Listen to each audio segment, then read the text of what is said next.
What if I told you that consciousness creates reality? How to Turn Your Ideas into Cash, written by Earl Purvett. This is a classic book of success.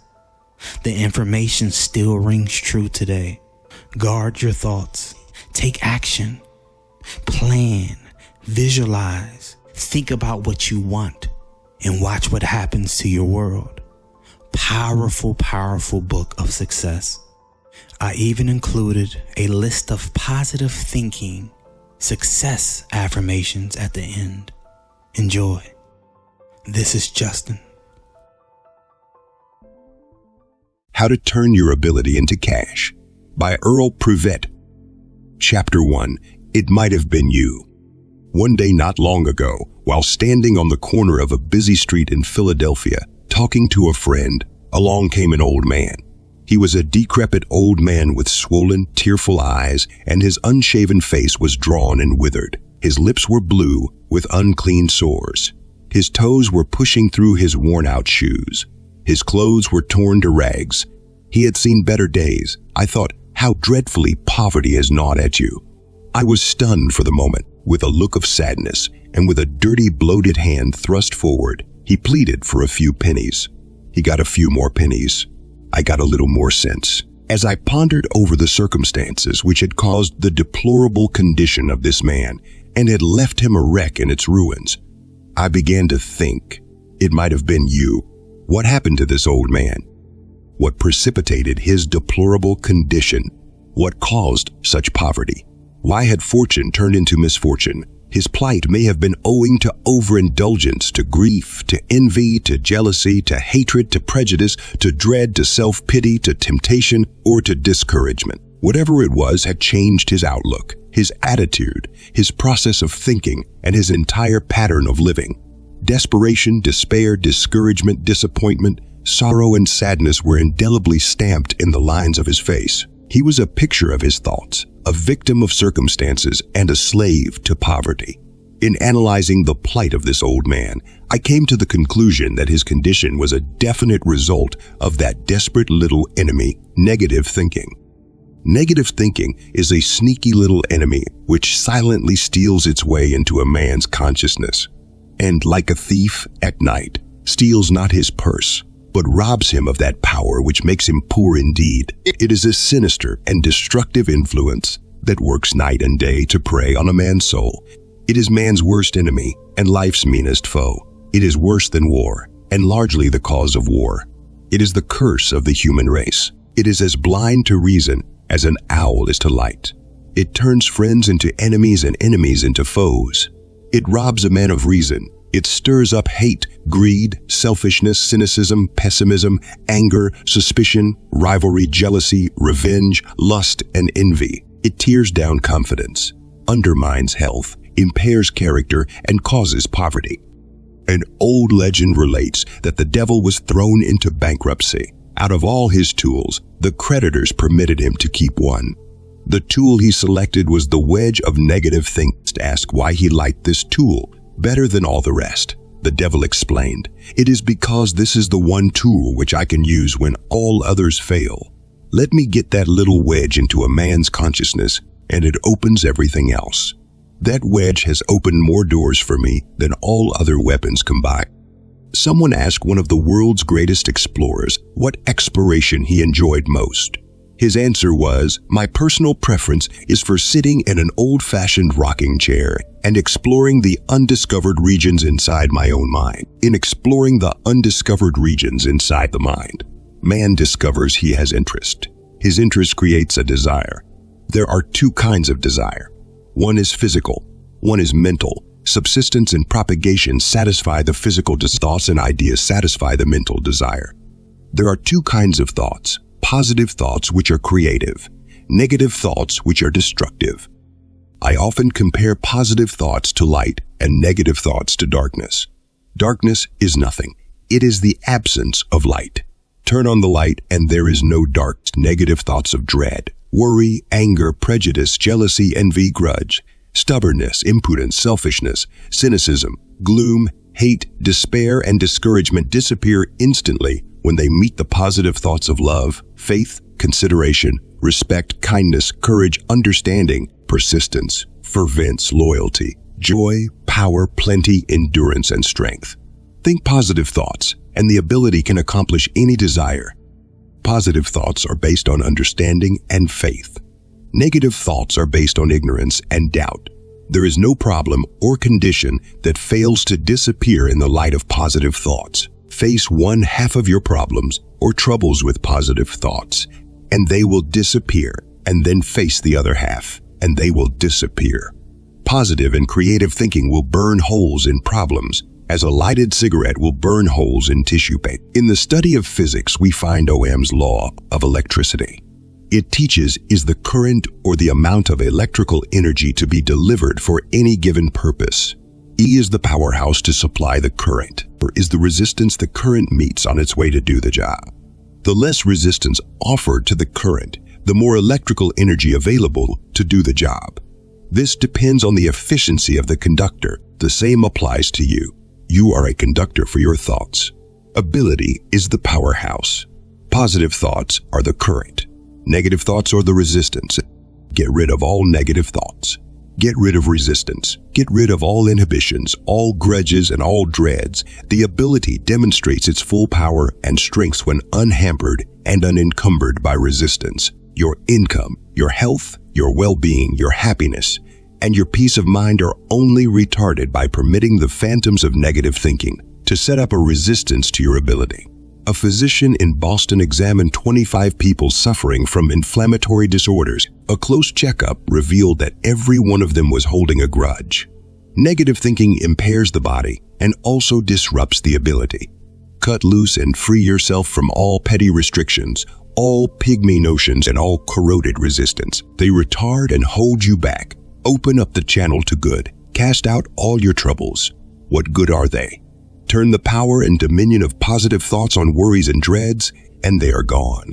Seek good and expect nothing but rejoice and be glad. It liberates and frees you. You cease to dread. You cease to worry. You feel like a new person. You feel like starting all over again. What seemed a burden and a task is turned into a pleasant and interesting adventure. Conditions are thought-made. Change your thoughts and you change your conditions. Therefore, if your conditions seem unbearable, dark and gloomy, change your thoughts about them and see how quickly your thoughts change you. J. Allen Stone, in his book, Letters to Strongheart, reveals the qualities and attributes of a German Shepherd dog who became to sum up the character of this wonderful dog. He put everything he had in everything he did. All of his acts were positive and decided. He spared nothing. He gave all. This teaches a great lesson. Whatever you do, put your all into it. Lose yourself in that which you are seeking to accomplish. Give all and there is no room for negative thoughts. Therefore, the remedy for negative thinking is positive thought. The application of positive thoughts floods the consciousness with faith, confidence, dominion, and determination, and gives you the power to perform with decision, precision, skill, and speed. Think positive, be positive, and act positive, and negative thinking goes out the window. One mighty breath from truth will scatter negative thinking and all its hosts of human mockeries and miseries like a whirlwind and establish the reign of positive thoughts that assure success in any endeavor. Positive thoughts will knock out your worst enemy, negative thinking. The preparation is now laid for your best friend, ability. Ability is positive thoughts on the job to deliver to you the things you desire.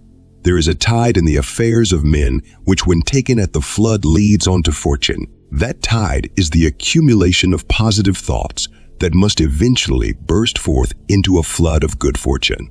Emerson says, "We lie in the lap of immense intelligence which makes us receivers of its truth and organs of its act all around and about us. This vital force and creative power is instantly available for us to draw from and to apply to our activities to supply all our human needs.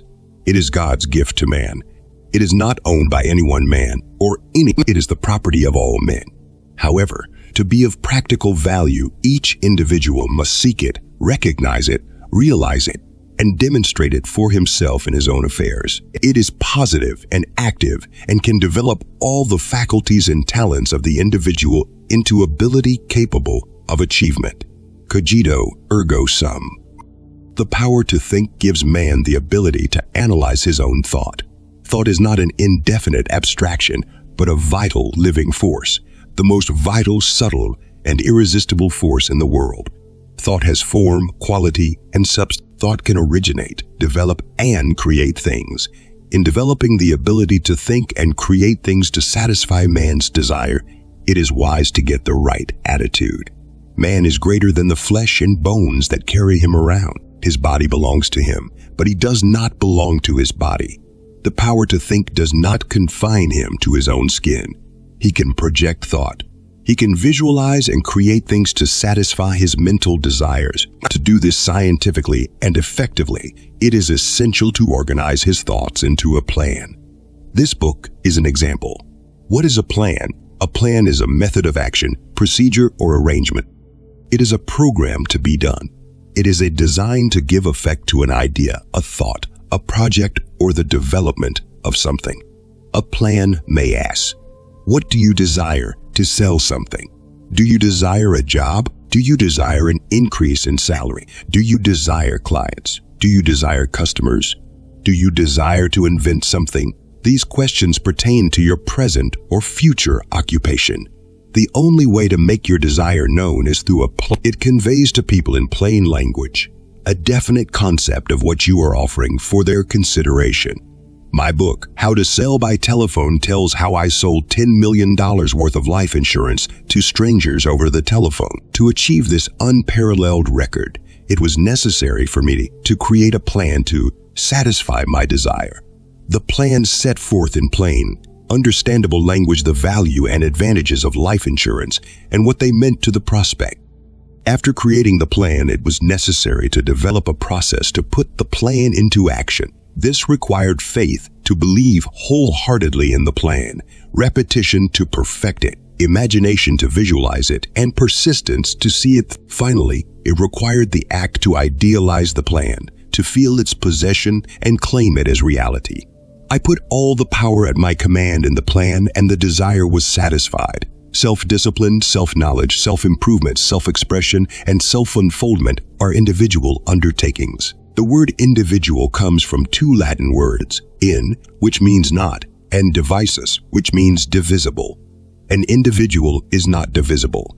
He is a complete entity, a self-contained unit, made up of 4 parts. One part is matter, the physical body to house him. One part is essence to give him form and to identify him according to his species.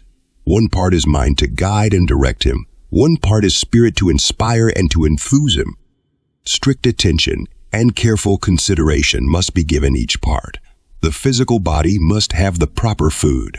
The essence must be treated with care. The mind must be fed with positive thoughts. The spirit must be inspired with unfold. When these 4 parts are well fed and well treated, harmony prevails, and the individual functions healthfully, generates happiness, and produces wealth. How to turn your ability into cash puts the law of wealth into operation. When applied, it never fails to produce an abundance of worldly goods. In applying the ideas and suggestions in this book, it will enhance your ability to realize 3 things. Ideas and suggestions first. Realize that everything you can think of exists now. Otherwise, you could not think about it. There is no lack of anything, and there should be no envy or jealousy between men. There is enough of everything for everyone that lives. Second, realize that all things belong to God's creation, and that you can only have a temporary use of them. There is no limit on your desires, and you can have the use of anything the ability can create. Third, realize that all things are distributed to those who have desires, but ability must be applied to formulate plans to claim these desires. Here are a few suggestions that will help you stake your claim. Things to do: 1. Meditate and ask God if there is any reason why you should not have the thing you desire. Dismiss your desire for a few days, and if it is right for you to have it, the desire will become more in. This removes doubt and uncertainty and inspires determination and action. 2. Make a strong mental picture of what you desire and affirm it several times each day. 3. Be specific about what you desire. If you desire money, visualize the amount and feel it in your pocket. If you desire customers, visualize the number and see them doing business with you. If you desire things, visualize the kind of thing you want and see yourself with it. If you desire a position, visualize the kind, and it will soon make its appearance in your experience. 4. Relax, meditate, and be positive when you visualize your desire. 5. Be aware that ideas are infinite and the ways to manifest them are as uncountable as the stars of the heaven. Make your selection. 6. Engender a feeling of kindness into your desire. It sends out vibrations of love that are the source of attraction. 7. Thank God for the abundance that is yours now. Repeat daily. 8. Remember, an idea based on good, backed by a sincere desire and held to by faith, never fails to materialize. The law of wealth is ideas on the job. Decide now to be the master of your affairs, the director of your ability, the conductor of positive thoughts, the doer of good, and the captain of your activities. Hold fast to these tenets with dogged determination, unflinching courage, and unfaltering faith. Remember, every element in the universe is here at your command to help you satisfy and realize your desire. Draw on these forces. Create a plan. Reach out for the thing you desire mentally, and in the spirit of gratitude, claim it as a reality. Believe that you receive, and you shall have them. The full power and strength of the Mississippi River is where it flows into the Gulf of Mexico. It is made up of many individual tributaries, and each one contributes its share to converge into one great stream of power and strength. You are like this great river. You are made up of many tributary attributes and qualities, and each one contributes its individual share to make up your ability. The full power and strength of your ability is to converge these individual tributaries.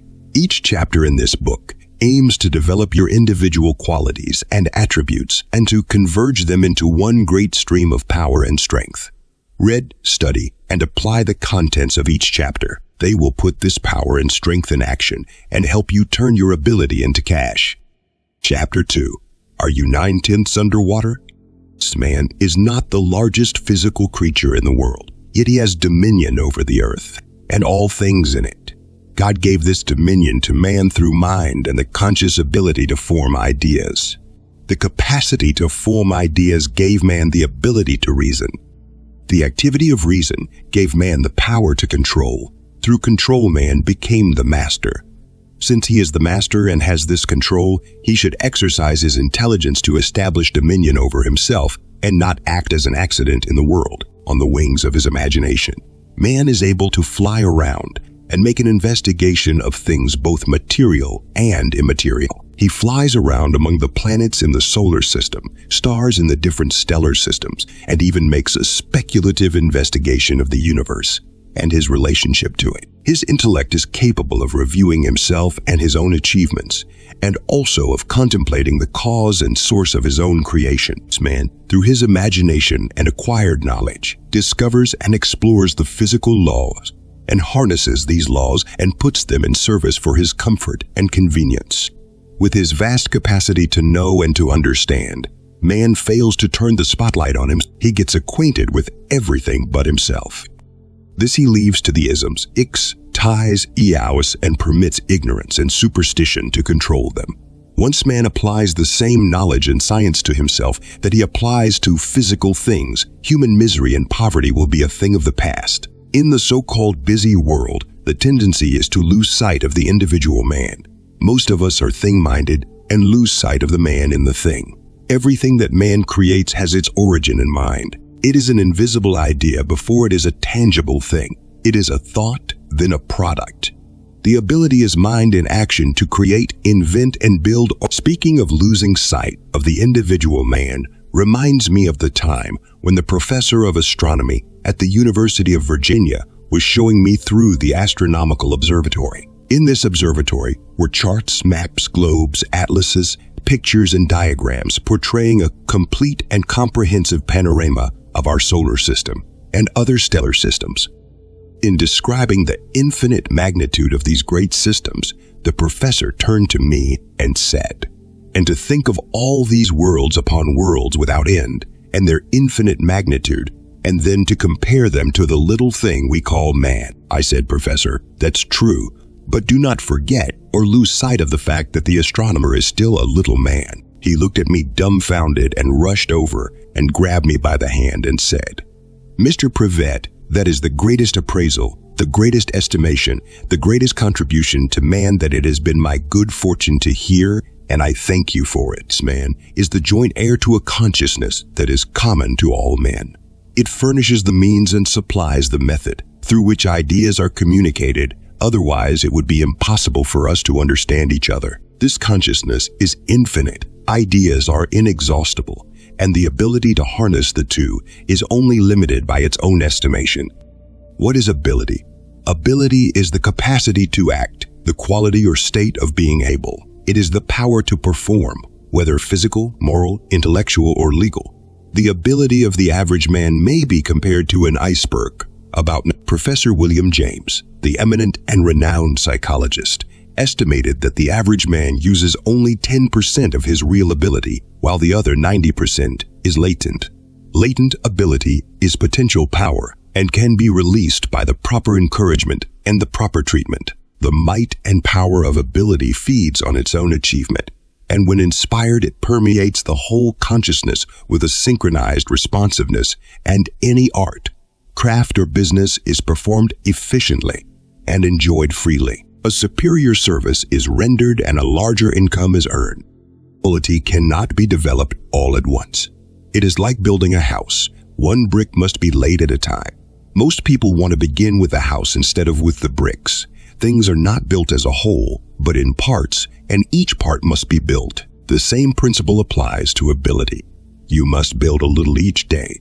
Suppose that you develop 3 sentences each day on the improvement of yourself, a profession, craft, or business. At the end of 1 year, you will have a total of 1,100 sentences, and at the end of 4 years, enough material for a book.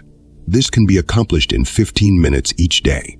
A little built each day is amazing in its results. The ability of man is versatile. 1 year, his ability expressed in labor and art is transforming material into implements of destruction. The next year, using the same kind of material and the same ability with a change of method, he is transforming material into implements of comfort. Either of these performances requires an application of ability. Application turns the ability toward the transformation of some material into a useful service, or to illustrate some idea in the form of a plan. The precious fruit of application ripens in the mind itself to establish an experience wherein idleness, vague and uncertain tendencies prevail. The ability enlightens and enlarges itself through its own application. A party of explorers was driven by a storm from the Amazon River far out into the Atlantic Ocean. They had no fresh water aboard, and for days they drifted, suffering untold agony from thirst. They almost perished for the lack of fresh water. To the great delight of all aboard, a ship finally hove in sight. They signaled it frantically to come near and asked for fresh water. The captain signaled, "Back down your buckets. There is fresh water all around you." The explorers were not aware that the Amazon River remains fresh more than 100 miles out to sea. These men were drifting in a body of fresh water and were almost perishing from thirst. Many people are like these explorers. In the midst of plenty, a world overflowing with abundance, they are begging for opportunities.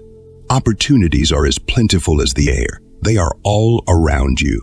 Let down your buckets and draw on that inexhaustible ocean of latent ability. The application of what you know reveals many things you do not know.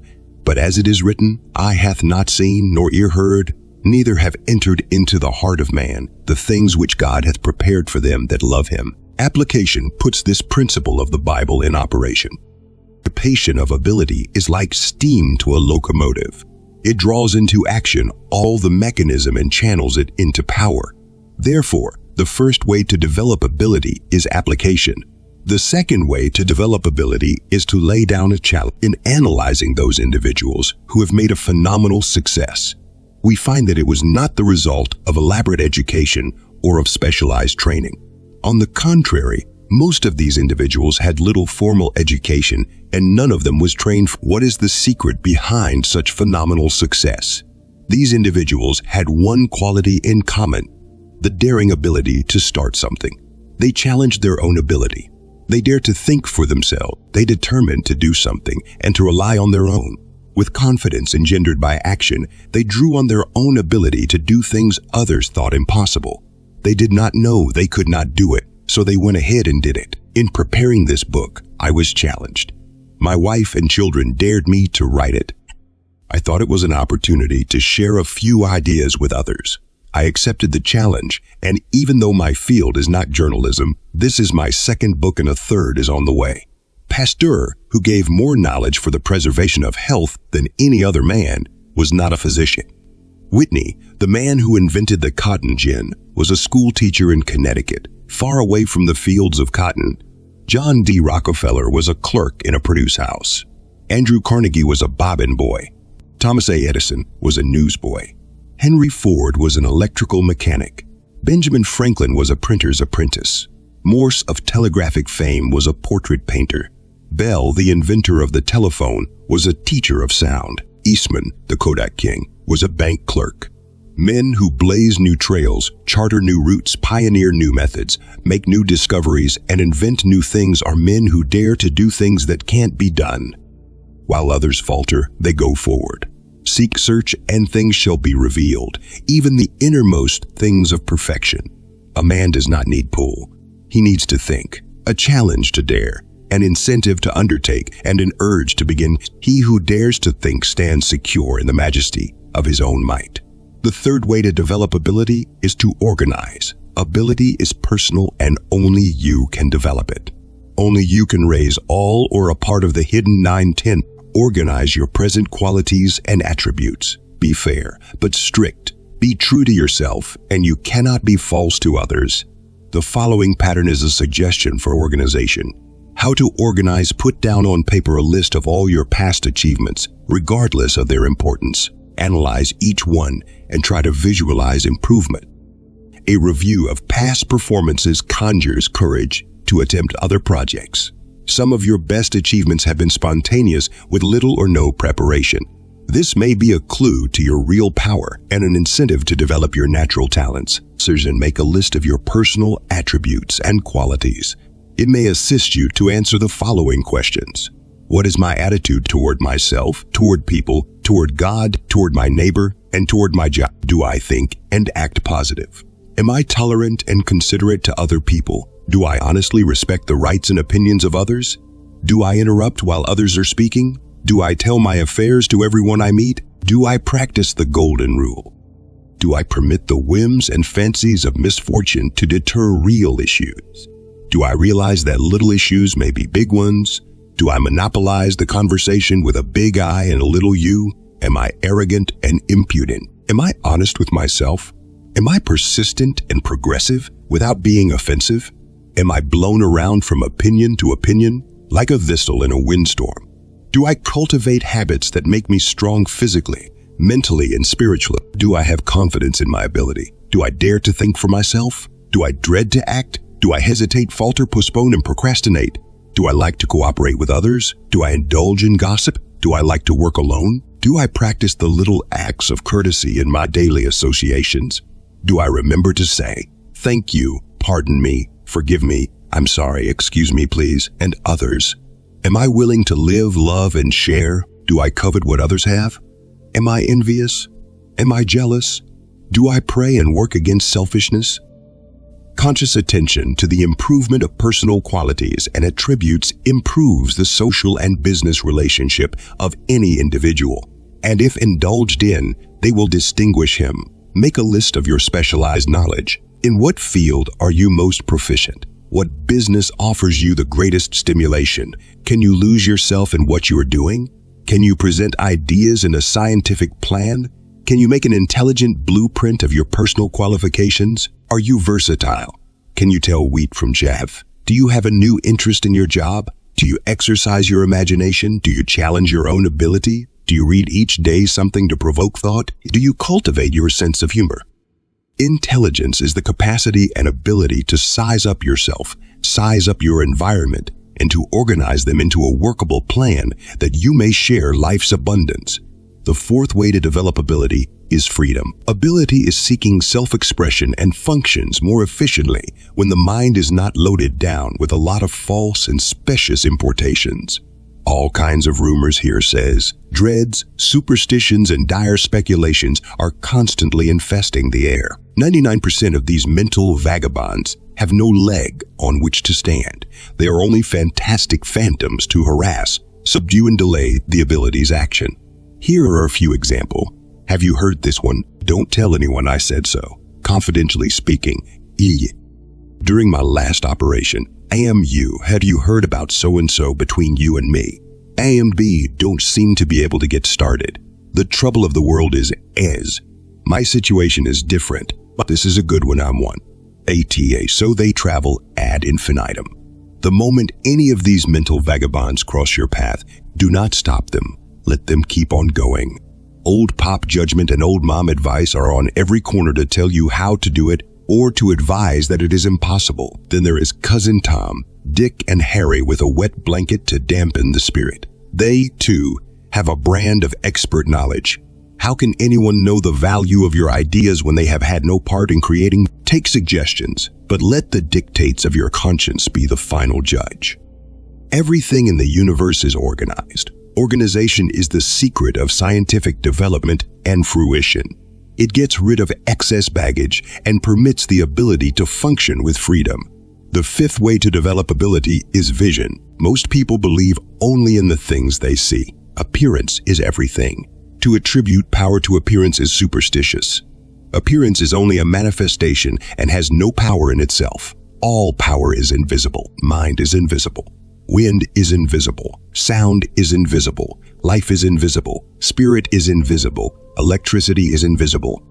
Put two wires side by side. Charge one with 100,000 volts of electricity. Let the other one remain inert, and you cannot distinguish between them. The only thing visible about electricity is the manifestation of light. If you doubt that electricity exists, touch a live wire.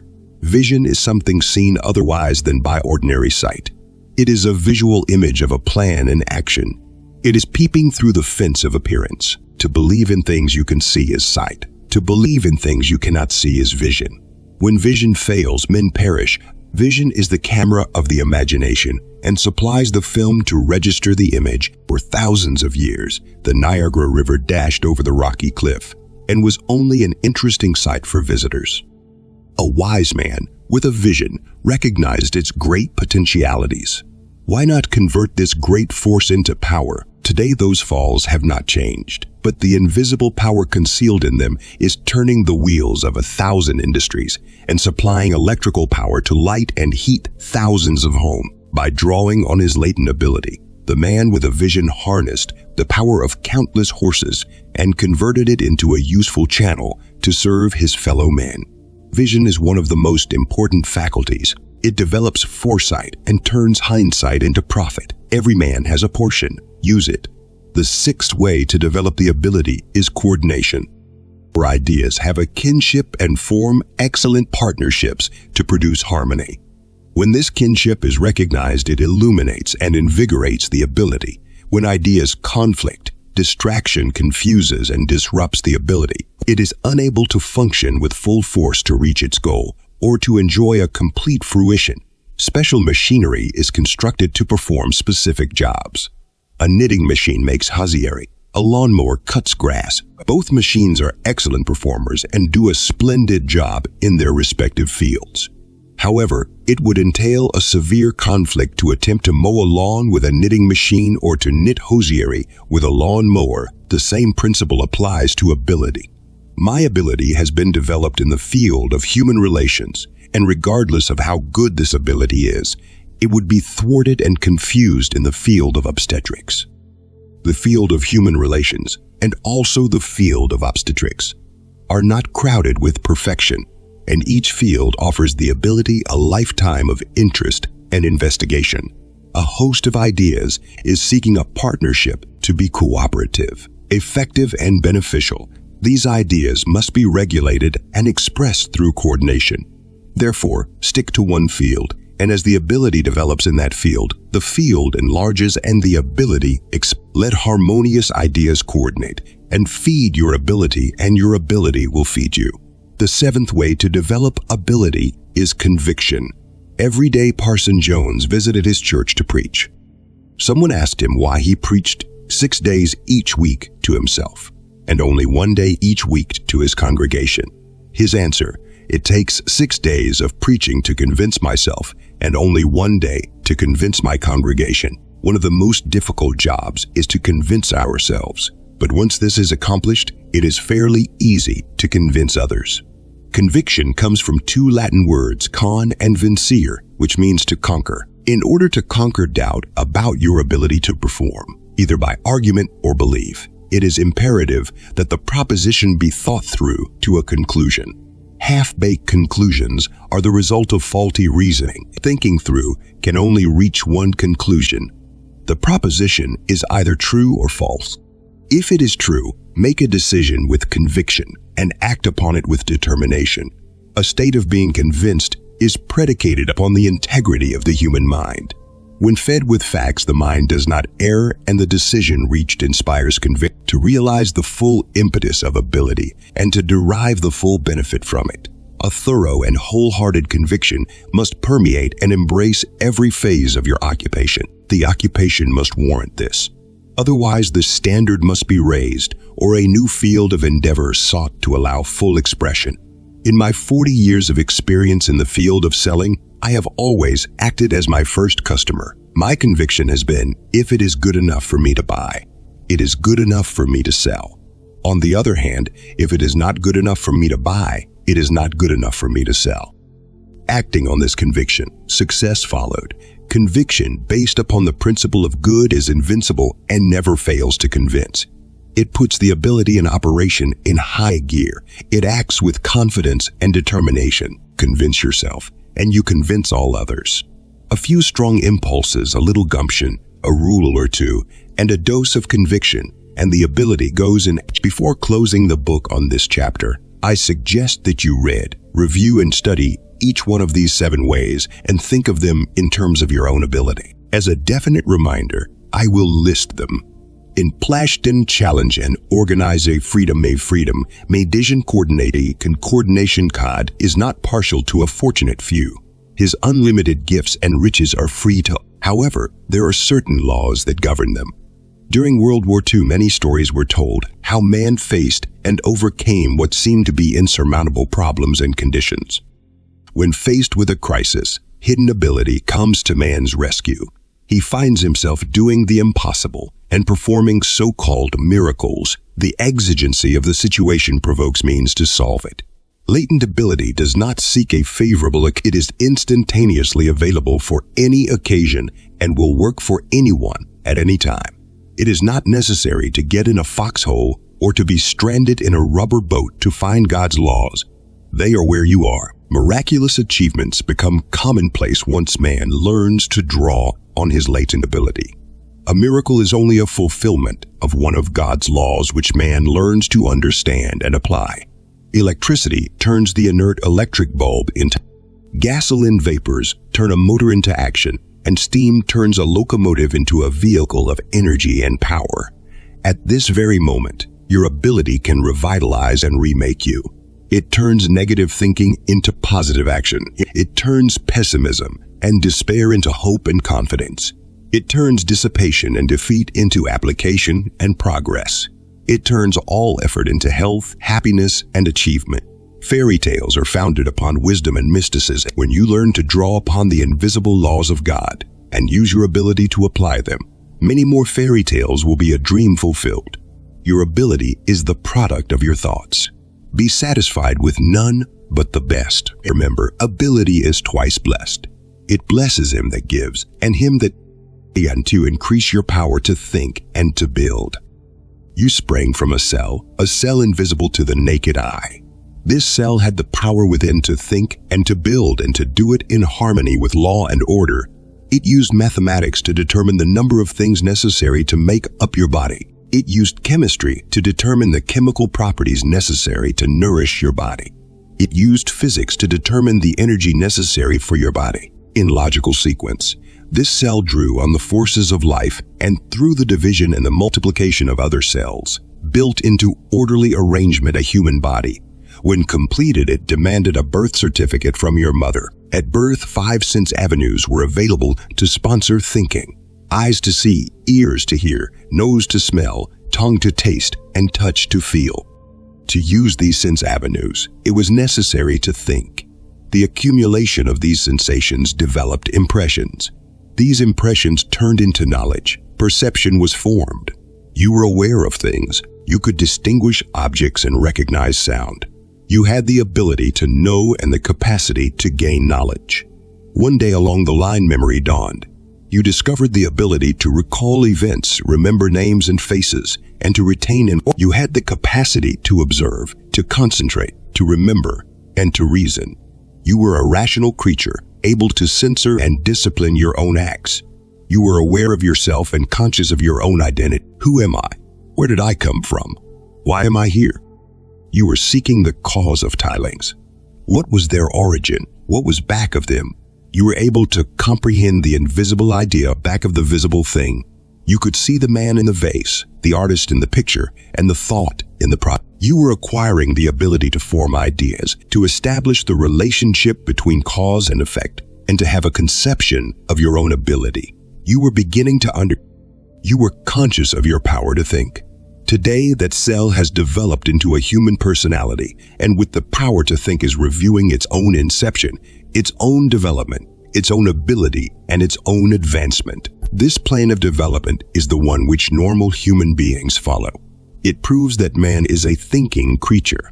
It is a normal and natural attribute to think. From the moment of conception, a man is a thinking creature. In his early development, he followed certain definite laws of thinking in a natural way. The ability to be conscious of these laws should be an added incentive and an added inspiration to believe in them, to demonstrate and apply them in all activity. By adhering to the principle that he is a thinking creature, man can come to a complete fruition of his power to think and to build. As there is nothing great in the world except man, and there is nothing great in man except mind. The capacity of the mind to think is based on certain laws. There are 5 of these laws, and an understanding of them will give you the power to think and to build. The application of these laws will help to turn your ability into cash. 1. The law of observation. Man's first teacher was his eyes. He opened his eyes and marveled at the things he saw. By constant vigilance, he discovered he not only had an eye to see, but also a brain to interpret. He began to observe the things about him. He marveled at their existence. He noted the many changes in nature and the repetition of the 4 seasons. He observed the sun and the moon and noted their various changes. He recorded these observations. They were passed along from generation to generation as basic knowledge. Thus, civilization was developed with its vast store of information, facts, science, and knowledge. Most of our books are a recorded experience based on observation and interpreted in relation to other basic knowledge. What is observation? Observation is the act or faculty of observing or taking notice. It is the act of seeing or fixing the mind upon anything. It comes from the Latin word observare, which means to save, preserve, or keep. The world is a panorama of passing events. It is crowded with people, things, words, and manifest. Each one affords an ample opportunity for observation and study. Take advantage of your surroundings, observe your environment, and make what you observe a part of your knowledge. Observation is the best teacher to develop the social graces. It teaches courtesy, which is the act of being thoughtful and considerate of others. It teaches you not to walk in front of someone without saying, "Pardon me." It teaches you not to forget to say thank you when someone holds the door open for you. It makes courtesy count much in your life. Observation teaches you to observe things in nature. A good part of my understanding has been gained by observing the sun, the moon, stars, clouds, and the infinite variety of natural things. They all teach and enrich our capacity to think. The other evening, going out to Chestnut Hill on the train, I glanced through the car window. A beautiful sunset was beginning. I dropped the paper instantly. I began to observe the sunset. Before me was nature in all of her glory. hue melting into hue, translucent blue and rose, and the palest green lighted with golden gleams and flecks of regal purple all adorned the sky. Its majesty, its beauty, its magnitude filled me with awe and respect. It aroused in me a love and admiration akin to reverence that only such beauty can bring. It was a mental feast. It inspired my consciousness with greater appreciation and a more profound understanding. It made me think. Observation broadens the outlook, enlarges the perspective, gives depth to understanding, sharpens the wit, and makes you more allergic to opportunities. Ruskin said, "The commonest things in the world are the most worthwhile." Observation trains you to see the little things and to realize that all big things are made up of a lot of little things. Anyone can see the boulders, but it is the little pebbles that throw you. Try to see a thing in all of its component parts. Observe its form, size, and color. It will instruct you to compare. To compare is to analyze, and to analyze is to see inspiration and enthusiasm to invent. The inclination to make new discoveries and the desire to improve any existing plan or thing are the result of observation. Thomas A. Edison said, "I usually begin where others leave off. Through observation and my own knowledge, I am inspired to keep on." Edison learned from observation that electricity would produce light if properly resisted in a highly sensitized coil. He found the answer in the tungsten coil to produce the famous Mazda bulb. In all, Edison patented over 1,200 items, and most of them started with observation. Robert Fulton sat in his mother's kitchen and observed the steam rising from the teapot. "It has power. I will harness it," he said. The steam engine was the result. Charles Goodyear observed the mixture boiling on the cook stove. It overflowed and congealed into an elastic mass. From this observation, he discovered rubber. Charles Kettering, president of the General Motors Research Corporation, was down on the farm visiting his mother. She was still using the old-fashioned oil lamps. By observing the lamp, an idea to invent the Deco system came to him. Today, as the result of that observation, thousands of farmers enjoy better lighted homes. The first bed was a hole in a cave. The next man put leaves in the hole. The next man put some twigs under the leaves. The next man made a cot. The next man put legs on the cot. Finally, man put springs and mattress on the cot. Today, as a result of observation, you enjoy a bed. The same principle applies to the development of transportation. First, it was the wheel. The wheel turned into a cart. The cart turned into a wagon. The wagon turned into an automobile, and the automobile turned into an airplane. The whole process was based on observation. Thus, you see the value of observation to increase your power to think. Try to get fun and pleasure from the things you see. You will pick up many valuable ideas.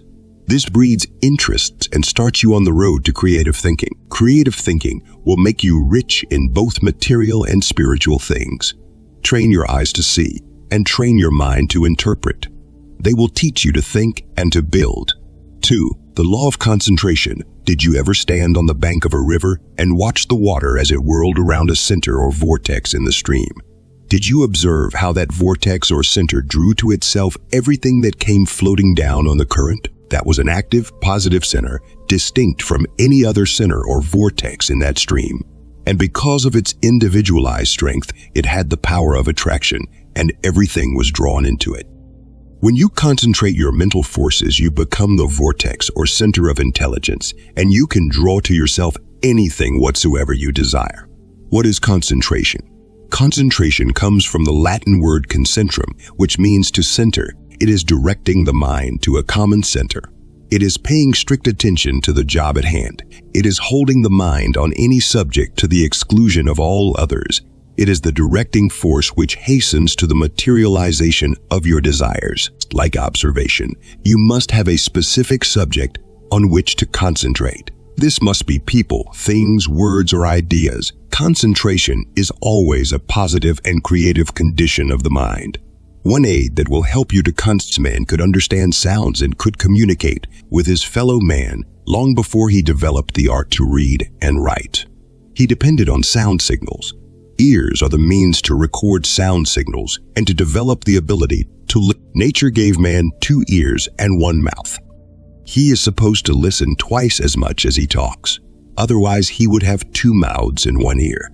Do not be too eager to impress others with what you say, but be eager to hear what they say. Keep your ears open and your mouth closed. It will help you to concentrate and let you in on many valuable situations. A Serbian shepherd boy, minding his flock, stuck the blade of his knife into the ground of a pasture. He struck the blade, and some other shepherd boys resting on the ground many feet away heard the sound signals. This gave the Serbian shepherd boy an idea. 25 years later, this boy, Michael Pupin, by using the principle of ground signals, made it possible to talk across the continent by the telephone. He kept his ear tuned to the ground. A wise old owl sat on an oak. The more he saw, the less he spoke. The less he spoke, the more he heard. NDA. Wasn't the owl a wise old bird? Another aid to help you to develop the power to concentrate is reading. Napoleon once, Sky. Show me a family of readers, and I will show you a family that rules the world. Good books are the brick and mortar that hold civilization together. They keep alive the past, and they also enliven the present. What is a book? It is what someone has seen, felt, imagined, experienced, or discovered, expressed in words to convey to you this knowledge and information. Therefore, by reading, you contact the great minds of the past and of the present. You learn to compare with Shakespeare, reason with Plato, meditate with Emerson, visualize with Jefferson, observe with Burroughs, weigh with Bacon, think with Socrates, judge with Lincoln, dramatize with Churchill, and love with Jesus. Reading makes a full man. It is a yardstick for comparison, a leveler for understanding, a square for sizing up, and a plumb rule for concentration. It provokes thought, inspires meditation, engenders reflection, causes deliberation, and gives you greater power to concentrate on the job. It increases your understanding, gives you an insight into the thinking of others. It helps you to form a pattern of thought and will help you to influence and motivate others to think and act. It helps you to analyze and visualize.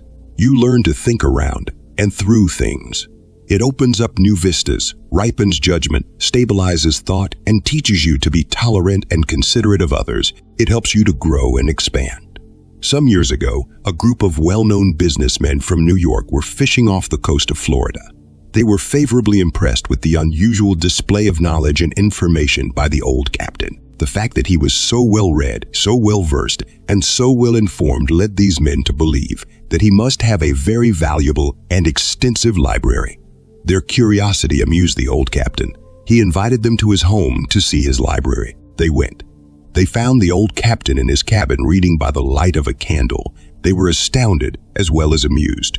They asked to see his library. The old captain put his arm under his coat and pulled out an old, well-worn book, torn from use and brown with age. It was an old blue book speller, the kind that had everything in it but the kitchen sink. The old captain was proud of this book. With a smile on his face and a twinkle in his eye, he proudly displayed it and said, "Gentlemen, this is my library." The old captain knew accurately and thoroughly everything in that book. That knowledge distinguished him.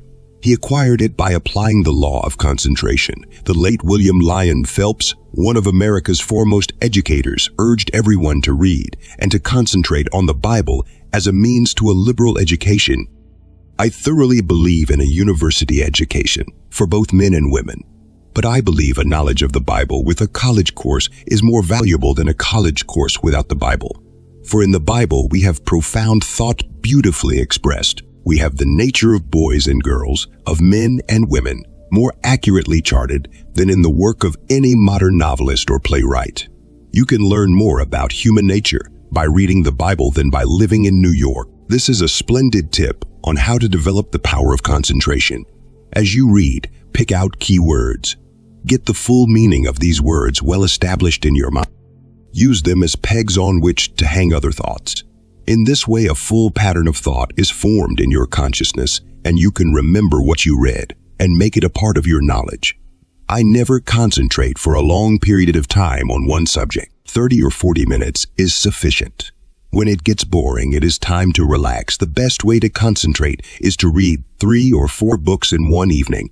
Read 40 minutes at one time in each one. The change of subject matter stimulates new brain cells and instills zest and enthusiasm. In following this suggestion, you can read for 2 hours without great exertion. You can concentrate and retain what you read. Another good aid to concentration is to form the habit of concentrating your thoughts upon everything you do in your daily life. I am an insurance broker. I do most of my selling by telephone. I always carry a pocket full of nickels for telephone use. When the hunch strikes, I immediately call my man. I give him the plan. I focus my ability. I arrest his attention. I incite his interest. I concentrate. I do not wait to call him next week, next day, or next hour. I call him instantly. The way to do the job is now. Hit the iron while you are hot. I have made many substantial sales following out this suggestion. Whatever you do, concentrate. When you tie your shoe, do not try to read the paper. When you shave, do not mow the lawn. By concentrating, I shave in less than 2 minutes. Another aid to help you concentrate is found in the new word puzzles. Anagrams, letter-out schemes, vocabularies, test your facts, bridge hands, twistograms, and many other items of interest can be used successfully to help you concentrate. Put down the word procrastination. By using only letters that make up this word, see how many everyday English words of 4 or more letters you can make from it in 20 minutes. It is an excellent game to help you concentrate. Try it. A good clue to develop concentration is to select something you like. Centering your interest and attention on one subject trains you to undertake other things. This feeling of accomplishment invigorates and encourages you. Concentration may be compared to swimming. You usually learn to swim in shallow water without knowing it. When you get in deep water, you can exercise that ability. Concentrate on the little things, and the big ones will take care of themselves. Exercise your power to concentrate, and you improve your power to think and to build. 3. The law of memory. You never forget what you remember. You forget because you forget to remember. Any fact, knowledge, thing, event, experience, word, or plan once embedded into your consciousness becomes a part of you. You never forget it. There is no trick to memory. It is using your power to observe and concentrate. Memory comes from memo, which means mindful. It is to be mindful of the thing you want to remember. It is the power or function of reproducing and identifying what has been learned or experienced. The function of remembering. The function of memory includes learning, retention, recall, recognition, and sometimes it includes certain habits and skill. To memorize a thing by rote is one of the quickest ways to forget it. Memory is more than memorizing. It is the strength and trustworthiness of your power to represent or recall the past with authority. You can train your memory. Age, education, or environment do not enter into it. You have all the qualities and attributes now, otherwise you would not be Here are 5 suggestions that you will find practical and helpful. Aids to help you remember. Analyze what you want to remember. Take it apart and put it together. You think in terms of words, and you remember in terms of words. A word names a thing. It may name a person, a subject, a plan, a number, a thing, or an idea. The word and the thing form a partnership in your mind. This association makes it easy for you to remember. Therefore, concentrate on what you want to remember. Analyze it and tie it together with words. In doing so, you never forget it. There are 5 key words in this chapter. They are observation, concentration, memory, reason, and action. Analyze these words and think of them in terms to improve your power to think and to build, and you will remember the contents of this chapter. Therefore, analyze words, get their full meaning, incorporate them into a sentence, and use them in your conversation.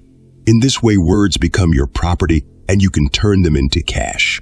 Be accurate. The late Joseph Pulitzer, one of the greatest publishers of all time, had over his desk in bold letters one word: accuracy. Ask 3 people for the same information, and in all probability, you will get 3 different answers. Information or knowledge is either accurate or inaccurate.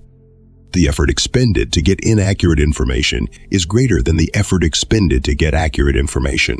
Accurate information speaks for itself. Inaccurate information must be explained. Accurate information is permanent. Inaccurate information must be checked. Facts, events, dates, numbers, names, and knowledge do not change. They are fixed, and to fix them accurately in your mind is to remember them. Why do you remember the multiplication table? Because the knowledge is accurate. and you only had to remember it once. Why do you remember July 4, 1776? It is accurate knowledge, and this date occurred only once. The same principle applies to names and faces. My name is Earl Prevett. I have had that name for 53 years, and if I live another 53 years, it will still be my name. It is only necessary to remember my name once, and you have it always. By considering people's names in this way, you take interest in the name, you get it accurately, and you remember it. In dealing with people's names, be accurate. Get the name correctly. A person's name is a symbol, a trademark, a badge that distinguishes and identifies that person from 140 million other persons in the United States. A person likes his name. It individualizes and sets him apart. He likes to see it in print and he likes to hear it spoken, but he wants it accurate. A name is a perfect symbol. My name is Earl Prevett. That name is a perfect symbol. One letter in the wrong place makes it imperfect. Therefore, when someone addresses me as Carl Private, he tells me something. He tells me that he is not interested enough in me to get my name accurately. Naturally, I feel if he is careless about a little thing, like getting my name accurately, he might be careless about other things. Certainly, he might fail to get the consideration due him. The reaction of others may be the same. By all means, get names, facts, numbers, knowledge, and all information accurately. It will not only help you remember, but it will add to your power to think. Visualize. Create a mental picture of what you want to remember. Put into this picture all parts of the things you desire to retain and tie these parts together with words. Concentrate on these words. Study their relation. Use them as pegs on which to hang other correlative information and register them on the film of the imagination. Some time ago, I saw a hunting picture. I visualized what I saw. Even now, I can see the wide-open fields, the alert dogs, the well-groomed horse, and the smartly tailored hunter in his red jacket with cap to match. To tell you about this, I use words. It is necessary to name things, and only words can do it. Idealize. To idealize a thing, you take it into your consciousness, associate it with other ideas, expressed in words, and actually feel it. When you visualize, you see all the parts of a thing. When you idealize, you not only see all the parts of a thing, but you actually feel them in action. When you idealize the hunting scene, you can feel the ground under your feet. You can see the dogs leaping, hear them barking. You can see the horse galloping and hear the hunter's horn. To idealize information, you feel yourself not only recalling it, but representing it in detail. Re-idealize your activities. It is a marvelous method of rehearsing and perfecting your act. It eliminates mistakes, prevents blunders, increases efficiency, and takes the sting and worry out of your job. Idealize your errands, and a string around your finger to remind you is unnecessary. Review. By all means, review the tilings you want to remember. Do not just repeat them. Analyze them. Be sure they are accurate. Visualize them, idealize them, and dramatize them into action. It will surprise you how many things you can review and recall in a few moments. You can review your favorite poem, quotation, Bible verse, bridge hand, day's activity, sales plan, interview, appointment, or any other special knowledge while taking a bath, riding in a train, waiting for an appointment, or just sitting around. Try it. It is a stimulant and a tonic to the mind and body. It keeps the information fresh and keeps you prepared. 4. The law of reason. Solomon, one of the wisest men that ever lived, says, "He that is slow to anger is better than the mighty, and he that ruleth his spirit than he that taketh a city." God gave man the power to reason, and by exercising it, man has complete dominion over his thoughts. What is reason? Reason comes from the Latin word ratus, which means to reckon, believe, or think. Reason is the power to think straight. It is plumbing the bottom and getting at the root of things. It is the ability to comprehend all the factors and arrive at a sound conclusion. It is the capacity to arrange facts and knowledge in logical sequence. Mortar holds the bricks together, and reason holds the thoughts together. Reason based on common sense is a practical and an efficient method to do things effectively. To demonstrate the law of reason, I approached a group of railroad presidents by letter on the subject of how to sell by telephone. The first impression is, how can railroad companies use a book on selling by telephone? Reason has a different story. Reason says that railroad presidents are interested in good ideas, otherwise they would not be railroad presidents. Reason says that these men are busy, and to make the letter brief, concise, and to the point. This therefore, I cut a 3-page letter down to 6 sentences. This is the letter. Mr. Donald Fairman, President UNM Railroad Company, 10 Wall Street, New York. New York, dear Mr. Fairman. Thousands of telephone calls come in and go out from your company each year. Thousands of opportunities to sow seeds of goodwill, build prestige, and improve business. Make each telephone call count. How? By you. How to sell by telephone. It is an efficient means to make every telephone call count and get a copy of this book for each key man and watch the business roll in. I am sincerely yours, Earl Prevett. This letter gives Mr. Fairman an idea, tells him how to make use of it, and supplies the means to do it. This plain letter got 80% favorable response. Following out the law of reason, the following sales plan was developed on life insurance. It has sold millions of dollars worth of life insurance. The plan first. This plan creates for you and your family an estate immediately. This estate, Mr. Doe, is unlike most estates. It never depreciates in value and is always worth 100 cents on the dollar. This estate is free of all liens, mortgages, and liabilities. This estate can be administered for your family so as to be exempt from certain types of taxation. Second, this plan establishes a savings account for you after the 2nd year. A very valuable feature about this savings account to you, Mr. Doe, is that it is always available. It stands at your elbow ready at a moment's notice to furnish you with ready cash to cover any unforeseen contingencies or meet any emergencies that might arise. This plan pays all future deposits for you in the event you should become totally disabled through any kind of disease or accident. This guarantees your estate and keeps your savings intact. Fourth, this plan makes it possible for you, Mr. Doe, to retire with an income for life at any age between 50 and 65. This income will be guaranteed to you as long as you live with absolute assurance that every dollar invested in the plan will be returned to you or to your beneficiary. This sales plan has approximately 200 words and gives a compound idea of the benefits of life insurance. It is a true and concise statement of fact. It does not attempt to define life insurance with its many technical terms. On the other hand, it presents a very comprehensive picture of what life insurance will do for the prospect and his family, and does it in a very understandable way. It is spoken in his language and he understands it. He quickly senses that this plan is an opportunity to do some real things for himself and family. In doing this, and by taking on the plan, he feels he will be adding to his happiness and to his family's welfare. This sales plan puts the law of reason into action. In applying for a position, follow this pattern of reason. Give your name, address, telephone number, date of birth, height, weight, health, and dependents. Put this information at the top of the page. Follow through with information about education, high school, college, and special training, state summer school activities, state extracurricular activities and sports, state experience, and any specialized training. Tell what you can do and visualize what you are capable of doing. Others only know what you tell them. Follow the law of reason, and you can tell them intelligently and effectively. In applying the law of reason to your affairs, you will be unlike the salesman who talks for 15 minutes to the prospect, only to have him say, "Well, I do not know what you are selling, but I will take one." Let the law of reason stand sentinel over your thoughts. Permit it to establish equilibrium in your life, and what you do will be done with a purpose. An ounce of reason saves a pound of energy and also a pint of ink. 5. The law of action. In the city of Baghdad lived Hakim, the wise one. People from all over the country went to him for counsel and advice. He gave it freely, asking nothing in return. There came to him a young man who had spent much but got little for his money.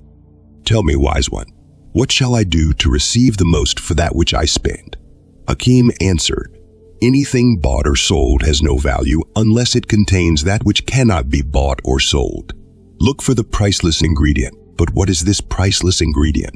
asked the young man. Spoke then the wise one, "My son, the priceless ingredient of every product in the marketplace is the honor and integrity of him who makes it.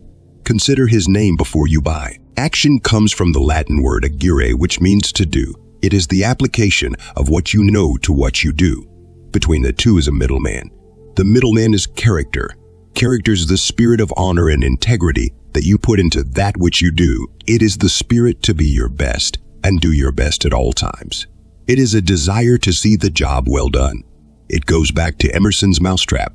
Build a better one and people will beat a path to your door. Put the right spirit into your job and people will seek you out. It magnetizes your efforts. People want to do business with you. It may be a service you want to render. It may be a product that you want to market. It may be a plan to improve some business. Whatever it is, remember that people have the same inherent qualities, and what will appeal to one will appeal to the other. They are motivated by thoughts and ideas. So mix with these the priceless ingredient. People like it. It establishes your value.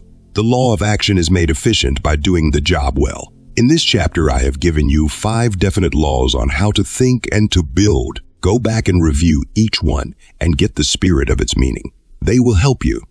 As a reminder, I will list them. The law of observation. 3rd, the law of memory. 4, the law of reason. 5th, the law of action. Everything is a product of thought. You think, then build. The quality of thought determines the quality to build. Compare an Indian adobe to a modern dwelling house. You have the power to create thought forces. Thought forces revealing your qualities mixed with the priceless ingredient built into your plan of action are a vital, living force. The most irresistible force in business. These thought forces give your plan of action color, form, essence, substance, and the spirit of power and dynamic impetus. They define and clarify your product or service with simplicity. They establish a meaning and make others feel about your product or service the way you feel. They carry a message of fact. They persuade and convince. They bring home the bacon. They turn your ability into cash. It's not in mortals to command success, but will do more. Sempronius will deserve it. Chapter 4. How to double your energy. There is a secret in how to double your energy, and I believe that I have discovered it. In my opinion, it may be accomplished by applying the principles suggested by Shakespeare over 300 years ago. It is the mind that makes the body rich.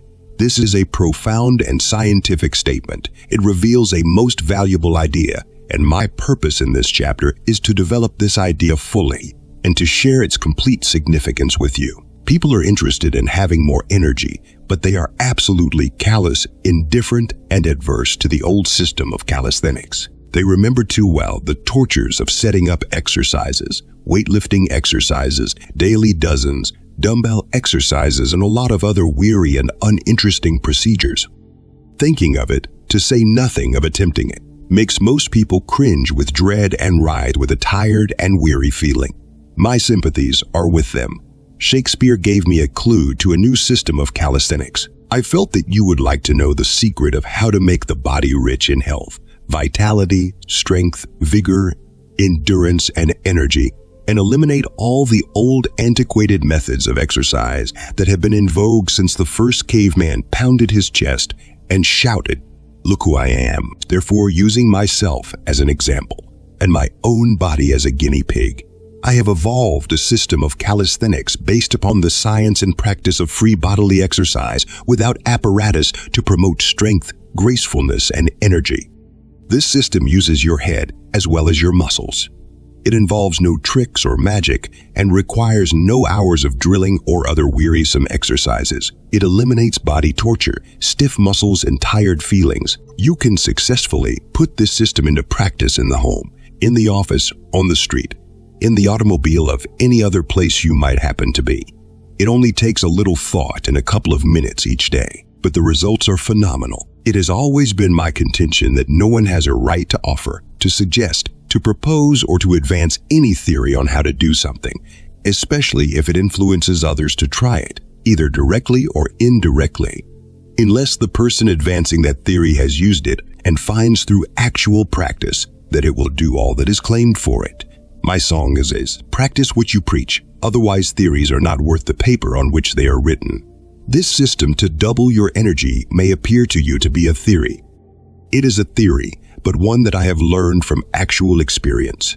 Every suggestion advanced has been practiced and demonstrated by me. I have lived each and every one of them. I know their value. What they are doing for me, they can do for you. Learn and apply. Study and use.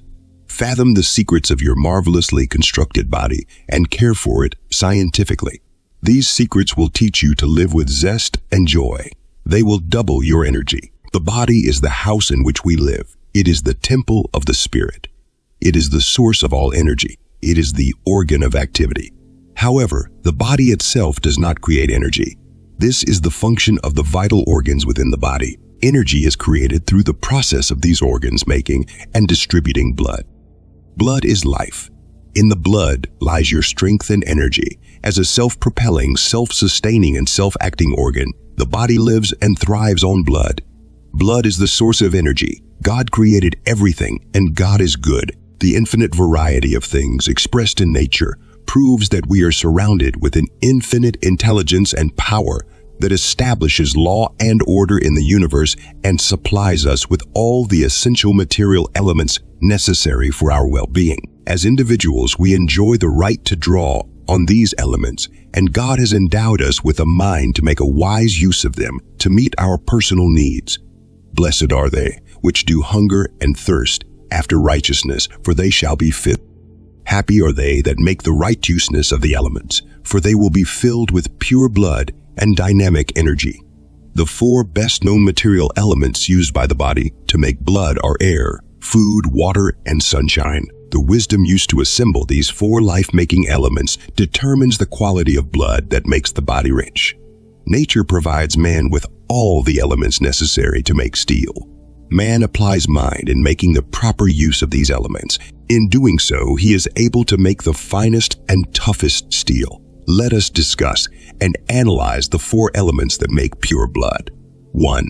Air. When you were born, the first thing you did was to breathe in. Nature had provided you with lungs with which to do this. It is estimated by science that the average person only uses about 50% of his lung capacity. The other 50% lies idle. Nature is not extravagant in her gifts and usually portions things out as they should be used. The blood needs oxygen, and one way to obtain it is through air. The function of the lungs is to supply this need, but with 50% capacity idle, there is a possibility that the blood may be suffering for the want of oxygen. Therefore, the first suggestion is to make complete use of your lungs. Train yourself to breathe deeply and fully. It is following out a natural law. Make it a habit to consciously breathe deeply and fully once every hour during the day. In doing this, you exercise and expand the lungs, help to purify the blood and enlarge the diaphragm. Conscious deep breathing also aids relaxation. Always remember that the forces in the air are vital and living. They help grow and sustain every form of life. The blood needs it, and the body will suffocate without it. This air is free. Breathe it. It will help to re-energize the entire body. 2. Food. The second element you cried for upon your arrival in the world was food. The body must have food in order for the blood to have nutrition. What is food? Food is the different things we eat. It is a product of the earth, air, water, and sun. These elements make and supply the food with vitamins. Vitamin comes from the Latin word vita, which means life. Vitamins are life-giving forces found in the natural state of foods. They are essential for proper nutrition. How does this life-giving force get into the body?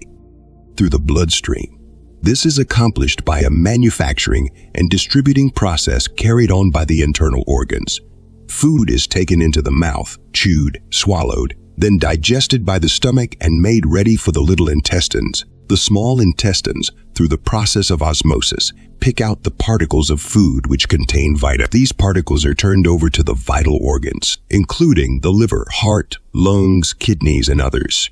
And each one of these, working in harmony with the others, converts these particles into blood and distributes this blood over the body to supply the cells with nutrition. Thus you have life, heat, and energy. There is only one conscious act on your part in the whole process of converting food into blood. That act is mastication, which is to chew, crush, and grind the food with the teeth until it becomes a pulp. The fact that this is a conscious act makes it one of the most important acts connected with food. It is another proof. It's the mind that makes the body rich. To prove the great value of mastication, put a piece of stale, unbuttered bread into your mouth and chew it long enough to crush it to a creamy liquid. The indeterminate taste at the beginning now tastes almost sweet as sugar. Thorough mastication of this piece of bread gives the saliva digestive power by stimulating the constant outpouring of the enzymes, which help to turn starch into sugar. When this pulpy mass reaches the stomach, it is partly digested, and the stomach can do a much better job. This applies to everything you eat. By thorough mastication, the stomach can digest every particle of food. The conscious preparation of it through mastication means less work and less wear and tear on all the other internal organs that manufacture the blood. It frees you from indigestion and other distressed feelings and supplies you with richer blood, and this means better health and more energy. Someday man will discover that most ailments of the internal organs are traceable directly to faulty mastication. As an insurance broker, I had an occasion to approach a man to buy life insurance. He stated that he was uninsurable owing to high blood pressure. He was a strong, vigorous type of individual, and I felt that I had a clue to his condition. I invited him to lunch. He ordered a very substantial meal, and in almost less time than it takes to tell it, the entire meal had disappeared. I asked him if he made it a habit to eat his meals quickly and to bolt his food. He replied that he had never even thought of it. I suggested for his own health, happiness, and peace of mind that he practice the principles advocated in this chapter. And 2 months later, the high blood pressure had subsided. Search for the cause of the ailment, and you will discover the remedy. Natural laws are man's best teacher, and the observing of these laws reveals the truth. In connection with the importance of mastication, I want to call your attention to the cow. Did it ever occur to you that a cow must eat sufficient food to maintain her own large body and at the same time give several gallons of milk each day, furnishing us with all our valuable dairy products? The cow has a secret. She chews her cud. The herbaceous food is swallowed unchewed and passes into the rumen, whence it is regurgitated in masses. Then it is thoroughly masticated and mixed with saliva while the animal is at rest. Thus, without mastication, there would possibly be no milk, no butter or cheese. That suit which you have on is also a product of thorough mastication. The sheep is also a ruminant animal that chews its cud. This is why it is possible to have wool for woolen clothes. Sheep are maintained to grow wool just as long as they graze and chew their cud. When their teeth wear out, they are sold for mutton. That's the reason the people in England get tough mutton chops. The sheep in Australia have worn their teeth out grazing and chewing their cud while producing wool. Hence they are sold to England for mutton. Most birds and fowls swallow their food without chewing it. Master was kind to them and gave them gizzards. The gizzard chews and masticates the food for the birds and the fowls. Nature was also kind to you. She gave you a mouth and a set of teeth with which to chew and masticate your food. The value of mastication was demonstrated when you were a baby. Only once in your life did you double your body weight in 1 year. That was between the time that you were born and your first birthday. That, too, has a secret. All your food was liquid and did not require mastication. A furnace will burn better and furnish more heat 1/2 full of coal than it will choked full. Overloading the furnace smothers the flame, and a large portion of your heat is lost. The same principle applies to the stomach. When it is overloaded with food, much of the value is lost because the stomach is using up energy in digesting it. This induces sluggishness and tiredness. Thorough mastication prevents this because the more thoroughly food is digested, the less is needed. It is not what you eat, it is what you digest. When the cells of the body are properly nourished, it is not inclined toward obesity, nor does it suffer from underweight. The cellular mass in the marrow of the bones secretes red blood cells, and this mass is fed by the food you digest. Thorough mastication of your food helps to feed this cellular mass, and this enriches the blood. This releases more vibrant energy to more cells and makes the body glow with health and vitality. Take plenty of time to eat your meals. Practice mastication. And remember that the time saved bolting food is lost 100 ways in health, energy, enjoyment, efficiency, and peace of mind. 3. Water, the third element to make the body rich, is water. 3/4 of the Earth's surface is water. More than 3/4 of your body is water. This reveals another clue: furnish the body with plenty of water. The body demands water at all times. The atmosphere around us is continually absorbing water from the body. It must be replenished, or otherwise the body suffers for the lack of it. Water is very essential to furnish the body with sufficient moisture to keep the pores of the skin open. This helps the body to get rid of toxins and other waste matter. The only way to have plenty of moisture in the body is to keep it well supplied with water. Give a wilted flower or a half-dead plant a drink of water and observe how quickly and completely it revives. The water seems to stimulate all the other life-sustaining elements. This holds true for the human body. The kidneys are the organs that help to make and purify the blood. They need water. Water is a cleansing agent used by the kidneys. It helps to dissolve all the poisons and impurities out of the blood. When the blood is pure, it flows more easily and nourishes and restores the cells more quickly. Blood is the life-giving force of the body. A free flow of it revitalizes, rehabilitates, and rebuilds every fiber, every cell, and every muscle of the body. When the cells tingle with pure red blood, your body functions with vibrant health and glowing energy. You take an external bath every morning. Why not try an internal bath? Drink 2 tumblers of water when you first get out of bed. It will possibly make you feel a little squeamish at first. If it does, that's a good reason why you should drink. The squeamish feeling is a warning of toxins, and the water is helping to get rid of them. Don't wilt up and don't dry up. Keep your skin young and glowing with health. Water helps. Train yourself to drink 2 tumblers of water on rising and drink at least 1 tumbler every 2 hours all through the day. It is nature's tonic. Drink it. 4. Sunshine, the fourth element helping to make the body rich, is sunshine. Did it ever occur to you that all the food you eat is either grown in the summertime or in the tropics? The rays of the sun are the answer. In the summertime, the rays of the sun are intensified because they strike the earth more direct.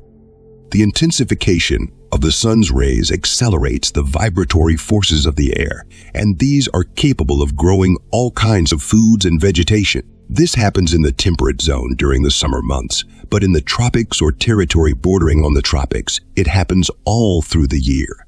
In the tropics, it is possible to grow food at any time. Spices are grown only in the tropics. They require the more intensified rays of the sun, which the temperate zone cannot provide.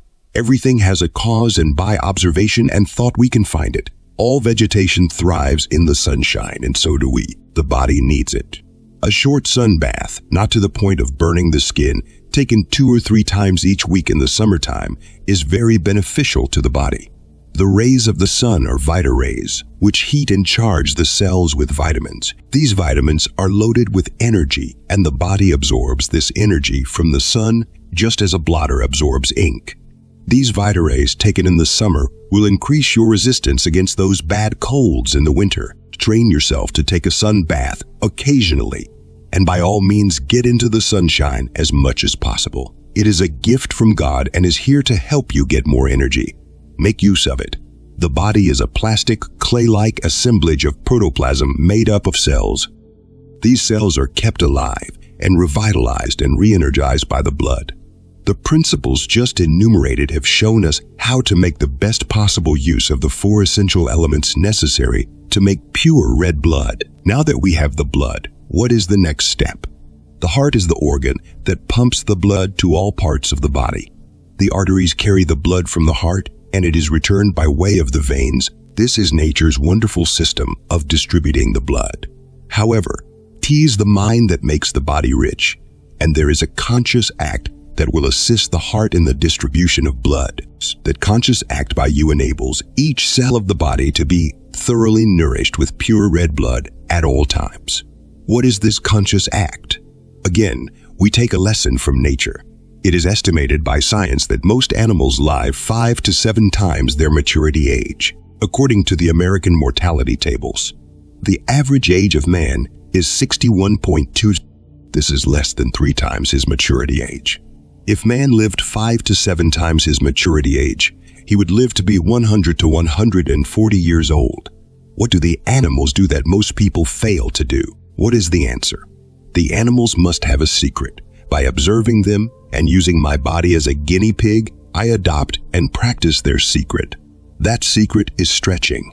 The animal follows his natural instinct. How often have you observed the cat arching its back, the horse swaying its back, the lion extending its body, and the dog spreading its paws? These body actions of animals are revealing something. They are setting an example. They are telling us to stretch our body. Stretching is the only form of exercise that animals adhere to strictly. Therefore, it must be the natural and reasonable exercise. Stretching is nothing more than conscious tension. It is tensing the muscles of the body by an act of thought. In my own experience, I have practiced all kinds of exercises, but I have come to the conclusion that stretching is the best and most natural of all. It is easy to do. No equipment of any kind is necessary. You can stretch consciously for about 10 to 20 seconds, and if you make it a practice to do this, you will increase your energy and pep. Make it a habit to stretch your arm muscles, leg muscles, back muscles, stomach muscles, hand muscles, neck muscles, shoulder muscles, and try to stretch every muscle in your body from head to toe. In doing this, also exercise your core. What does stretching or conscious tension do for the body? To stretch the muscles is to stretch the cells. To stretch the cells is to cause them to expand and break up, and this gives the pure blood a chance to flood and feed them. This helps to drive out all toxins, acids, poisons, or other impurities. When the cells are crying for blood, the body feels tired, and by stretching at intervals, you furnish the cells with nutrition, and this substitutes energy for tired. You will have more capacity to do things. In brief, it is giving the body a blood bath. If the cells of the body are not fed with blood, they dry up. This is very evident in people when they grow. The cells in their face begin to dry up for the lack of blood, and as the blood recedes, it is like the moving out of the tides, and what we see are wrinkles, dried up skins, and withered faces. This never happens when the cells of the face are properly nourished with blood through conscious tension. Science will discover one of these days that most malignant diseases are only an accumulation of toxins and poisons, starting a picnic on the most vulnerable group of cells. Stretching the muscles permits the blood to flood and to feed and cleanse the cells, and there is no opportunity for the vultures of impurities to start their picnic. To illustrate the value of stretching, drop a sponge in a pail of water. Watch the sponge absorb the water. Take the sponge in your hand, squeeze it out real tight. Now drop it in again. The same thing happens. This illustrates how the cells react to blood when you stretch the muscles. There is no particular way to stretch. Each individual can work this out to suit his own disposition, time, and convenience. The main thing is to do it. This is the way I do it. I take a deep gulp of air right in my mouth, all my lungs can hold. I tense the body, stretch all parts, raise the diaphragm, and press down. This throws blood to my head, face, shoulders, back, legs, abdomen, and neck. Then I exhale through the nose. This takes 15 seconds, and does it make you relax? Try it. Do this when you first get out of bed in the morning, and at least once every 2 or 3 hours during the day. The great value of it needs no proof. Do it, and it proves itself. If the bones crack, then you know you are stretching. Squeeze your hand real tight and watch how white it gets. The blood is squeezed out of it. Now relax and watch the blood flow back. That is what stretching does for your whole body. Another beneficial exercise I enjoy is walking. The average city block is about 150 yards. This is about 12 blocks to a mile. And when I walk 12 blocks, which takes about 15 or 20 minutes, I find that I have exercised my legs 1,760 times because there are 1,760 yards in a mile, and each step covers about 1 yard. By all means, train yourself to walk. It invigorates the body, stimulates the flow of blood, and provokes many brilliant ideas. Try it. Before concluding this chapter, I want to call attention to the rhythm of the body. All things in the universe, including the sun, stars, planets, moon, and earth, move in rhythm. If this were not so, it would be impossible to have harmony, and the universe would instantly go to pieces. Harmony establishes balance, and balance establishes harmony. Natural laws are inexorable. They never deviate and work with precision. Your watch is now ticking away to keep up with the sun. The astronomer sets his watch by the sun, but the sun never sets by the astronomer's watch. The heart beats in rhythm, and the blood flows in rhythm. Man did not make the heartbeat.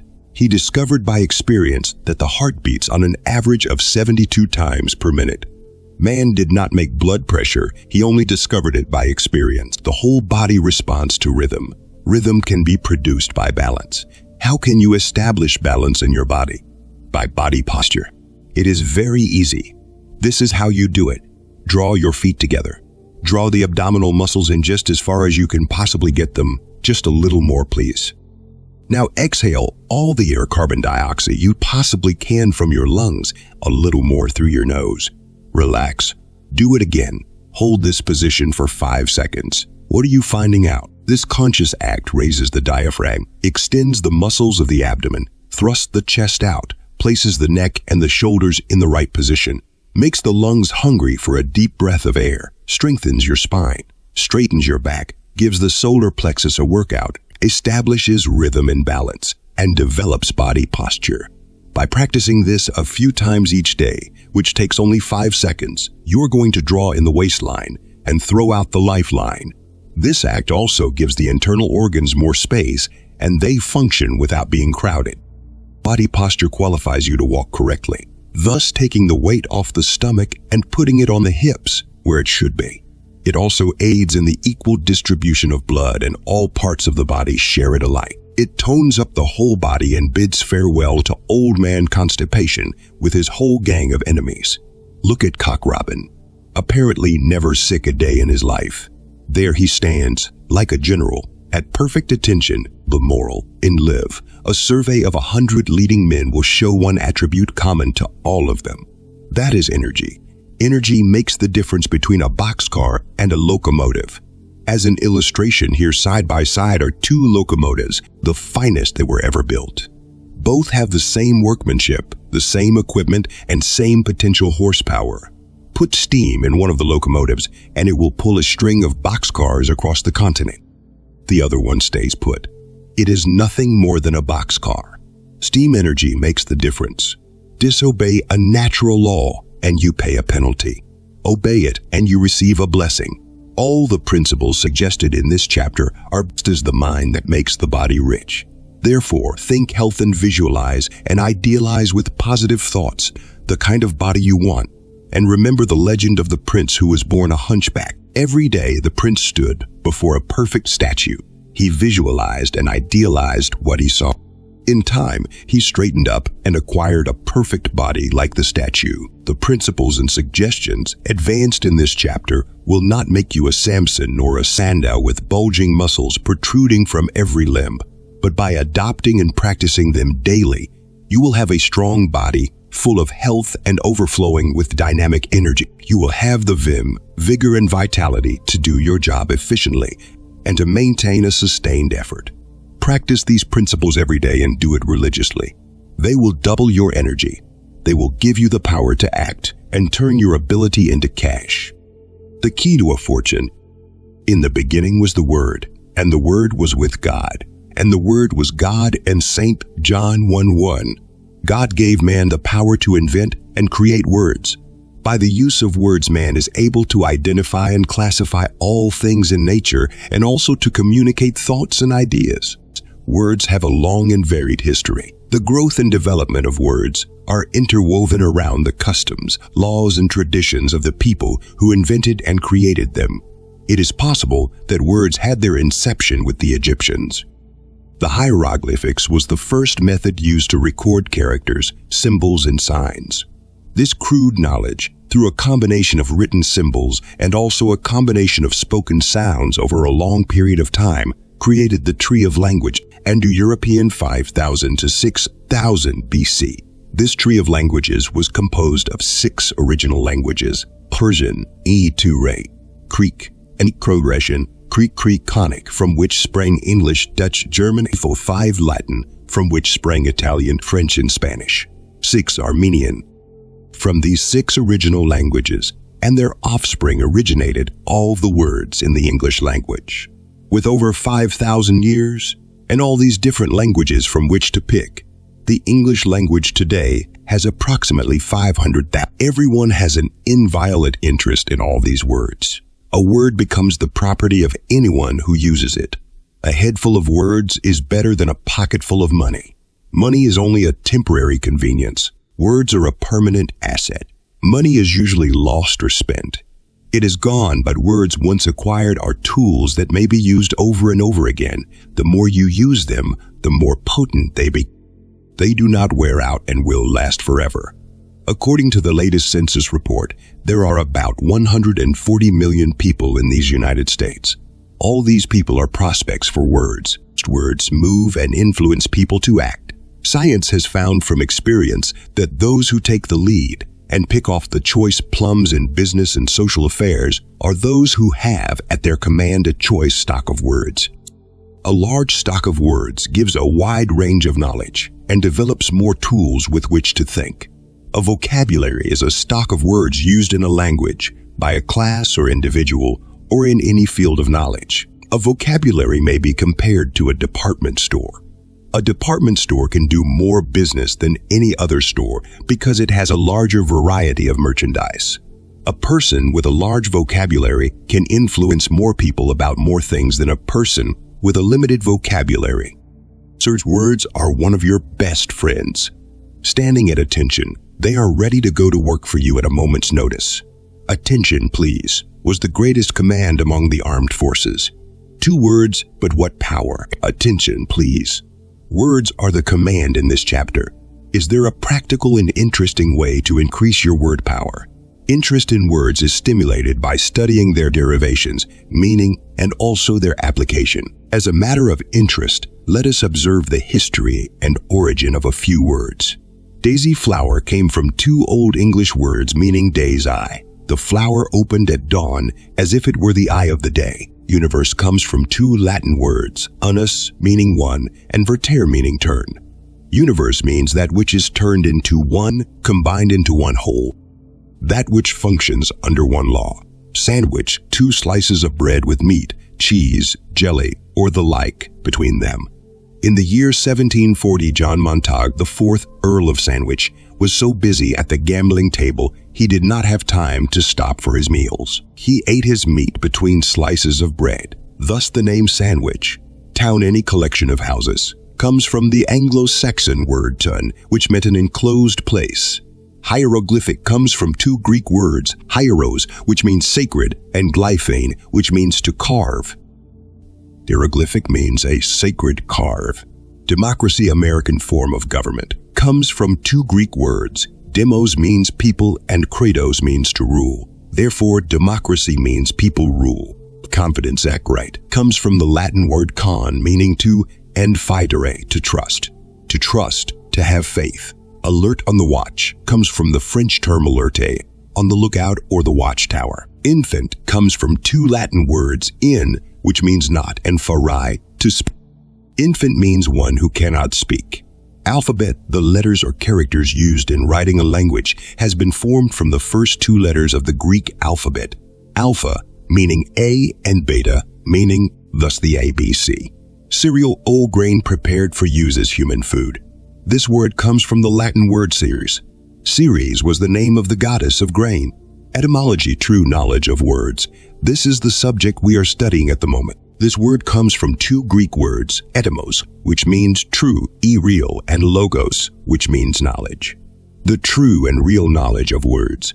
These 12 words illustrate the interest and fascination there are in studying and analyzing the history and derivation of words. All ideas, according to Professor James, the celebrated psychologist, are instantly associated with words.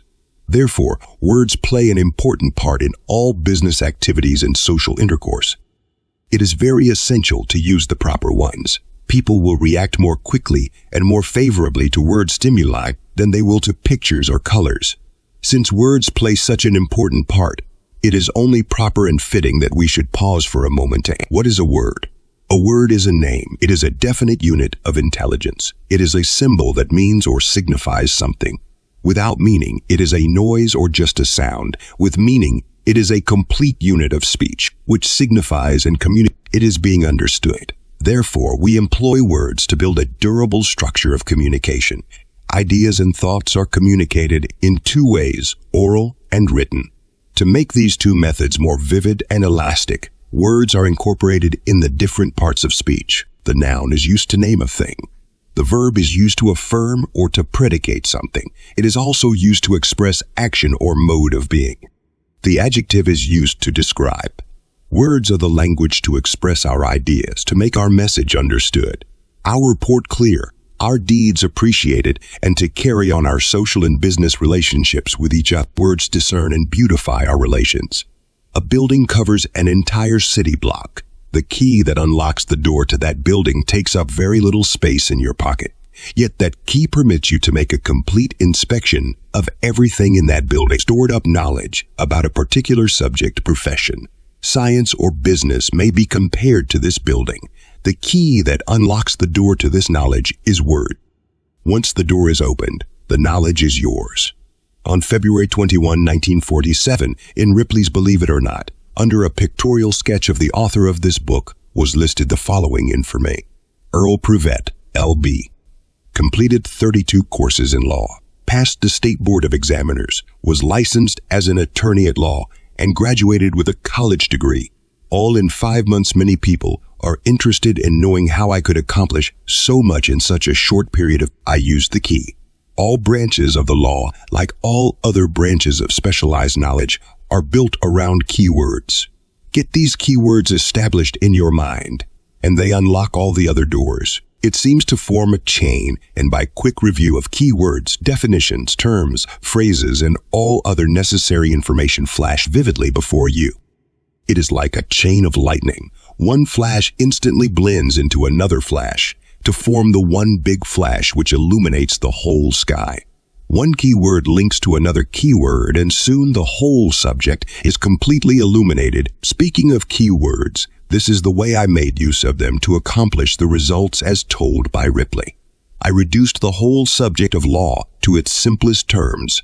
Common law is common sense, so I endeavored to apply common sense in making use of keywords. Law is a rule of action to establish and maintain order in private and public affairs. A violation of this rule in private affairs is cause for civil action. A violation of this rule in public affairs is cause for criminal. Keywords: private, public, civil, and criminal. All private affairs in law are based on one keyword: contract. Contract is an agreement between two or more persons based on a sufficient consideration to do or not to do a particular. It is the keyword to regulate all business relationships, dealing with tangibles or intangibles. It deals with individuals, partnerships, corporations, personal property, real property, wills, mortgages, insurance, assurance. A violation of the terms of a contract by either party constitutes a civil action. A violation of the rule of action in public affairs is a crime or an act or omission forbidden by law. Crime is expressed in misdemeanor, treason, murder, felony, and arson. These are key words in criminal law. A knowledge of these words enables you to understand the fundamental principles of the law pertaining to crime. In private affairs, contract is the key word in law. In public affairs, crime is the key word. The knowledge of law or any other subject depends on key words. To follow the simple clue of picking a key word will enable you to master any subject and to put it at your command. As an insurance broker, one try to know the full meaning of every word connected with my business. Does it pay? Listen to this story. I was talking to a man whom I had never seen over the telephone about insurance. He asked me the difference between insurance and assurance. This is what I told him. Insurance is the act ops insuring, whereby one party undertakes to indemnify or guarantee another against loss by a contingent event. A fire insurance policy is based on a contingent event, one which may not occur. In fact, a fire insurance policy may be in force forever and never be a claim. Assurance is the act of assuring, whereby one party undertakes to indemnify or guarantee another against loss of life, which is based not on a contingent event, but on an event that is certain. All life insurance policies are really life assurance policies. If kept in force long enough, they become a claim, either as an endowment when the proceeds are paid to the assured in cash or as a death claim when the proceeds are paid to a beneficiary. Therefore, all fire policies are insurance that depend on a contingency for fulfillment, and all life policies are assurance, predicated on a certainty that must happen. The man was so well pleased with this simple explanation that the commission for the business he gave me amounted to over $1,000. Free stage in 100 words. $1,000. Does it pay to know your words? Every digit in mathematics has its place. Any one out of place means a mistake. As an example, plus 13 is not 21, it is 25. Substituting the 5 for the 1 corrects the mistake. Every note in music has its place. It is the correct combination of notes that produces harmony. Any note out of place causes a discord. As digits speak in mathematics, as notes speak in music, so words speak in dealing with. A lot of words thrown together may be only a noise, while if placed in the proper combination and spoken with the right pitch and tempo, they become notes and tones of power and influence. The carpenter, the mason, and the engineer must keep a close watch over the tools and instruments they use. It is these that enable them to build durable structures and to do the job well. In dealing with people, you must check up on the words you put in action. The words that you use are the tools that persuade people to act. It is very essential to get the real meaning and true significance into each word. Every little movement has a meaning all of its own. So does every little word. Words must be of such nature as to carry the real meaning to others. People must understand what each word refers to, and when you get this meaning over, there is a meeting of minds. There is an understanding and an agreement. This instantly establishes confidence and makes it possible for you to present ideas and thoughts. Get people to agree on things to which your words refer, and they will act. Science estimates that people will respond to word stimuli within 1 to 2/10 of a second. You can prove this by making some harsh or cutting remark to a person and see his face instantly turn red. Harsh words offend the ear and cut to the quick. In writing or speaking, by all means avoid harsh and bitter words. They sting with the tongue of an adder. You can slap a person down with your fist, he will arise and be your friend. But cut him with a harsh word, and he is an enemy for life. Words cut deeper than a sword, and their wound is incurable. Man could make things long before he invented words to describe them. He could make signs and talk long before he could write. His primitive nature will respond more quickly to spoken words than to the written word, which represents his cultural training. Words spoken are sound signals, and a means of getting the quickest reaction and, in many cases, the best response. Pay strict attention to your spoken words. As Dickens so aptly saith, a word in earnest is as good as disputes, and sometimes heated arguments may instantly be allayed by consulting the dictionary. At our house, we have 1 or 2 dictionaries always at hand. In the case of a word in dispute, as to derivation, meaning usage or correct pronunciation, the dictionary is immediately consulted and everyone is satisfied. The dictionary habit is a good one to cultivate, and many useful words may be added to your vocabulary by using it. Beware of using big words and technical phrases. Verbal ghosts and highfalutin talk may sound good, but they do not mean anything to people. To direct the thoughts and actions of people successfully, you must use plain, simple words that they can understand. Late Will Rogers once said, "I'm just a plain old cowhand from Oklahoma, trying to get along. And as long as I remain a plain old cowhand, I will get along and be able to eat." There is a great lesson in this for everyone, especially when words are used. As long as you present your thoughts and ideas in a sincere, plain, old-fashioned way, the results will speak for themselves. Certain words, according to psychologists, produce an emotional reaction in most people. The word lemon makes your mouth water. Roast beef creates a gastric juice and makes you feel hungry for a minute. Some words cause your hair to stand on end. Some cause your heart to beat faster. Therefore, words are a very potent influence on people, and by speaking the right word, you can always get people to say yes. Napoleon had generals who were a foot taller than himself, yet they obeyed him. These generals did not dread Napoleon's physique. It was the words he used that made these generals move and caused thousands of people to follow him. Men can be subdued or led to victory by words. We all know the story of Ali Baba when he stood before the cave and spoke the magic words open, sesame, and the door opened, and lo, untold wealth and riches were available to him. The sale of any merchandise, service, or proposition depends largely on the words used by the salesman. The salesman who uses the most colorful words with the most feeling and meaning is the one who usually leads the sales force. Using the right word for the right occasion is no trick. It is an art anyone can develop by studying the meaning of words and their application. Speak and write in words that others may understand. In dealing with people, study and analyze the words you use. Catalog a few key words. Around these, build your conversation and write your letters. Of course, you can vary them with the occasion. Say the words aloud, pronounce them correctly, and try not to use dull words, flat words, or words with no feeling. Speak to someone about the words which you may think are doubtful, and endeavor to find out if what you are saying is being understood the way you want it to be understood. The words that signify meaning and words that sparkle with meaning are the words you want to use. Words that simplify things and simplify the utility of them are the correct words to employ. Use little words with hooks that catch the attention. Use apt words, and they will nail your message to the minds of people. The application of words starts with an idea in your mind. The words you use are the tools to get that idea over.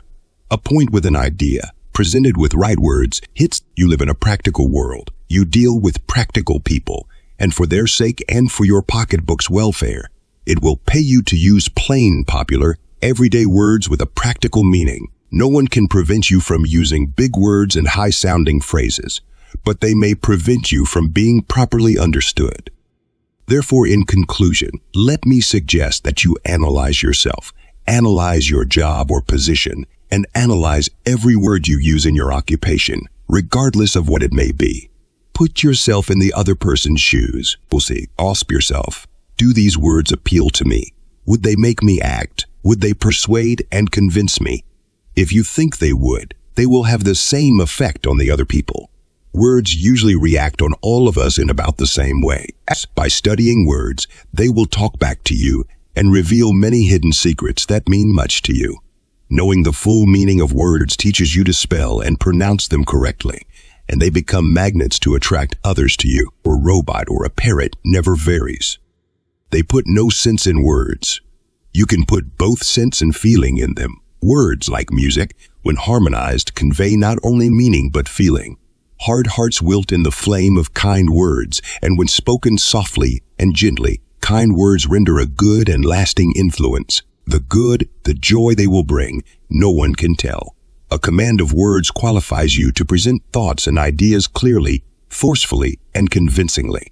They are the tools you use every day to promote business, create plans, and establish social. The correct words qualify you to do this with efficiency, grace, ease, and charm. Use the key to a fortune and help yourself.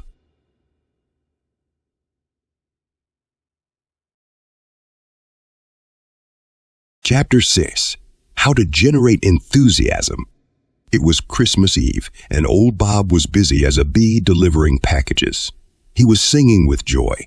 At midnight, someone asked old Bob why he was so happy and working so late. His answer was, "I don't want to disappoint any children." Old Bob had enthusiasm. What is enthusiasm? Enthusiasm comes from two Greek words, en, which means in, and theos, which means God, in God.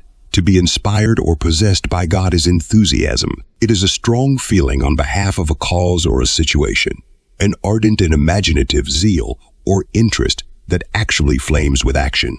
Victor Hugo, Sec. Enthusiasm is the fever of reason.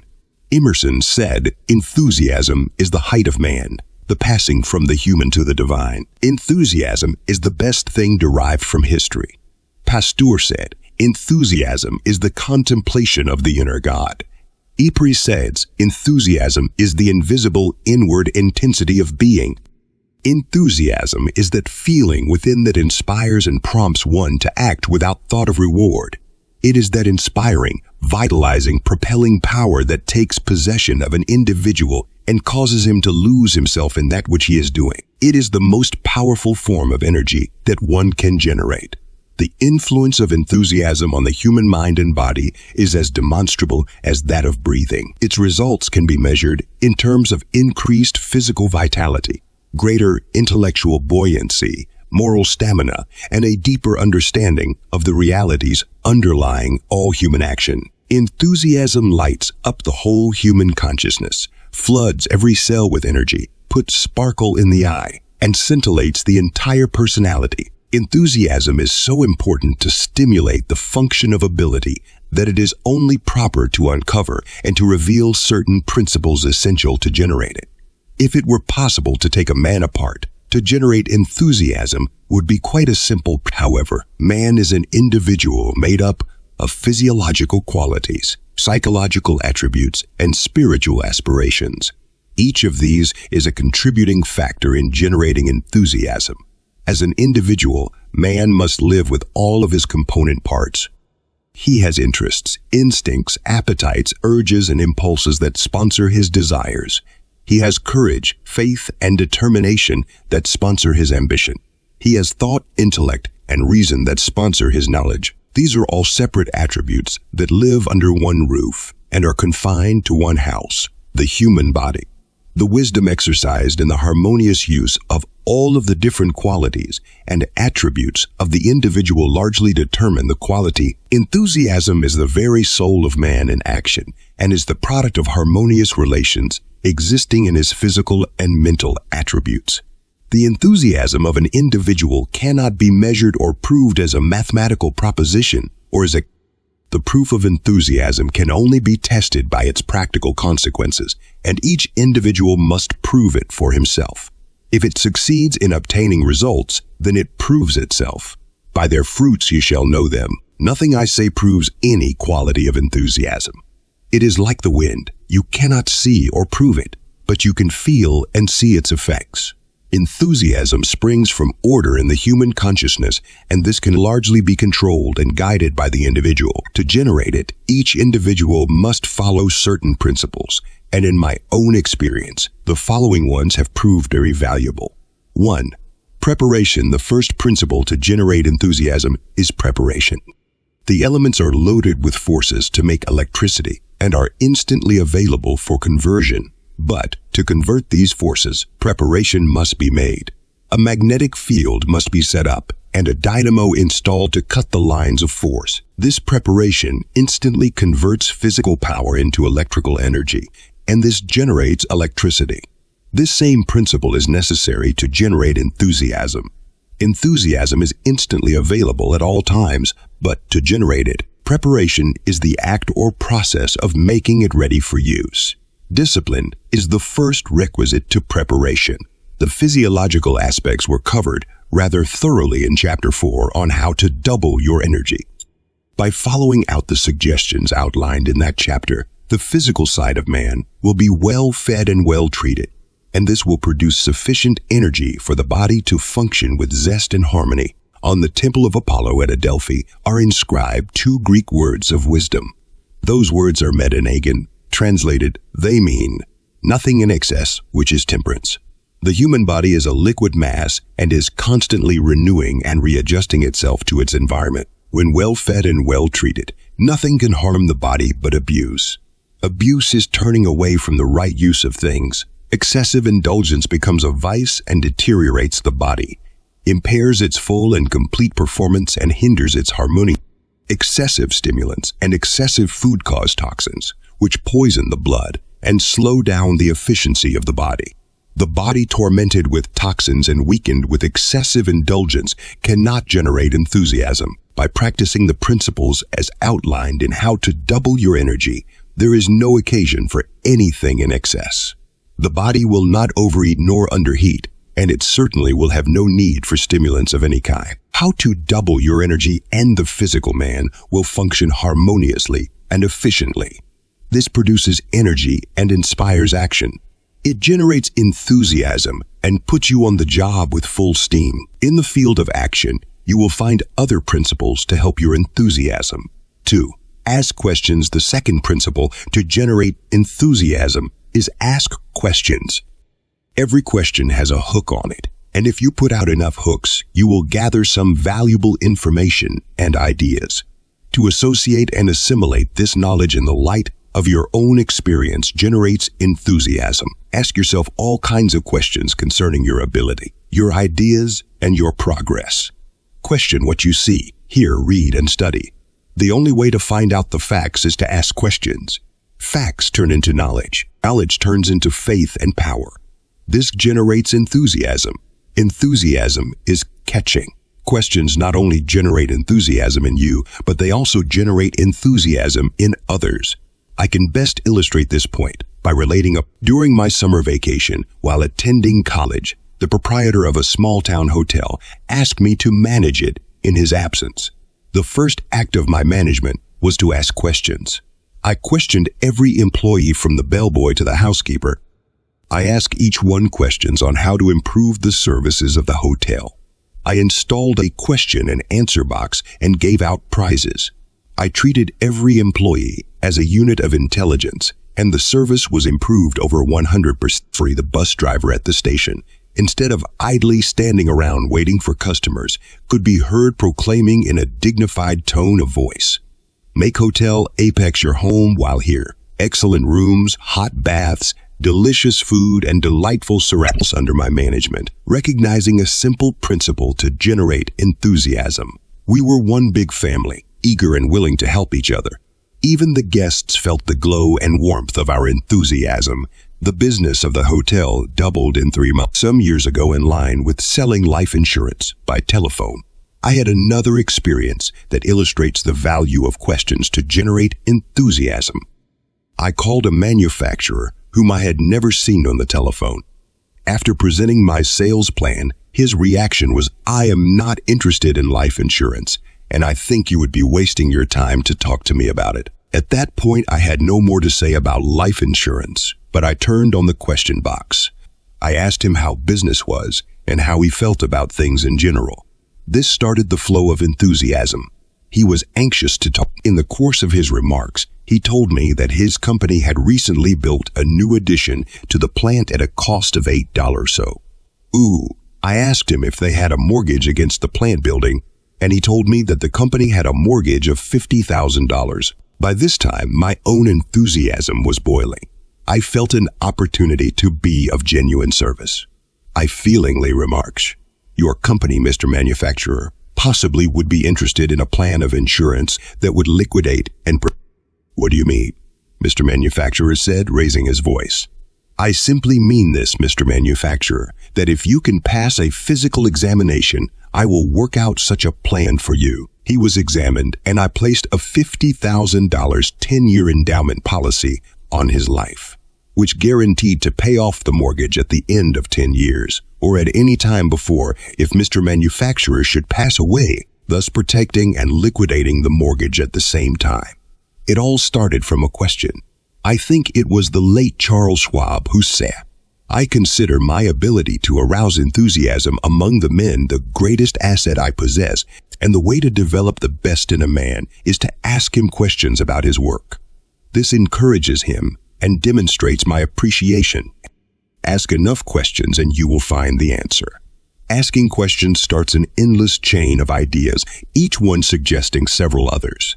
Most inventions and improvements are the result of questions. Someone wanted to know the answer. Charles F. Kettering, Vice President of General Motors, by asking questions, generated enthusiasm to produce a paint that would dry on an automobile in 1 day instead of 17 days, thus increasing production from 2,000 to 15,000 cars per day. I have always questioned my ability, my progress, my process of reasoning, and it has been one of the greatest forces to generate enthusiasm for improvement. It is a practical means of self-analysis, taking things apart without disturbing their present status, and affords an excellent means to perfect those things.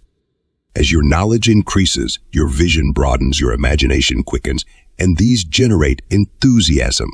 As Rudyard Kipling said, "I keep 6 honest servingmen, they taught me all I knew.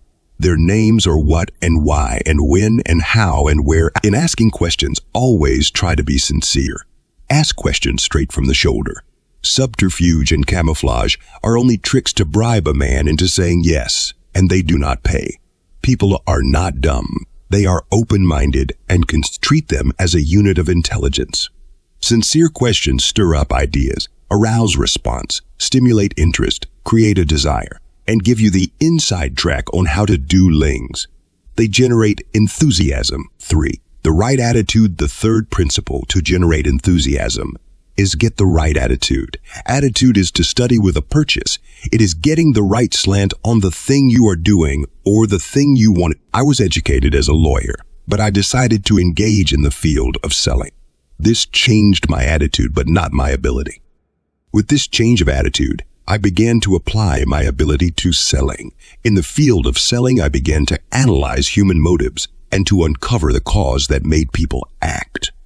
Selling took on a new meaning. I discovered that it was a definite science combined with a practical art. Science taught me what to do and art taught me how to do it.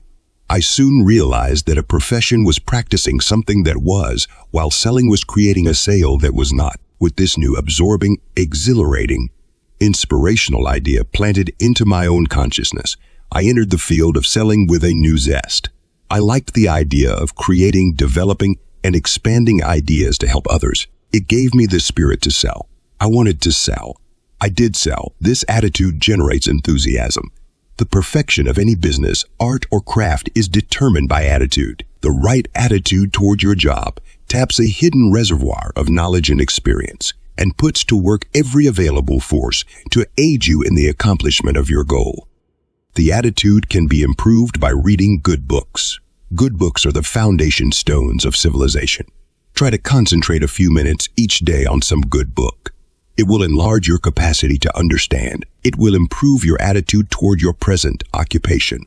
It will inspire you to love your present work. It will generate enthusiasm. Speaking of studies to help improve your attitude, read this from Bacon's essay on studies. Studies serve for delight, for ornament, and for ability. Their chief use for delight is in privateness and retiring, for ornament is in discourse, and for ability is the judgment and disposition of business. Read not to contradict and confute, but to weigh and consider. Reading maketh a full man, conference a ready man, and writing an exact man, and therefore if a man write little, he had need have a great memory.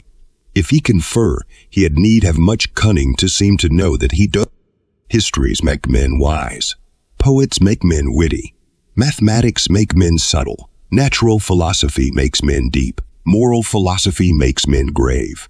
Logic and rhetoric make men able to contend. Nay, there is no problem, no condition, no impediment of the wit, but may be wrought by fit studies. 4. Pulling together. The fourth principle to generate enthusiasm. Pull together. Do not segregate. Do not hibernate. Do not procrastinate. Do not hesitate. But by all means integrate. Pull yourself together. Hold a magnifying glass in the sun and see how quickly the rays will burn a hole in paper. Concentration of the rays is the answer. To do any job well requires concentration of thought. Concentrate and pay strict attention to what you are doing. A complete integration of your mental attributes produces equilibrium, balance, and poise. They give you the power to perform with efficiency. The ability is synchronized into a complete orchestration, and the job is done with pleasure. Peeling potatoes, shelling peas, picking blackberries, mowing the lawn, plowing the field, digging a ditch, making biscuit, driving an automobile, selling by telephone, running corporations, analyzing accounts, auditing books, reading books, pleading a case, preaching a sermon, presenting a plan, writing a book, or doing anything else can be done efficiently by conscious attention. Every occupation has interest. Put yourself into it. Pull together. The satisfaction of a job well done generates enthusiasm. The other evening, the cook was out. A friend came to call about dinner time. I love to cook. She loves to eat. The subject ops hot biscuits was mentioned. A couple of minutes later, she said, I thought we were going to have hot biscuits. I told her the biscuits were in the oven baking. She could not believe that I had made hot biscuits so quickly. Strict attention to the job will make biscuits or do anything else. Occasionally, I conduct a sales clinic here at the Bellevue Stratford Hotel in Philadelphia. Men come to these sales clinics from all over the country, even as far west as California. They do not come to see me, but to share the ideas revealed through me. At the last sales clinic, I started to reveal ideas at 8 o'clock in the evening, and at 11:30 o'clock the clinic adjourned. No one seemed tired, and most of those present said that it seemed only a very short while. The secret of this performance was enthusiasm. It was a complete integration of ideas harmoniously expressed and received by all present. There seemed to exist a complete synchronization of ideas. It would be impossible for me to interest a group of people for 3.5 hours unless there existed a concord of harmonious thought, engendered by enthusiasm. Concentrate and pull your forces together. It turns work into a hobby. Laziness, indolence, indifference, and stupidity give way to alertness, earnestness, activity, and efficiency. Inject yourself into the job. Lose yourself in what you are doing, and you will not be conscious of time or effort. Apparently, this is what happened to me at the last sales clinic. I was conscious of neither time nor effort. I like to think of enthusiasm as the Spirit of God taking over, blending everything into a kindred feeling of understanding. It generates enthusiasm. 5. Look in the fifth principle to generate enthusiasm. Look for the fragments of what man might be. Man is inclined to contemplate himself through glasses colored by doctrines, creeds, beliefs, superstitions, and illusions. Some of these old shibboleths exert a mighty influence and are inclined to hold man in subjection. Internalize these things and take the best parts of them for your own enlightenment. Do not be a slave to any of them. Throw all excess baggage overboard. Break any chains that hold you. Endeavor to get a true picture of yourself and evaluate and appraise yourself in the light of your own intelligence. You will realize your own completeness and your ability to perform. You take a cathartic now and then to purge you physically. Why not take a good dose of introspection now and then to purge you mentally? Look in on yourself and purge your consciousness of all impurities. They disrupt harmony and unity and hinder enthusiasm. A good mental purge enlarges your horizon and affords you an opportunity to utilize your knowledge and power. It helps you to get rid of frustration, discord, and you get the full power of your ability. Look in every now and then. Look at yourself and your acts in the light of reason. It is there to guide and direct you. By looking in, you will find the inner man, the mastermind and the source of enthusiasm. Remember that reason is the seat of judgment and gives you absolute dominion over your thoughts. Use it and you generate enthusiasm. 6. Clear conception. The sixth principle to generate enthusiasm is get a clear conception. Conception comes from the Latin words con and capere, which mean to seize or take.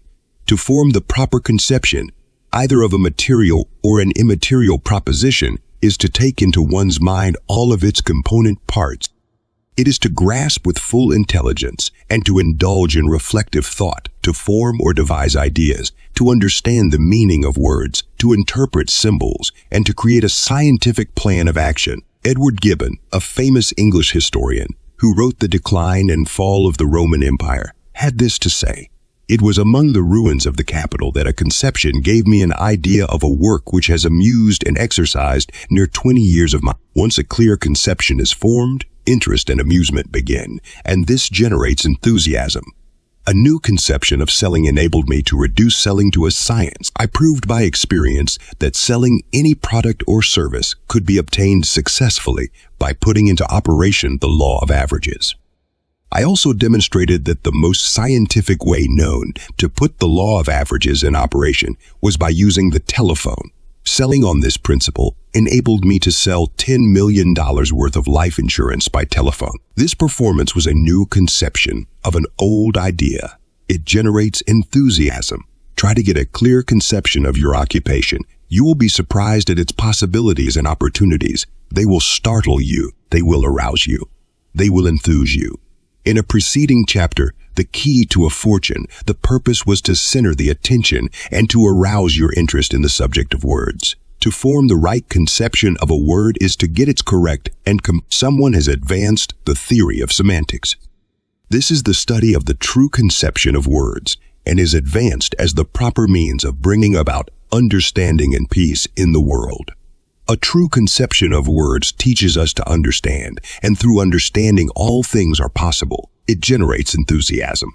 7. Retrospection. The seventh principle to generate enthusiasm is retrospection. Retrospection comes from two Latin words. Retro means back, and speciere means to look. It is the act, power, or mood of recollecting the past. It is a review of experiences and the examination of past events. To look back in thought often inspires us to look forward with hope. A review of past performances enables us to check up on our experiences, to uncover our discrepancies, appraise our progress, overcome our faults, mend our ways, and repair our deficiencies.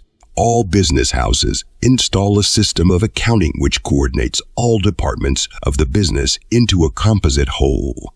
All transactions are minutely detailed and recorded.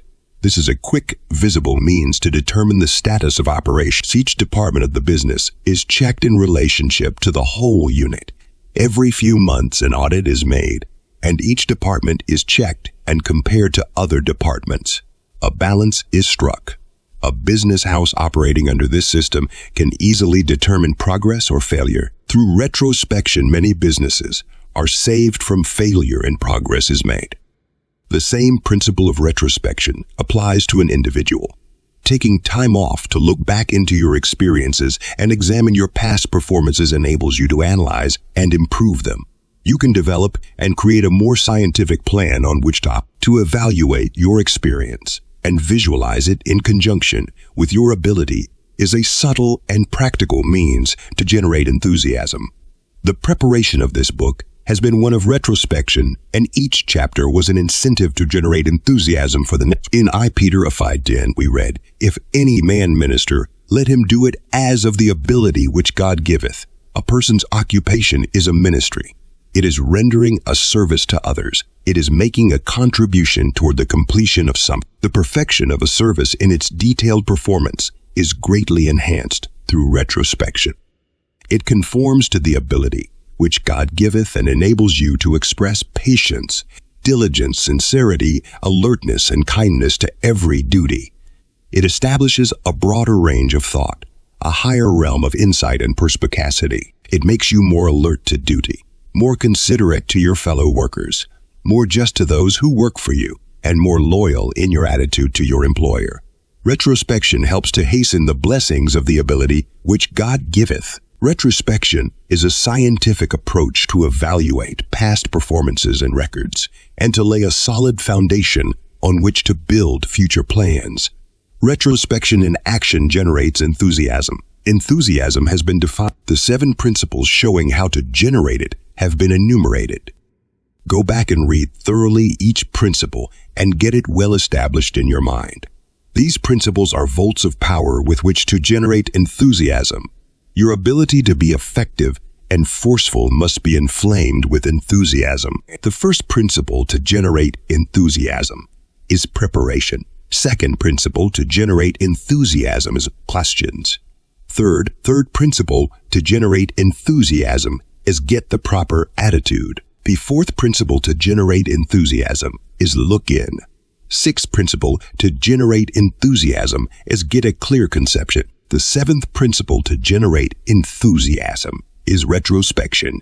It is not putting in hours, but putting yourself into the hours that wins promotion, earns more money, precipitates an increase in salary, and gets you ahead. Procrastination is the thief of time. Postponement and indecision are largely owing to lack. Begin now to put the 7 principles into action to generate enthusiasm.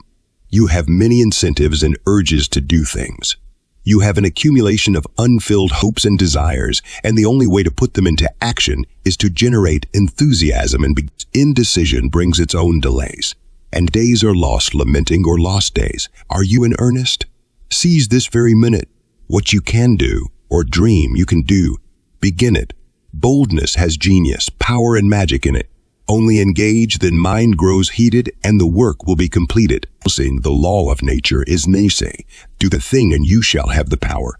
Therefore, whatever you want to do, begin it. Once you begin to generate enthusiasm, you will have all the vim, vigor, vitality, power, and force that you need to keep it up. Try it. You will get results. Your success and progress will not only be fascinating and stimulating, but it will be beyond your own comprehension. Enthusiasm is one of your greatest assets. It is better than money, power, or influence. With enthusiasm, you become the master of these. Enthusiasm overcomes all prejudice and opposition and engulfs all obstacles. Combine enthusiasm with faith and initiative, and you can move mountains and achieve results unheard of. To generate electricity costs money and power companies. In fact, every precaution is used to conserve it. It is worth money, so is enthusiasm. Do not waste it. Remember Maiden again, nothing in excess. This applies to enthusiasm. Control, channel, and direct it with wisdom, judgment. Do not cast your pearls before swine. This is only another way of saying, do not waste your energy and enthusiasm on worthless things. Being the life of the party, the night before may make a wet blanket out of you the next day. Enthusiasm used with wisdom and discretion inspires confidence and makes people believe in you, work with you, and love. It will make what you are doing, or what you are selling, be it yourself or ideas, speak with dynamic authority and ring with the spirit of sincerity. It will turn your ability into cash. The fault, dear Brutus, is not in our stars but in ourselves, that we are underlings. The most interesting thing in the world, some years ago, I was instrumental in sending out a questionnaire to several hundred leading people throughout the country whose activities covered every phase of human endeavor. What do you consider the most interesting thing in the world? The answers received were as different as they were interesting. Some said life, some said love, some said nature, some said religion, some said art, some said sculpture, some said education, some said science, and some said one thing and some said another. All were right in a way. The most interesting thing in the world is you. It is only proper and fitting to pause a moment and appraise you by giving a few estimations that may inspire you to greater achievement. Seldom do you appreciate what you are or what you are capable of doing. It must come from some outside source. You take yourself too much as a matter of fact. You have not taken time to take stock of yourself, to analyze your capacities, to realize fully your strength and power, and really to discover what a wonderful creature you are, nor to uncover the latent forces and abilities you possess. You forget that. Ye are the salt of the earth. Ye are the light of the world. You forget that you are the most wonderful thing that God ever created. You fail to remember that mind and its ideas have dominion over the earth and all things in it, making you the master. You must be reminded that it is you who can think, who can comprehend, who can coordinate, who can analyze and visualize, who can imagine and dramatize and see a completed thing from the blueprint. You merely take as a matter of course that it is you who invent, discover, and build the marvelous things around you. It is you who harnesses the forces of nature and turns those forces into light, power, and heat to make the world comfortable. It is you who can mix ideas with natural resources and turn them into economic values. It is you who have the faith, the vision, the determination, and the courage to turn your ability into cash, and to plant ideas that will not only enrich your life, but also that will make America a better nation, a better place in which to live. You lose sight of yourself through the mass of things you create. You get lost among your own things. You must come out in the open and make yourself known. There is an old Hindu legend that at one time all men on earth were gods. Man sinned, abused his privilege, and destroyed his right to enjoy his divine heritage. The Brahma god, the god of all gods, decided to remove the godhead from man. He was very much puzzled as to what to do with it. He wanted to hide it where man himself would be unable to find it. Rather than assume this great responsibility, the Brahma god decided to call a meeting of all the other gods to help him decide where to hide man's godhead. The God of Isaac, God of Jacob, God of Abraham, God of truth, God of spirit, God of soul, God of love, God of principle, God of peace, God of wisdom, and all the other gods met in a great conclave to make this decision. The Brahma god asked for suggestions. One god suggested that the godhead be removed from man and placed on the highest mountain peak. The Brahma god said, "No, do not hide it there. Man will climb the mountains and he will scan its highest peaks." Another god suggested that the godhead be buried down deep in the ground. The Brahma god said, "No, do not hide it in the ground. Man will dig in the ground searching for gold, silver, and other precious metals, and there he will find it. Another god suggested that they sink it in the deepest part of the ocean. The Brahma god said, "No, do not hide it in the bottom of the ocean. Man will dive and search out the bottom of the seas, and there he will find it." The god of wisdom said, "And then let us hide the Godhead down in man himself." Yes, the Brahma god said, "We will hide it there, because man will never think to look for it within himself." So the Godhead has been hidden in man ever since. It is still there. Most men are constantly digging, climbing, searching, looking for it everywhere but the right place. They are trying to find it from without. Turn within, and there you will find your Godhead. The moment you find it, you will come to a conscious realization of this great creative force. That great force, that untapped power, that dynamic something, that unconquerable soul within you is yearning for expression. It is asking for recognition. It is begging for an opportunity to lift you up and aid you to greater achievements. This great creative force within you is an imprisoned giant which, when unleashed, can carry you on to a success undreamed of. "The smartest man in the world is the man inside you," said Dr. Frank Crane. By that other man inside you, I mean that other man within each one of us that does most of the things we give ourselves credit for doing. The Boer farmer sold his farm at Kimberley, South Africa, because he could not make a living on it. That farm today is the site of the Kimberley Diamond Mines, one of the richest spots on the face of the globe. Dr. Russell H. Conwell tells a similar story in Acres of Diamonds. The story is about a Pennsylvania farmer who sold his farm to join his brother who had struck oil in Canada. The new owner, in looking over the farm, found that where the cattle came to drink from a little creek, a heavy scum was washed down by the rains from the ground above. The scum was examined and found to contain oil. That farm turned into Oil City, Pennsylvania, one of the richest oil centers in the world. You may be like one of these farmers. You may be looking for richer fields elsewhere when those riches are right within you, the most undeveloped field in this country. The richest mine that you will ever know anything about lies right under your hat, right above your collar. At this very moment, this great mine is waiting for you to develop it. What it will yield, what it will produce, nobody knows, not even you. You will never know the unlimited resources at your command until you begin to dig into them. By searching, you will discover hidden powers and latent abilities that you never thought existed. By digging, you will uncover droughts and ideas that will not only enrich your pocketbook, but also that will fill your life with a fuller and deeper appreciation. By sifting, you will see an infinite variety of opportunities. A new world with untold wealth will be revealed to you, things that you never dreamed of. You will have a fuller, richer, and more beautiful life. Huxley once wrote to Kingsley, "The most sacred day in a man's life is when he can believe in something." Faith is reason grown courageous. All progress and all science are the result of faith. You can have faith in some superstition. You can believe in luck. You can have confidence in some outside leadership. But the greatest faith is to believe in the great God within you. Know ye not that ye are the temple of God, and that the Spirit of God dwelleth it before he passed away. Someone asked the late Dr. Charles P. Steinmetz, the electrical wizard, in his opinion, what branch of science would make the most progress in the next 25 years. He shrugged his shoulders, knitted his brow, put his hand on his head and thought for several minutes, then, like a flash, replied, "Spiritual realization." When man comes to a conscious, vital realization of those great spiritual forces within himself and begins to use those forces in science, in business, and in life, his progress in the future will be unparalleled. It was drawing on this great creative force, this great invisible spirit within that turned John D. Rockefeller from a hollow-chested bookkeeper into the richest man in the world. It was this force that turned Andrew Carnegie from a $10 a week bobbin boy to the steel king of America. It was this same force that turned a puny corpse into the world's greatest general, Napoleon Bonaparte.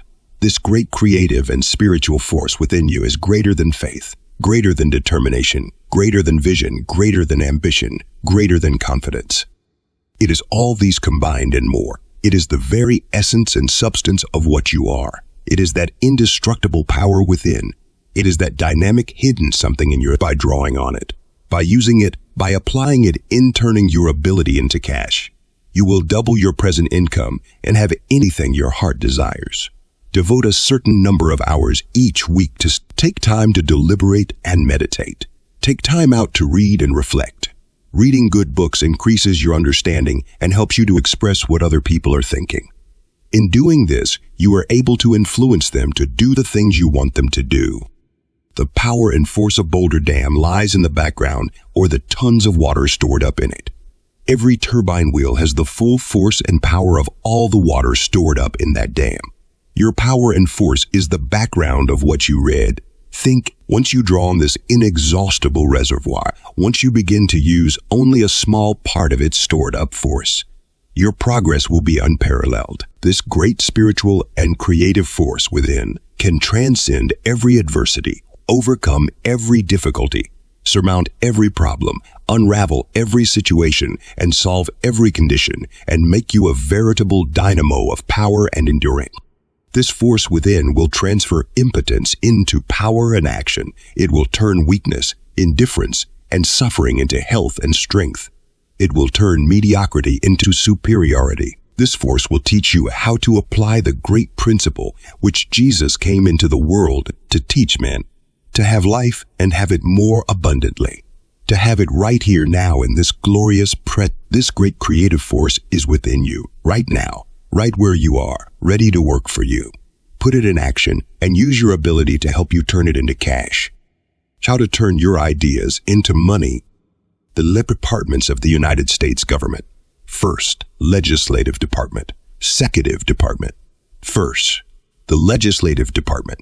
The function of this department is to prepare bills for legislation. After debate and consideration, the bills proposed are either passed upon or shelved. Those passed upon become laws. Second, the judicial department. The function of this department is to render judgment and to determine the validity of any law passed by the legislative department. Is the law in harmony with the Constitution? Does it conform? Does it meet a need? These are questions which the judicial department may ask concerning any law.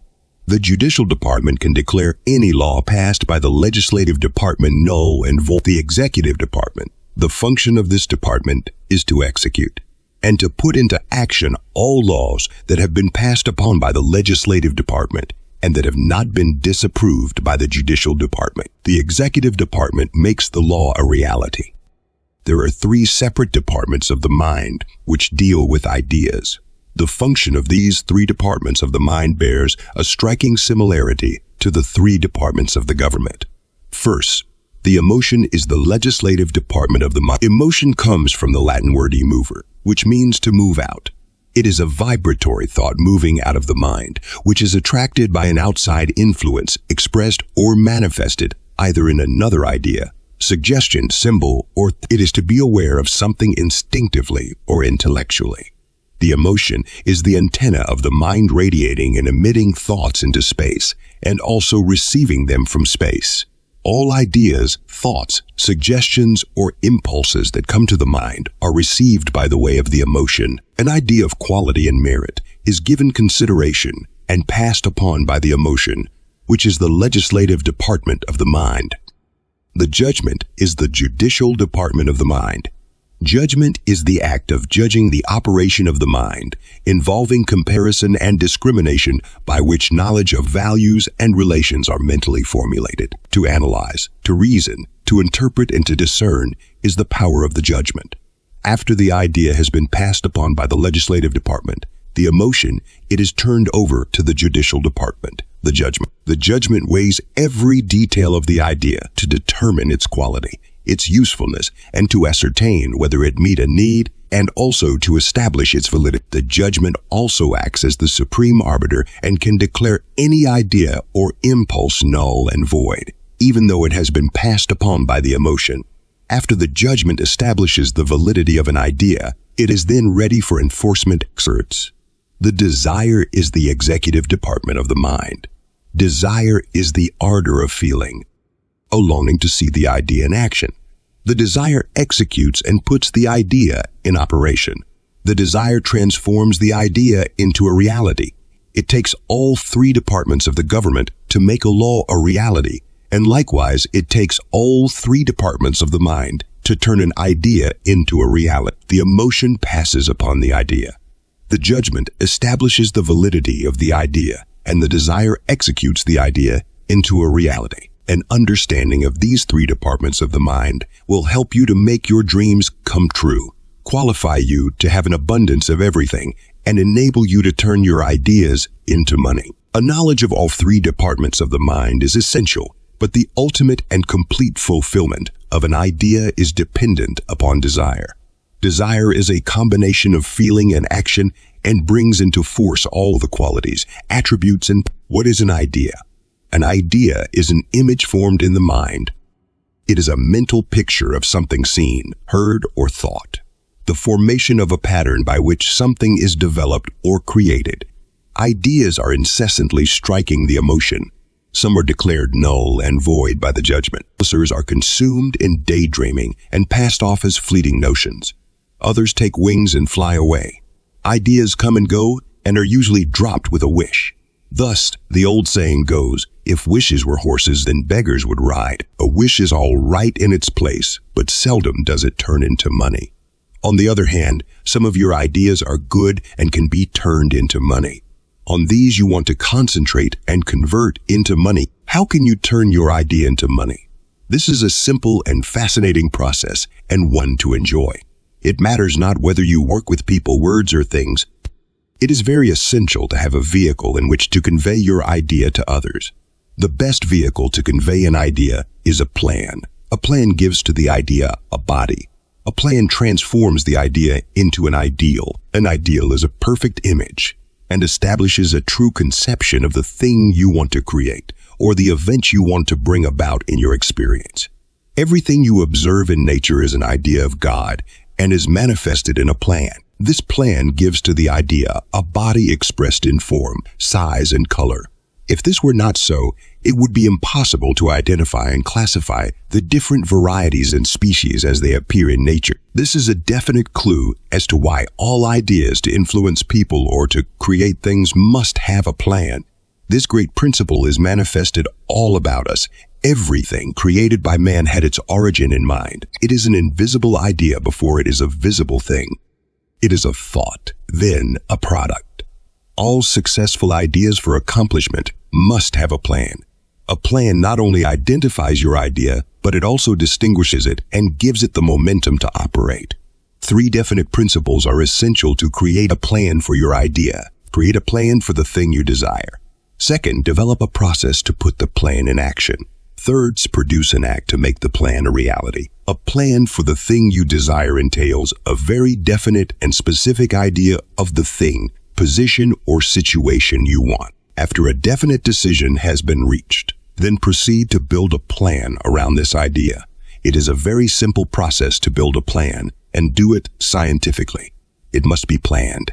A mass of material thrown together will not build up. Every brick, every plank, and every nail must have its place. The same is true in building a plan. Every word, every thought, and every sentence must have its place. A plan is organized knowledge for portraying the reasons why the thing or position desired should become a reality. It is the art of creating, in the mind of someone else, a belief in the idea you wish that person to accept. The most scientific way to build a plan is to get all your material together. Get all the facts and find out everything you can about the thing you desire. Get its history, background, economic relation, and the part it plays in life. Analyze these data, catalog them, classify them, organize them, define them, refine them, and take the best parts of them and translate them into your plan. Include in this plan anything that will improve business, anything that will contribute to the welfare of others, anything that will add peace of mind to people, anything that will enrich the happiness of others, or anything you can find that will help you to turn your idea into money. Present this plan in sequence, enumerate each point step by step, and try to use meaty words with a picture meaning. Speak or write your plan in concrete terms, not in abstract phrases.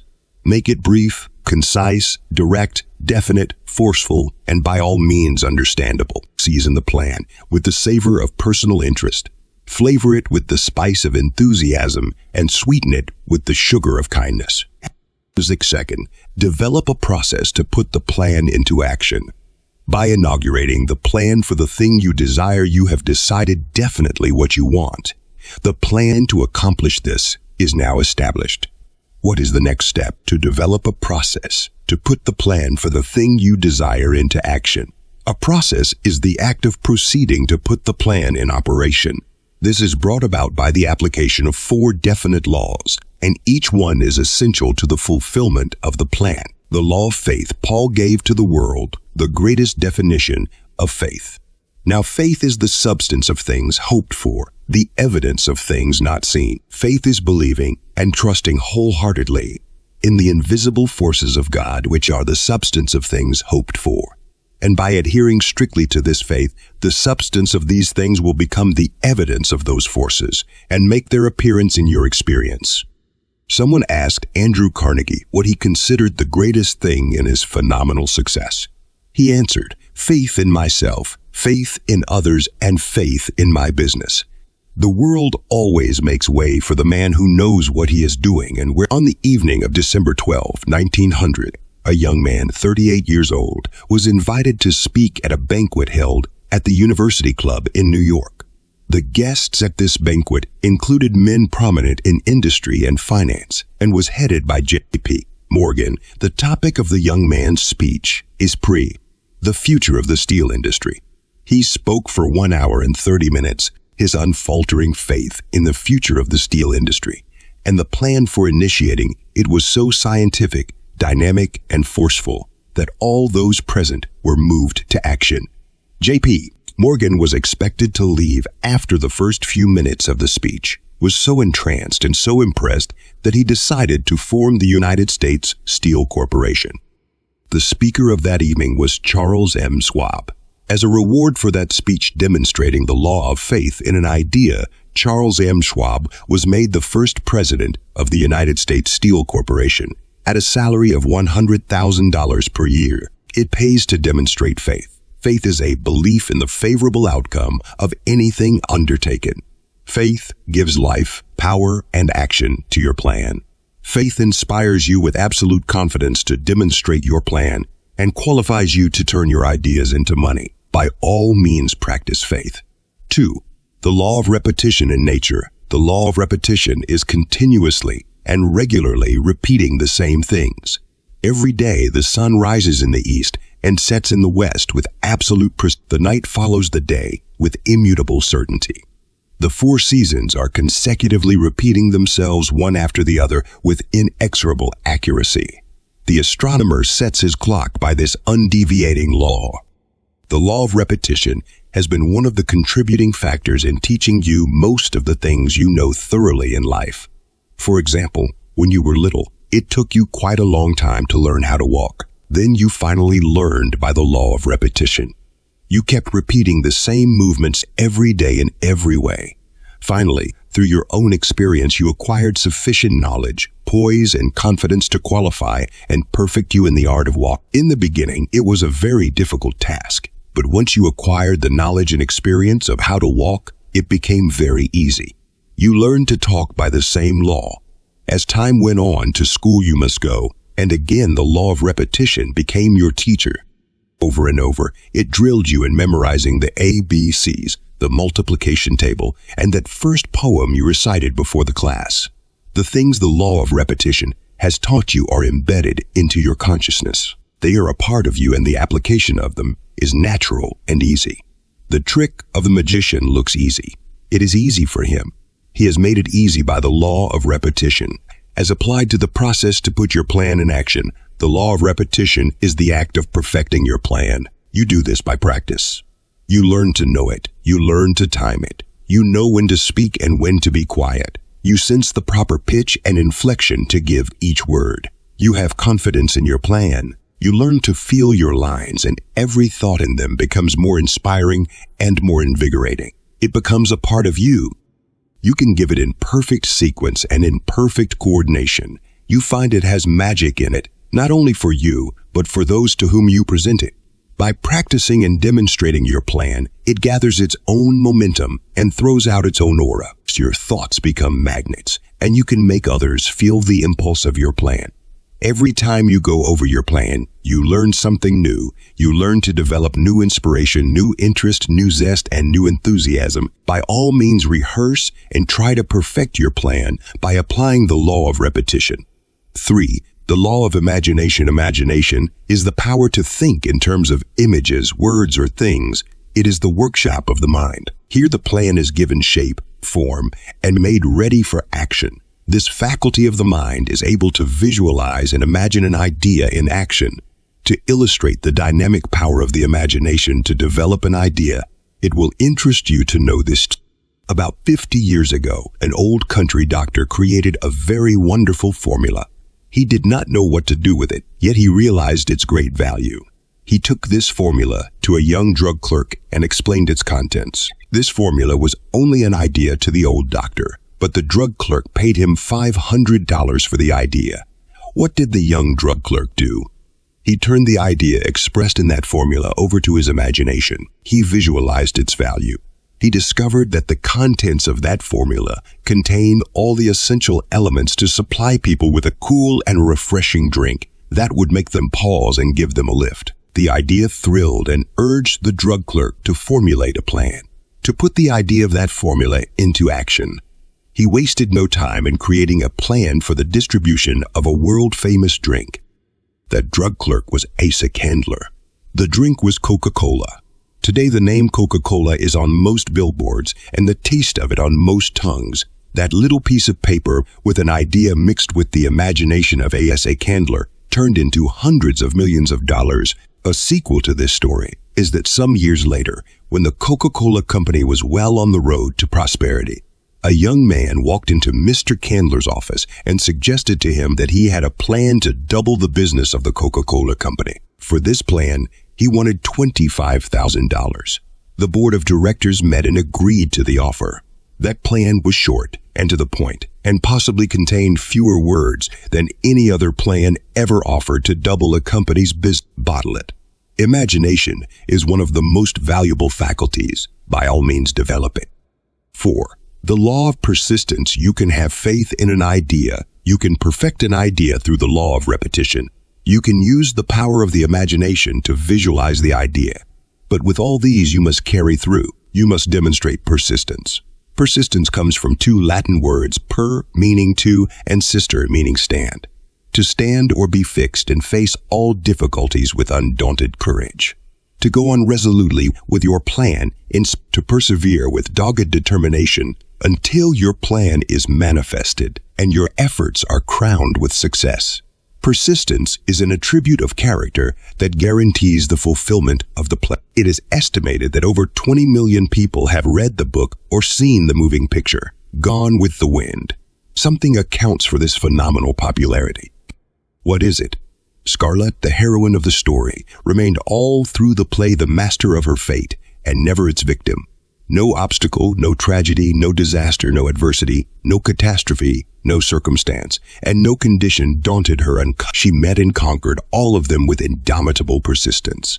A demonstration of the law of persistence enabled her to conquer fate and to crown her efforts with personal triumph. This demonstration was a challenge to others to emulate her. They were eager to find out how she did it. Each year at Wake Forest, where I went to college, Dr. Tom, the old colored janitor, was invited to address the student body and to offer his words of wisdom. Dr. Tom's great admonition was repeated year after year. It was, be sure you are right, and then be sure to go ahead. This is a vivid illustration of persistence.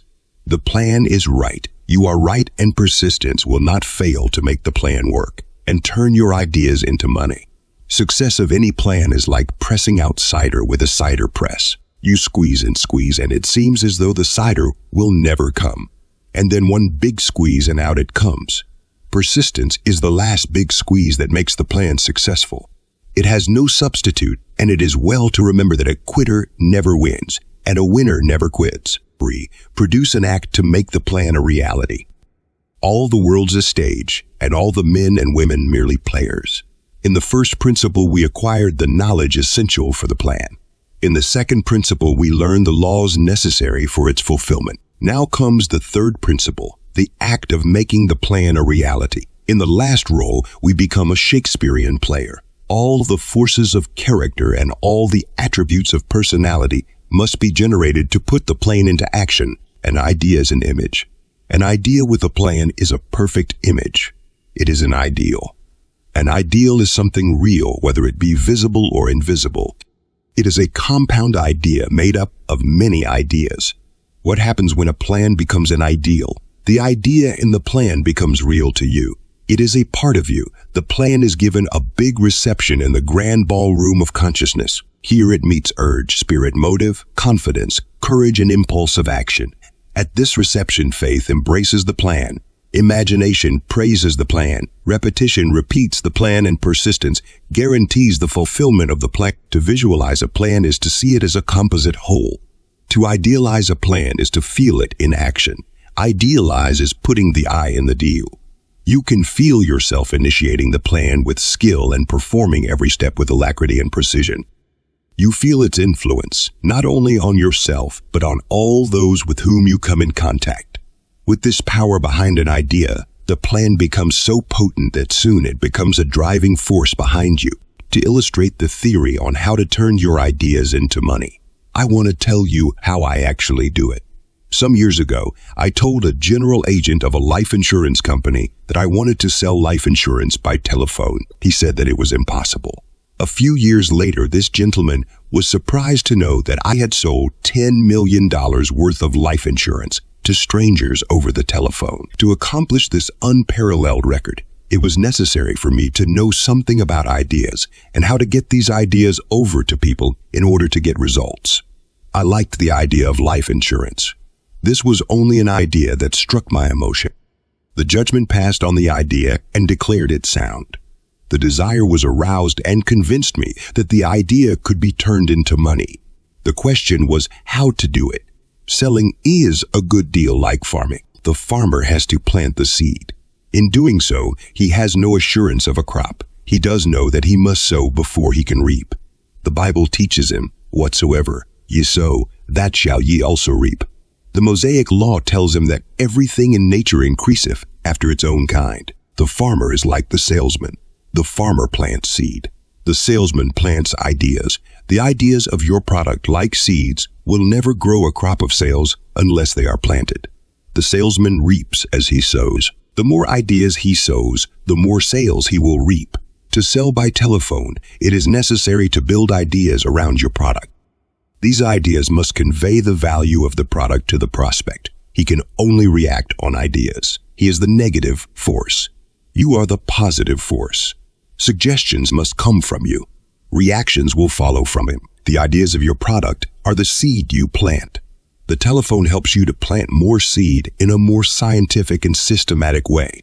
Therefore, I realized, in order to have a crop of life insurance sales, I must sow a crop of life insurance idea. I lost no time in building a sales plan around the idea of life insurance.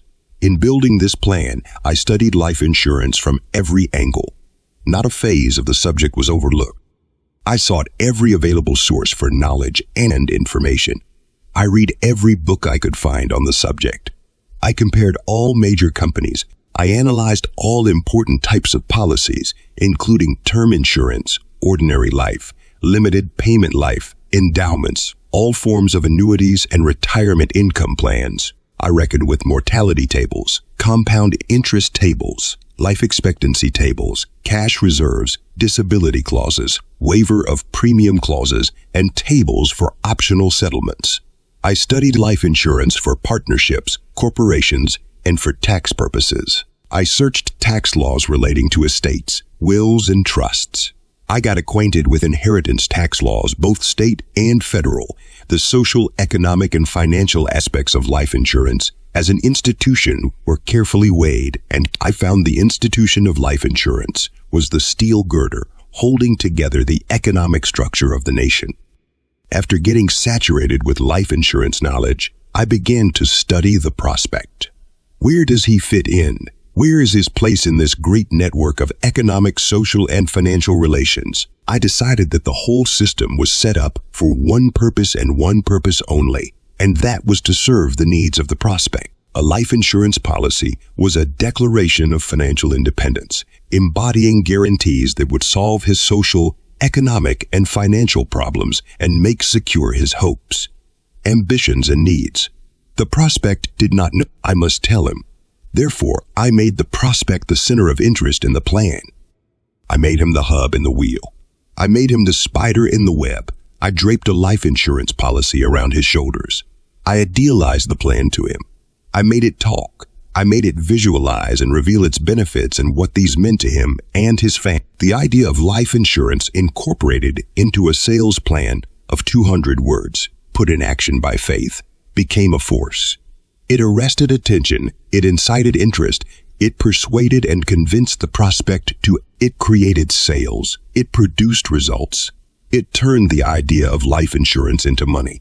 The sales plan I used is quoted verbatim in Chapter 3 under Law of Reason. Ideas are inexhaustible. They are limitless. Capture one, adopt it, create a body for it, and make a real child out of it. The child sometimes grows to be a giant. John D.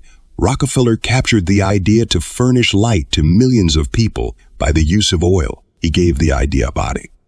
At first, it was a little tiny baby, but 25 years later, it was a billion-dollar giant. Adolph Oakes, the late publisher of the New York Times, captured the idea to present the news truthfully and impartially, and around this idea built one of the finest publications in the world. Henry Ford captured an idea of transportation. He gave the idea an automobile body, painted it black, and called it Model T, and turned it into a fortune of over $1 billion. Cyrus McCormick had an idea around this idea. He evolved a reaper to cut and bind the wheat, all in the same operation. The International Harvester Corporation was the result. Edison gave his idea a body, the phonograph, his master's voice. He certainly had no worries about where the next meal was coming from. All those who have made contributions in the form of services, inventions, discoveries, and science have given their idea either a body or a plan. An idea can mean nothing until it is incorporated into a plan or built into a dwelling house, an office building, a bed, a chair, a desk, a locomotive, an automobile, a steamboat, a Declaration of Independence, a democracy, a republic, and even a peace treaty are all ideas someone has given a body, or an idea to be of service must be incorporated into a means of conveyance.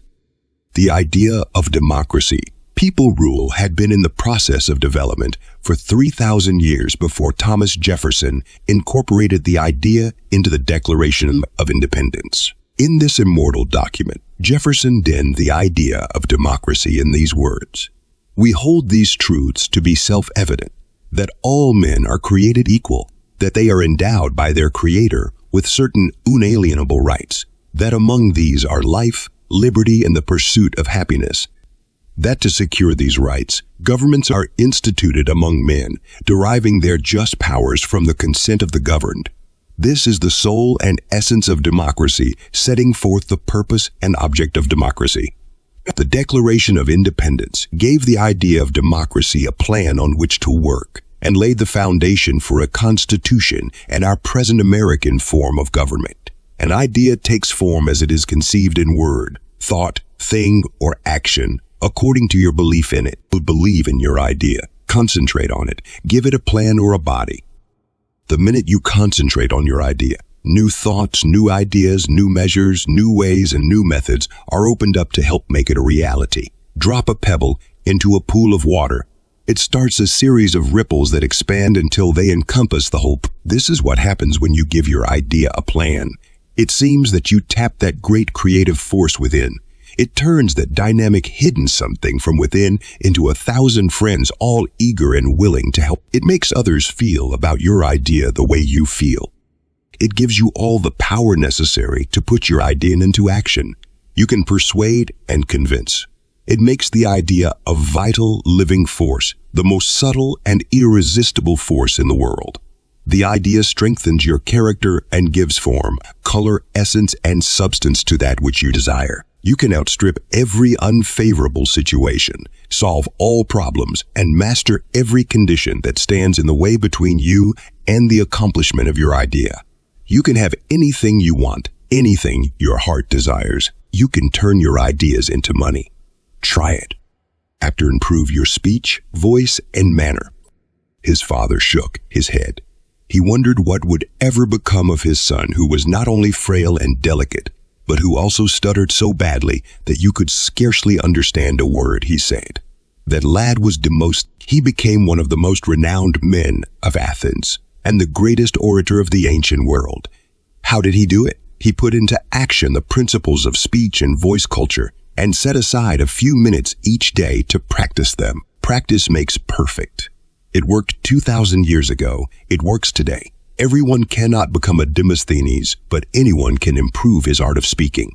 This may be accomplished through interest, conscious attention, patience, application, and a few minutes practice each day. A large percentage of our time is consumed in talking, and possibly less time and thought are devoted to the improvement of speech than almost any other activity in which one participates. Speech has been defined as the faculty of uttering sounds or words. It is the faculty of expressing thoughts by words. It is the power to speak. Good speech is merely trying to speak correctly so as to be understood.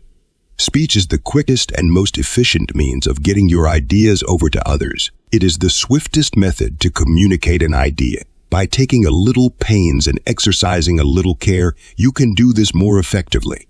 By checking up on the little things, your speech will One of the greatest lessons in speech improvement may be gained from the simplicity of Lincoln. When questioned, Lincoln gave this account of how he gained his ability to put things so that they could be readily understood. I remember how, when a mere child, I used to get irritated when anybody talked to me in a way I could not understand. I don't think I ever got angry at anything else in my life, but that always disturbed my temper and has ever since. I can remember going to my little bedroom after hearing the neighbors talk during an evening with my father and spending no small part of the night walking up and down and trying to make out what was the exact meaning of some of their, to me, dark sayings. I was not satisfied until I repeated these sayings over and over until I had put it in language plain enough, as I thought, for anybody to comprehend. This was a kind of passion with me, and it has stuck by me, for I am never easy now when I am handling a thought till I have bounded it north and bounded it south and bounded it east and bounded it west to be understood. It is necessary to speak plainly. There are 3 definite reasons why one should endeavor to speak correctly. Namely, people never judge you by what you don't say. They judge you by what you say, and if you can do this well, it will influence people to have confidence in you. Therefore, form the habit of pronouncing each word correctly and to speak with care and dignity. A2 speech is the only means to make yourself understood. By not pronouncing your words correctly and by not speaking with the proper care, your listener may get the wrong meaning out of what you say. 3. The correct pronunciation of each word. Enunciating each syllable will not only improve your speech, but will also enable you to spell correctly more easily. Speech, voice, and manner are all fundamental parts of our living. The use one makes of these reflects how he lives. The study of speech, voice, and manner develops social poise and a more desirable and pleasant personality. The 3 personal attributes of character enumerated are all dependent to a large degree upon each other. The improvement and development of one means the improvement and development of all. To understand voice production, it is essential to know the function of each organ by which it is produced. The organs to produce speech are 1. The lungs and diaphragm, which are the powers that move the breath, the substance of which the voice is made. EA2 and meridians with the vocal cords, which are voice-producing powers, and the mouth, which includes the tongue, palate, lips, and resonance chambers, which are the organs that amplify the voice and transform it into speech. Deep breathing is various. The quality and firmness of the voice to produce pitch, tone, and inflection can be regulated and controlled by conscious, deep breathing. Stand up, inhale a deep breath of air. This presses the diaphragm down, Now slowly and gently draw the abdomen in. The diaphragm is now contracting. This forces air up through the larynx. The air passing through the larynx creates vibrations. The speed with which the air passes through the larynx vocal cords determines the sound of the voice. This sound passes into mouth where speech is formed. Conscious deep breathing helps to control the rhythm of the breath and makes it possible to give long-thought phrases in one breath. It is the secret of a good firm voice. Practice it. It matters not what your speech may be. You can improve it by using your voice a few minutes each day. Read a few pages aloud each day. Get a list of the states and their capitals, only 96 names. Pronounce the name of each state and capital aloud and enunciate each syllable clearly and distinctly. Do this exercise 3 times each week. It only takes about 3 to 4 minutes. To improve the sound, volume, and resonance of the voice, say the multiplication table aloud. It only takes about 4 minutes. Do this 3 times each week. All words are formed from letters. The sound letters are the vowels. In English, the written vowels are A, I, O, U, and sometimes W and Y. All the others are consonants. Practice aloud the alphabet, giving each letter the full use of the lungs and diaphragm, and note the different formation of the mouth as you say each letter aloud. You will notice that all the vowels seem to come out of the windpipe. To say the alphabet takes less than 1 minute. Do this exercise 6 times each week. Stand before the mirror and see if you open your mouth wide enough when you speak. By observing yourself talk aloud, and you will learn not to drag over your words. It will teach you not to drawl them out. As an example to drawl words out, take the words North Carolina. To pronounce the name of this state correctly, you must say North Carolina. You can drawl it out by saying North Carolina. To drawl out a word is much easier on the speaker, but sometimes it works a hardship on the listener. He cannot understand what is being said. Endeavor at all times to pronounce each word clearly, enunciate each syllable plainly, and articulate each letter fully. Use the diaphragm, not the throat. Be particularly careful of pitch, inflection, tone, and volume. Form the habit of speaking distinctly, clearly, and pleasantly. Make it easy for people to understand what you are talking about. The ability to express your ideas is one good way to turn them into cash. Clarity of speech is very important. Cultivate the habit of perfecting it. Another suggestion that may prove profitable to cultivate is the habit of not hurrying. You have plenty of time. It is most essential to clear, distinct diction to speak unhurriedly. Speak slowly and deliberately. Know what you are going to say. By knowing your lines thoroughly and by speaking them in a relaxed mood, you discover that what you say is more persuasive, more effective, and more convincing. When you speak calmly and distinctly, it is not necessary to repeat, and this saves the other person's time and possibly your embarrassment. When talking at an ordinary rate, a person averages about 350 words in 3 minutes. Therefore, take your time and speak in a decided way and with a forceful manner. To speak clearly and distinctly prevents you from speaking too quickly. Your voice is carried most clearly when you speak directly to the person whom you are addressing. If you change this direction or widen this distance, the sound that ought to reach the listener will stray away elsewhere instead of going into the ear of the listener. When you do this, no shouting or loud talk is necessary. Speak clearly, distinctly, and directly to your listener. Another suggestion to follow is to train yourself to speak in a conversational tone. Breathe regularly and observe proper pause at intervals. Don't try to carry on a complete conversation in one breath. Exercises to follow. Read aloud a few pages every day, at least 3 minutes. Say the states and capitals aloud at least 3 times each week. This takes about 3 minutes. 3. Go over the multiplication table aloud at least 3 times each week. This takes about 4 minutes. 4. Say the alphabet aloud every day. This takes about 1 minute. Theming precision. 5. Stand before the mirror and speak words aloud for at least 2 minutes 3 times each week. To follow through on these exercises will take only 55 minutes each week, less than 8 minutes per day. Practice these exercises 1 month, and you will notice a decided improvement. People will pay attention to what you say. These exercises will also help Once when practice controlled breathing while reading aloud. 2. Open your mouth and let your jaw relax when you speak. E3. Articulate sounds, vowels and consonants clearly and distinctly with your tongue, teeth, and palate. 4. Pronounce every syllable in every word. 5. Refrain from running your words together. You finish each word by articulating clearly the final letter. E6. Keep all vowels, sounds open, full, and rounded. Manner is the way you appear to others. It is that intangible quality of character that makes you interesting to other people. It is the way you conduct your relationship with others. It is an inward feeling of being happy. You know what pleases you when someone talks to you? It is those nice little things. It's courtesy, appreciation, kindness, and thoughtfulness. It is those little things that please and put others in a receptive mood to listen to what you have to say. It is these little things that make a whale of a difference. It is these that help you to turn your ability into cash.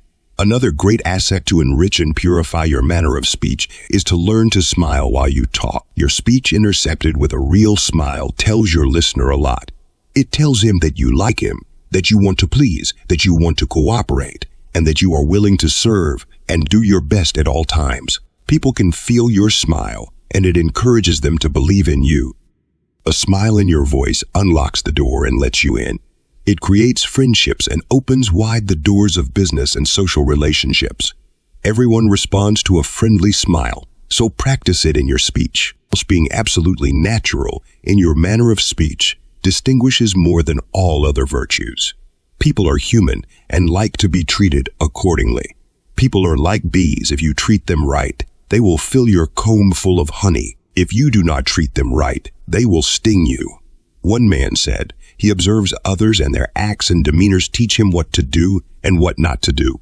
Don't get the idea that you are too old to improve your speech, voice, and manner. Anything you possess in personal characteristics can always be improved. Take an objective view. Study your attitude and behavior. Experiment, observe, and then eliminate all those little affected habits that keep people away from you. Cultivate those habits that build and cement friendships. It requires energy to put into practice the principles outlined in this chapter. Read How to Double Your Energy, and you will realize how closely allied speech, voice, and manner are with energy. That chapter will also help you to relax, and this means freedom and ease while speaking. Walls and barriers of resistance in dealing with others are built by tense thoughts and rigid feelings. Relax and get rid of these. At all times, cultivate the habit of speaking only when in a state of relaxation. It makes what you say dick. It establishes understanding, and a spirit of confidence prevails. You speak with freedom and sincerity, and what you say impresses. It rings with authority. It takes two to make a conversation. Try to cultivate the habit of becoming a good listener. Encourage the listener to talk about himself and try to make him feel important, and do it sincerely. Pay strict attention to what he says. Try not to interrupt him in the middle of a sentence. When he wants to talk, give him the right of way. Give him full sway. He may give you a clue to some very valuable situation that might turn into cash. By listening to what he says, you compliment him, you please him. Praise his point of view and be hearty in your approbation. On the other hand, if he says something you do not like, don't tell him. Agree with him. His opinion may only be temporary, but respect it. Try to be considerate of his feelings. A kind word gently spoken is a quick means of relieving strain and tension. A soft answer turneth away wrath. Answer all his questions. Don't ignore them. He likes explanations and not exclamations. By all means avoid an argument, and if you find you are wrong, admit it quickly and gracefully. This reveals to him that you are a good fellow. Harmonize, but by no means antagonize. You may apply for a position. You may seek a better job. You may offer a suggestion to improve business. You may ask for a raise in salary. You may endeavor to sell a product or a service. But regardless of the purpose and object, you want to influence the list. You want him to do your bidding. You want him to do the thing you are seeking. Then approach him with a spirit of humbleness and kindness. Feel grateful for the opportunity you have to serve him. Make him feel that any idea you are giving him is his own. The power in a large dam of water is made available only when channeled in the right direction by the proper equipment. Speech, voice, and manner are the equipment to express your ability and to turn it into cash. Words, like music, when harmonized, convey not only meaning but feeling. Spoken softly and gently, they render a good influence and a lasting impression. The good, the joy they will bring, no one can tell. Courtesy, graciousness, appreciation, and consideration are very valuable assets in dealing with people. Use them and remember that your speech, your voice, and your manner are you. They are the vital qualities of your personality. They are you in action. You can make them mechanical with no personal interest and with little effect. On the other hand, you can make them human, brimful of personal interests and charm. You can express thoughts and ideas that will persuade and motivate. Dramatize your speech, voice, and manner with imagination, enthusiasm, and color. How to make use of the present in the world today. There are two definite trends of thought. One trend is based on orthodox tradition, which holds fast to everything of the past. The other trend is militant liberalism, which seeks to circumvent the traditions of the past and to establish a new regime. Between orthodox traditions and militant liberalism, there is a happy hunting ground. This happy hunting ground is the world in which we live. It is a practical world made up of all kinds of people, just like you and me. No one knows where we came from, and no one knows where we are going when we leave here. There is one thing certain. We are here, and it is ours to make full use of now. It is your mission while here to make use of the common sense and reason which God has given you. You have the ability to analyze and fathom out all the events, precepts, and traditions of the past. It is your privilege to take from these any knowledge or wisdom that will help you to interpret and to understand the present. In preparing a book entitled The 7 Great Events of Democracy, I have traced back the growth and development of democracy over 3,300 years. One of the events I selected happened in the 11th century before Christ. This is a traditional event, and for the past 3,000 years, the knowledge and wisdom expressed in that event have been a contributing factor in man's quest for understanding. It has been a beacon light to guide and direct man in each succeeding generation in the path of righteousness. All through the years, it has given man faith, hope, complacency, courage, and determination. Through its power and influence, man has been able to conquer dread, doubt, and uncertainty. Through its inspiration, man has been able to plow through the quicksands of discouragement, overcome the quagmires of defeat, and forge ahead to place himself on the solid rock of progress and good fortune. This event is the 23rd Psalm. These 6 verses express in 118 words one of the most invigorating and inspiring messages ever written. It is a positive affirmation expressing absolute assurance in God as the all-knowing, all-powerful, all-present, and all-providing shepherd to supply all of our physical needs and to give us health, happiness, and peace of mind to enjoy all of the resources of life, including the physical, the mental, and the spiritual. I have made the precepts expressed in this psalm a part of my life. They have been a source of strength and endurance. I believe and feel them.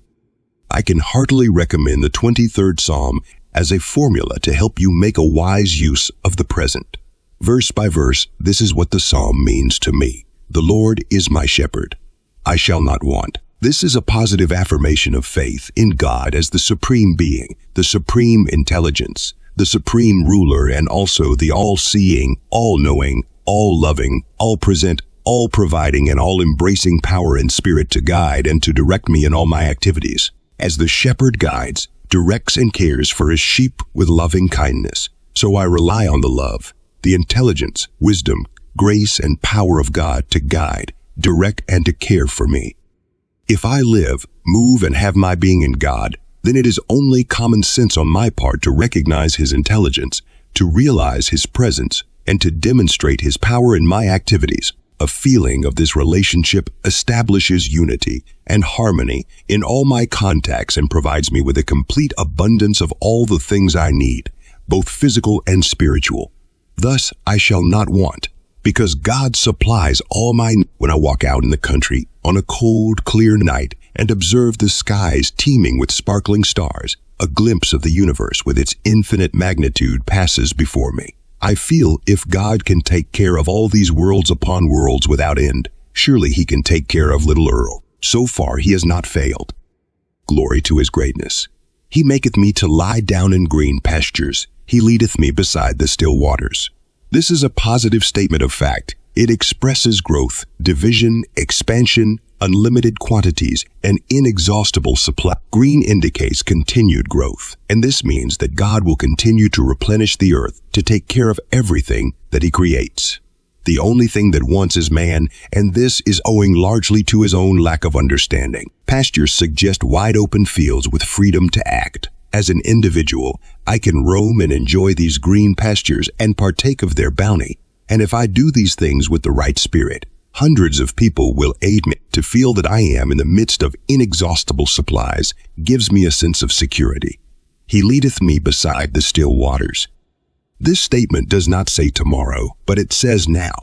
To be conscious of green pastures and a world overflowing with everything I need destroys worry, anxiety, and dread. This feeling of security brings me in contact with the still waters, which engenders harmony, unity, and peace of mind. He restoreth my soul. He leadeth me in the paths of righteousness for his name's sake. A watch has the same works, either running or stopped. It needs winding every now and then. A man is like a watch. He needs winding. The only way to wind a man is to give his mind something on which to feed.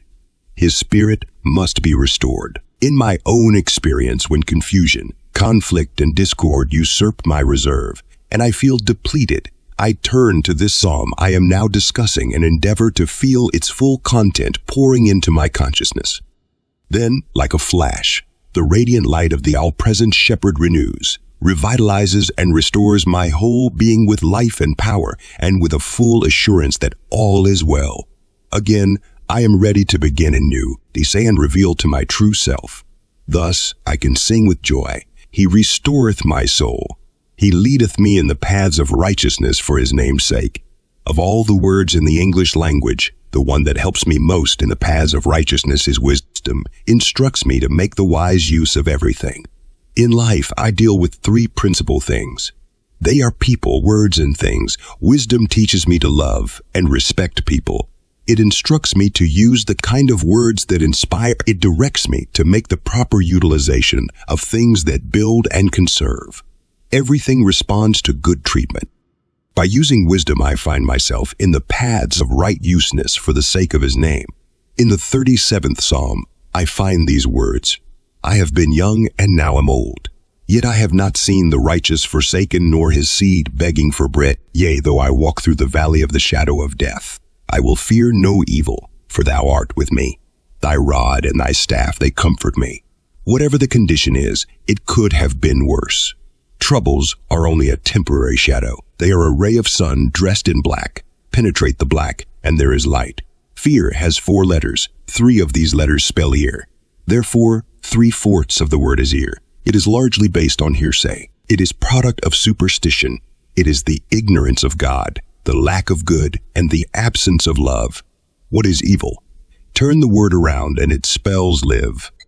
Live means life. God is life. If I live in harmony with God, the principle of good, evil has no influence. When I analyze evil, I find it is only a danger signal. It is a red flag to warn of it means watch your step.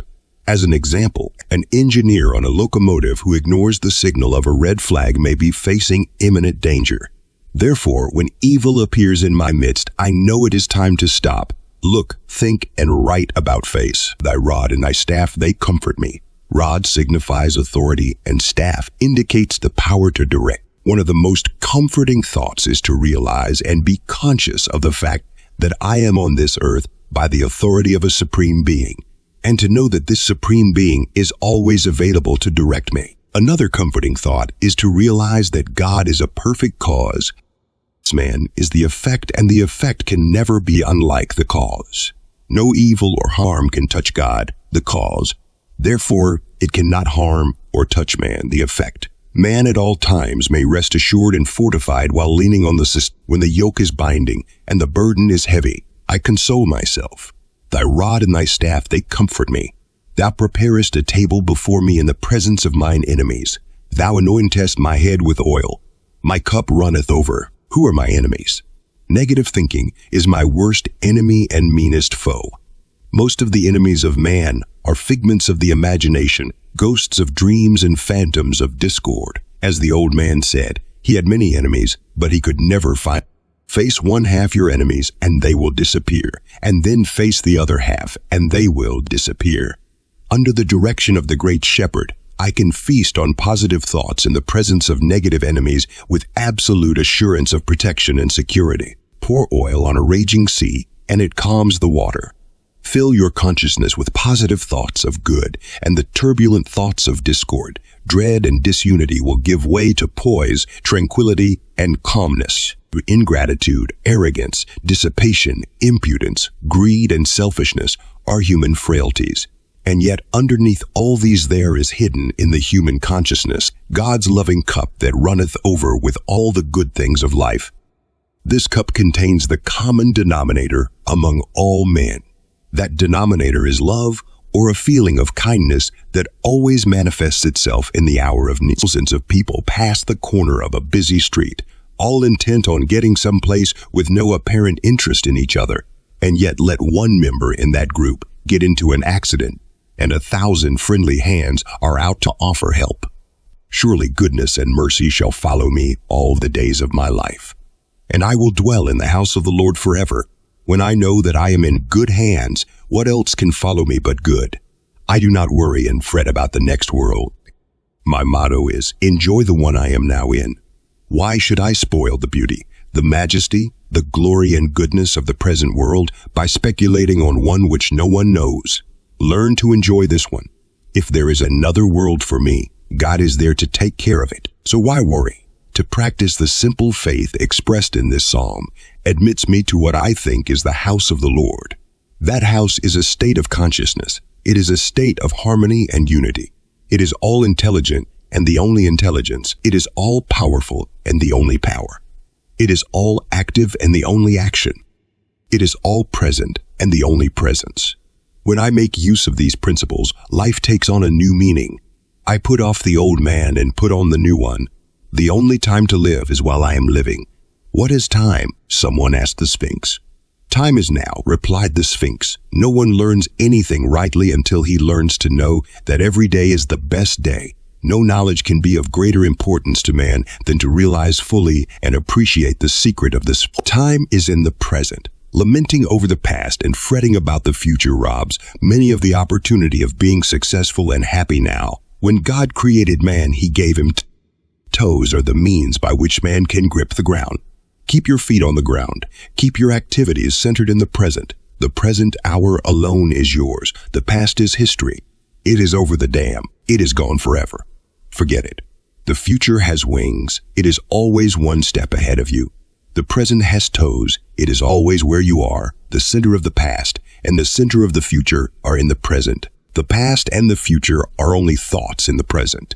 You can think only in the present. The present owns the past and has an option on the future. Future only completes the plans made in the present. The best way to prepare for the future is to make full use of the present. Tomorrow is only the shadow of today. Today is the tomorrow that you worried about yesterday. It is only the great that truly appreciate that the real great always remains as a child. A valuable lesson may be gained by observing the simple way in which a child acts. A child does not mull over the past nor anticipate the future. It is so earnestly engaged in present activities that no time is wasted in speculation, free from doubt, free from dread, and free from inhibitions, with which passing years seem to burden people. A child often exhibits a clearer, more comprehensive perception than do older people. The ability is the power to act, and the time to act is now. It can only perform in the present. The ability cannot function freely when it is weighed down by ghosts of the past or phantoms of the future. To function efficiently, it must function freely. One of the indispensable prerequisites of efficiency is peace of mind. Peace of mind is not a commodity that can be purchased. You cannot get it in bottles, in night courses, or by taking 1 or 2 tablets before each meal. It is an individual achievement and must be attained through understanding. The best way to achieve peace of mind is to understand thoroughly what peace of mind is. What is peace of mind? It is harmony and unity in thinking. The mind is not static. It is dynamic. It is a continuous flow of consciousness. Thoughts of all kinds are constantly passing through the mind. When harmony and unity prevail in your thoughts, you have peace of mind. How can you establish and maintain harmony and unity in thought? The best way to do this is to eliminate conflict. The conflict that disturbs the harmony and unity in the flow of thought is precipitated by a civil war. The battle in this civil war is between the five senses and the intelligence. An understanding of this battle will help you to put an end to the civil war and win an all-time victory for peace of mind. The five senses are incessantly picking up impressions. These impressions are conveyed to the intelligence. The intelligence, through the power of reason, consolidates these impressions into thoughts. Some of these thoughts want to start a conflict, but these thoughts have no power. The judgment, which is the final arbiter of reason, can enjoy any of these thoughts. On the other hand, it can also declare any of these thoughts null and void, and by exercising this power can disarm all inharmonious thoughts at their source. This wins the battle and ends the civil war. This act on your part makes the intelligence the big boss and you the master. Applying this principle, you can manage and train your five senses, and instead of being a slave to them, you can have them working for you. As the master, you can establish and maintain harmony and unity in the flow of thoughts. You can sit back and enjoy peace of mind. Another thing to realize is that intelligence is the spirit and power of God operating in and through you. Nothing can harm God and no thought can harm intelligence. Remember, the intelligence has the power to master any thought which the five senses can pick. Another aid to help you to be the master of thought is to fortify yourself from within. As Marcus Aurelius says, man must be arched and buttressed from within, else the temple wavers to dust. The way to buttress yourself is to practice and demonstrate your power of reason, and to accept only as your companion a host of good thoughts. Another aid is to appraise yourself properly. Respect and appreciation for others starts with yourself. Do not belittle yourself, maintain your dignity, and endeavor to make the most of your own ability. A rabbit does not degrade himself or go around complaining because he is not a hawk. He becomes a good rabbit and fulfills his place in life. What you have is yours, and if you make use of it, you will have more. Accept yourself for what you are. Take the good with the bad. After all, you do not encounter angels on this plane, and if you did, you possibly would not recognize them. There is so much good in the worst of us, and so much bad in the best of us, that it does not behoove any of us to talk about the rest of us. It will also help you to be tolerant. You heard about the fellow who got married and wanted to shape his wife's ideals up according to his own. Well, he didn't. Life is a compromise, and to accept it on these terms is to add to your own peace of mind. A man is entitled to his opinion, and tolerance is to respect this opinion without believing or sharing in it. A respect for another's point of view will always enlarge your own. As Voltaire said, "I do not agree with a word you say, but I will defend to the death your right to say it." Tolerance is getting rid of prejudice and hatred. It is trying to establish a true relationship between situations on an impersonal basis. It is a good quality to practice and pays big dividends.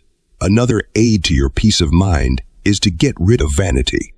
The world was here when you came. It will be here when you are gone. You cannot change it. You cannot reform it. In fact, you cannot change anything but your attitude about it. Adjust yourself to the world as you find it, and enter into your occupation with a spirit of sportsmanship. Train yourself to enjoy it, and things will come your way. Another aid to your peace of mind is to have a system. It helps you to plan your work and work your plan. It teaches you to do things that lie clearly at hand rather than anticipate or discount the things that lie in the distant future. He who every morning plans the transactions of the day and follows out that plan carries a thread that will guide him through the labyrinth of the most busy life. The orderly arrangement of his time is like a ray of light which darts itself through all of his occupations. But when no plan is laid, where the disposal of time is surrendered merely to the chance of incidents, chaos will soon reign. The people who do things in life, who live strong, vibrant, joyous, happy, and conquering lives, are the ones who make use of the present. Of course they make mistakes. They stumble, they fall, they encounter obstacles, hardships, and heartaches. They do not quarrel or grumble with these adversities. Provides a stepping stone to greater achievement. Life says, go on. Be finished with the past. Let the dead bury the dead. It was good. It was bad. It was weak. It was strong. Even so, it is all over. So what? If you have done right, keep it up. If you have done wrong, begin to do right. Reformation and determination will defeat sin and bad habits. An everlasting now reigns in nature. Everything conforms to the present and takes full advantage of its bounty. The sun never puts off shining. The stars never fail to come out at night. The rose blooms once it is ready to perform the act. All animals live only in the present. Consider the lilies of the field, the birds of the air, the fish of the sea. They never lack for what they need. The best way to make full use of the present is to turn the heat of love on all inward griefs, all secret jealousies, all silent inhibitions, all ingrown selfishness, all sour grudges, all bitter envies, all malignant hates, and all distasteful memories. Love brings a feeling of kindness that will relax you. It will free you from all the old skeletons of the past and will also help you to avoid any new hatched phantoms of the future. Exercise your sense of humor. Train yourself to laugh. Do not take things or people too seriously, and by no means welcome irritations and they lose their power. If people are uncivil, give it no thought. Do not even consider it. Laugh it off. After all, it is not man's action that troubles you. It is the thought and consideration that you give them. Resist the devil, and he will make it hot for you. Feel good about him, and he disappears. Maintain a sense of humor. It will relax you mentally, and this means peace of mind and efficiency. The Lord's Prayer says, "Give us this day our daily bread." This is a positive statement, a positive prayer for the present. It puts into practice the principles outlined in this chapter.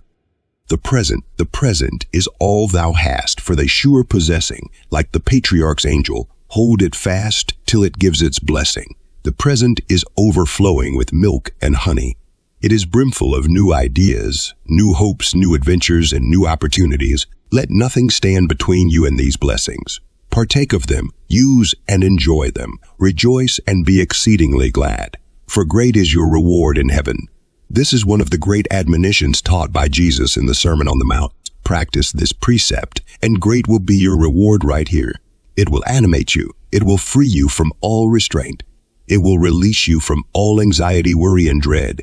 You will be a free man in a free world. You will know the good old days are right here and now. Heaven is here. Are you? How to make a speech. In matters of money, you either give interest to get dollars or give dollars to get interest. In either case, it is give and take. The same principle applies to those who speak in public. It is mutual to get interest from an audience. It is necessary to give the audience something for their interest. Nearly everyone is called upon on occasions to speak a few words in public and to give his views, thoughts, and ideas concerning different subjects. We find it necessary to make a speech. I have been speaking in public ever since I shouted. The boys stood on the burning deck. That was over 40 years ago. In that time, I have made many speeches covering a variety of subjects. I have read many speeches made by others. I have listened to many speeches made from the platform and over the radio. I have concentrated on these speeches, taking particular note of their technique, quality, and style. Through my own experience and observation, and by analyzing the speeches of others, I have acquired some practical knowledge on the subject. I am passing this information along to you. The principles selected have been used most effectively, and I believe you will find them helpful. Making a speech is one of man's oldest arts and one of the quickest and most potent ways to get ideas over to his listeners. The higher types of speech demand not only mere readiness in speech, in grace, in gesture, and a fluent command of language, but back of these accomplishments must rest superior powers of thought, logical sequence in reasoning, quickness and brilliancy of conception, control of rhetoric, and also what is known as personal magnetism, which is the ability to sway the feeling of the hearers by expressing warmly what they are thinking. Ideas must be couched in words that convey the real meaning of thought. The most scientific way to develop your ability to speak before an audience is to follow certain definite principles which other successful speakers have found to be effective. Try to get a book containing famous lectures or speeches.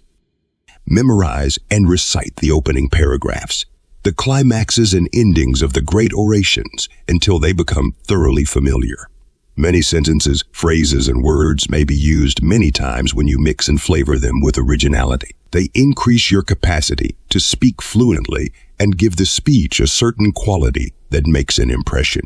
Demosthenes, as well as all other famous Greek, Roman, and American speakers have followed this practice. Demosthenes had a book containing 50 or more stock perorations, climaxes, beginnings, endings, anecdotes, illustrations, and form paragraphs which he used repeatedly throughout even his greatest orations. He made suitable variations to fit the occasion. Elbert Hubbard's scrapbook contains useful material that can be applied to any speech.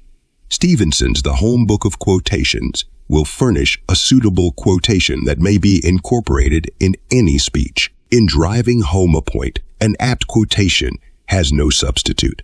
It makes your listeners sit up and take notice. Read The World's Greatest Orators and Their Best Orations by Morris. Every man has an occasion to show his stuff, and the time to get prepared is when no one is looking. It is an advantage to anyone to speak distinctly, to the point, gracefully, and with genuine fire. It extends your personality, enriches your character, and will help to turn your ability into cash. There are 3 bodies to the introduction.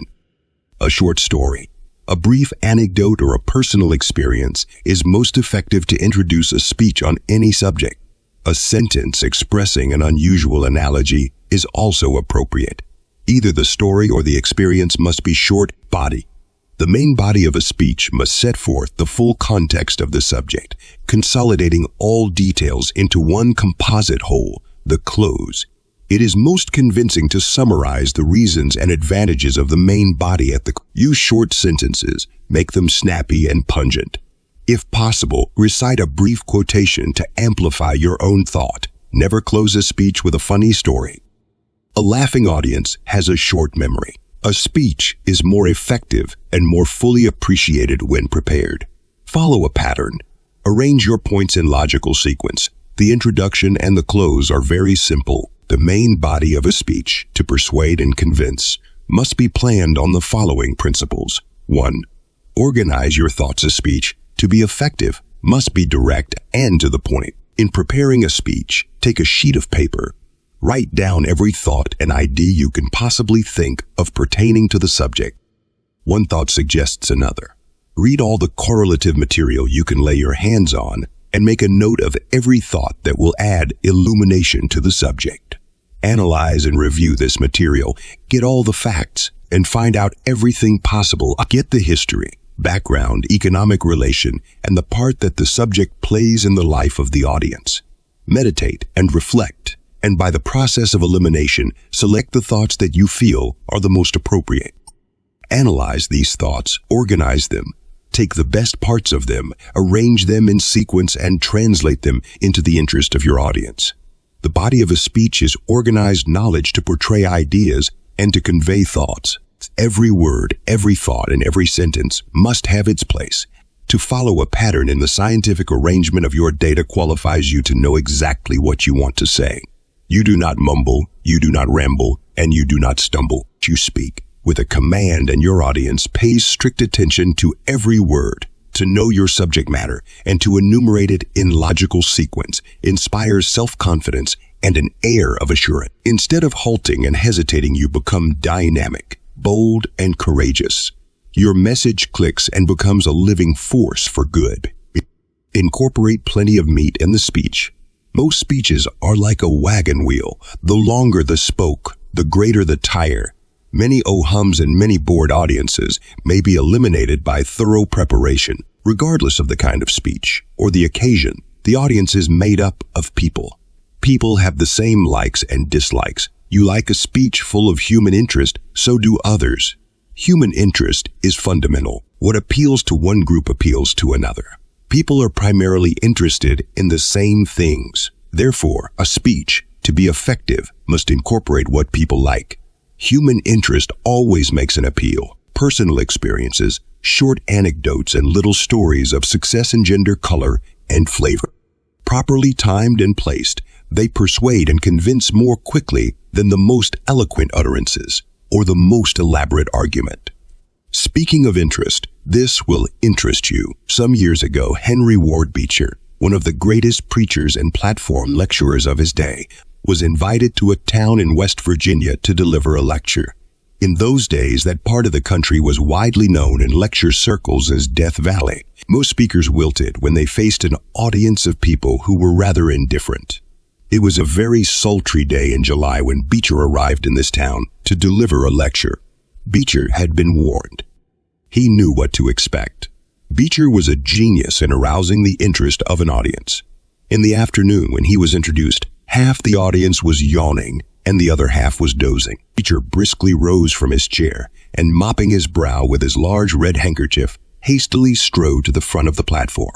"It is a goddamn hot day," said the preacher. Everyone in the audience was electrified, and for a moment it seemed as though a bolt of lightning had struck the building.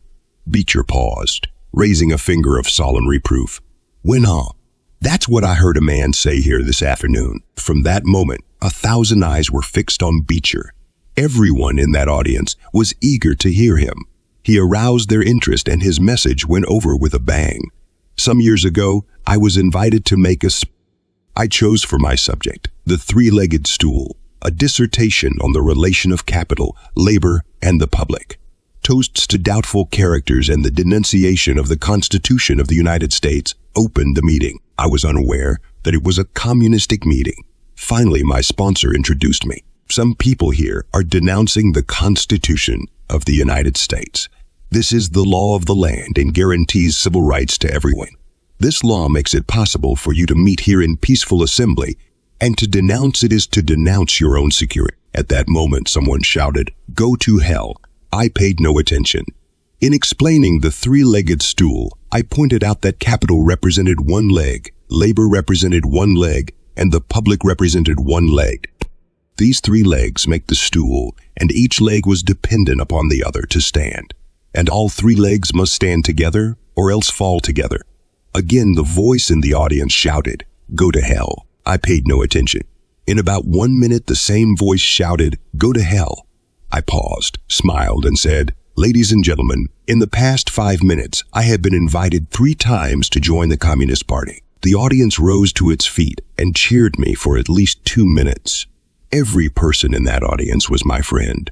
My friend, Ralph W. Page, that brilliant newspaper columnist, tells a very interesting story that graphically illustrates how to get the interest of an audience. A distinguished group met in New York to discuss the form of the future. In the 4 sessions, the thought and plans of the free world were explored, expounded, and clarified. Every group had its say. A plan to free the enslaved nations was openly discussed. Prominent representatives from everywhere aired their views and explored their own brand of philosophy. Those speakers dealt in platitudes. The apparent effect was noise against the walls. Dr. B.A. Liu spoke for China. He said, "The design of a just and durable peace and a valid world order calls for nothing new. All we need to do is to put the good old wine in new bottle." Said over 2,000 years ago. And when the golden age prevails, the world will become as one. Rulers and officials will be elected according to their wisdom and ability. Mutual confidence and peace will prevail. The old folks will be able to enjoy their old age, and every youth be employed according to his talents. The widows, the orphans, and the crippled will be well cared for. Every man will have his occupation, and every woman her home. No man's goods will be wasted, for he will use any surplus for the benefit of others, and those who have more energy than they need will not have to confine their labor to their own benefit. There will be no cunning and no intrigue, and there will be no bandits, and the outer gate will not be closed at night. This, said Dr. Liu, is the old wine. All that is needed is to pour it into the new bottles of present conditions. The principles of every material consideration bearing upon a new world organization had been presented by experts, says Page, that this homily of an ancient prophet upon justice, altruism, kindliness, and unity received the maximum ovation and struck the one universal chord in this erudite American audience. It only proves that when you strike the heart chord of man, you strike his interest. For real meat and interest, read Demosthenes' famous oration on the crown, Citeros, the treason of Catiline, Pericles, the dead who fell for Athens. In Act II, Scene 2, in Shakespeare's Julius Caesar is the artful and eloquent funeral oration over the body of the slain Caesar. In this oration, Mark Antony was so persuasive that he roused the fury of the populace against Brutus the Slayer and all the other conspirators who caused the death of Caesar and forced them to flee Rome. In Matthew chapter V is the Sermon on the Mount. In these Beatitudes, Jesus gave to the world enough interest and meat to last forever. The speech of Paul defending Christianity before King Agrippa in the 26th chapter of Acts is one of the most gripping speeches ever delivered. Paul's plea was so convincing that King Agrippa said, "Almost thou persuadest me to be a Christian." 10. Appeal to Arms by Patrick Henry was the keynote appeal for American freedom. Forbid it, Almighty God. I know not what course others may take, but as for me, give me liberty or give me death. These two sentences fired the consciousness of every liberty-loving patriot and roused the colonists to action. At the conclusion of one of the greatest speeches ever delivered in the United States Senate, the members of that body crowded around Daniel Webster, their colleague, to congratulate him on the world-famed reply to Hayne and his masterful ability to make an extemporaneous speech. "Oh, no," said he, "this is not an extemporaneous speech. I have worked months preparing this speech, and every cubbyhole in my desk is filled to the brim with notes and clippings. You can do it extempore, for it is nothing but roaring. Extemporaneous means without previous study or preparation. It is endeavoring to compose and utter a speech on the spur of the moment. Extemporaneous speeches and impromptu utterances are usually nothing but roaring, signifying nothing. They make people ho-hum, stretch, yawn, and doze, and sneeringly remark, "Why bring this up?" Everyone knows Lincoln's famous Gettysburg Address, and this, too, is a good one to put in your speech-making kit. It's that this nation, under God, shall have a new birth of freedom, and that government of the people, by the people, and for the people, shall not perish from the earth. These lines welded together the Union and preserved the American form of government. Leakers of Diamonds by Dr. Russell H.A. Conwell was the most popular lecture ever delivered in the United States. Why? Because it was overflowing with human interest, inspiring people to practice the principle of self-reliance. Another great speech of the last 60 years was The Cross of Gold by William Jennings Bryan. It was a passionate plea for free silver. In 1915, at the age of 19, I was awarded the Andrew Carnegie Medal for writing and delivering a speech on international peace. Is war rational? The opening sentence was, "War is as old as the human race and as young as the last breath you breathe." This sentence was quoted in newspapers throughout the world. This introduction caught the ears of the judges and stimulated their interest in my speech. The main body of this speech endeavored to prove that war is not rational by the following propositions. 4 is an intolerable burden. War is an irreparable human loss. Third is an incurable folly. In concluding this speech, I quoted 10 lines from Tennyson's Locksley Hall, in which he prophesied that nations would wage war in the air. For I dipped into the future, far as human eye could see, saw the vision of the world and all the wonder that would be, saw the heavens filled with commerce, argosies of magic sails, pilots of the purple twilight dropping down with costly bales, heard the heavens filled with shouting, and there rained a ghastly dew from the nation's air navies grappling in the central blue. Far along the worldwide whisper of the south wind rushing warm, with the standards of the peoples plunging through the thunderstorm, till the war drum throbbed no longer, and the battle flags were furled in the Parliament of Man, the Federation of the World. It has been my pleasure to speak before many organizations during the past few years, especially during the war. To excite interest, I began to study the Great Seal of the United States as portrayed on the green back of a dollar bill, in the obverse side of the seal, which is on the right side of the dollar bill, and in the reverse side of the seal, which is on the left side of the dollar bill, are 17 different symbols. Each symbol portrays a tradition directly associated with democracy, our American form of government. These symbols are the introduction to a speech. The main body of this speech is a 7 great events of democracy. Those events cover 31 centuries of history and tend to show that democracy, our American form of government, has been in the making during that. It takes 1 hour to deliver this speech. I use no notes. You can hear a pin drop. Everyone is vitally interested because that speech expresses thoughts and ideas close to their fireside. 3. Choose keywords. The chief ingredient in a speech is words, and they determine the quality of the speech. Words define your ideas on a subject and convey them to your listeners. Keywords are very important in the preparation of a speech. They are the steel girders that hold together the contents of the subject matter. They are the spider in the web. They are the hub in the wheel around which revolves the entire discourse. To win the Andrew Carnegie Medal, in competition with many men representing many universities and colleges, I realized it was necessary to create a speech of comprehensive but simple understanding. After a process of culling and sifting, I selected 3 key words. Intolerable. Intolerable what? An intolerable burden, a burden almost beyond human capacity to bear. Irreparable what? Irreparable human loss, a loss which cannot be replaced. 3. Incurable. Incurable what? Incurable folly, a folly as old as the human race, and one that may continue. These 3 key words were the hub of my argument to prove that war is not rational, and thus answers the query of my subject, is war rational? People like a speaker who takes them into his confidence.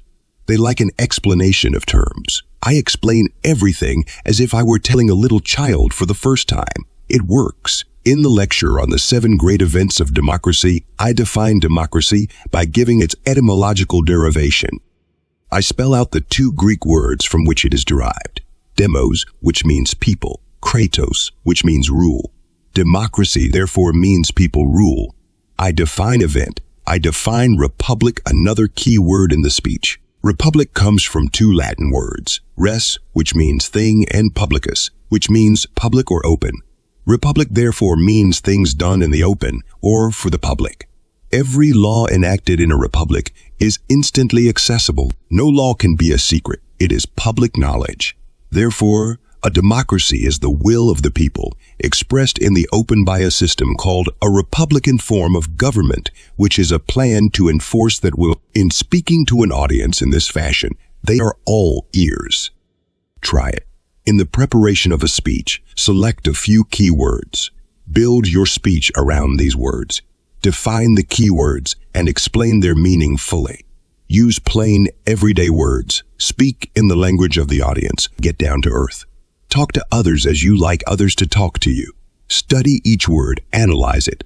Ask yourself, are these words conveying the real meaning of my thoughts? Are they expressing my ideas? When you speak before an audience, you are talking out loud to yourself. Others are listening. Therefore, if you convince yourself, you convince others. Therefore, to create a speech, it will help you to follow these 3 principles. Organize your. Incorporate plenty of meat in the speech. 3rd, choose key words. The meal is prepared.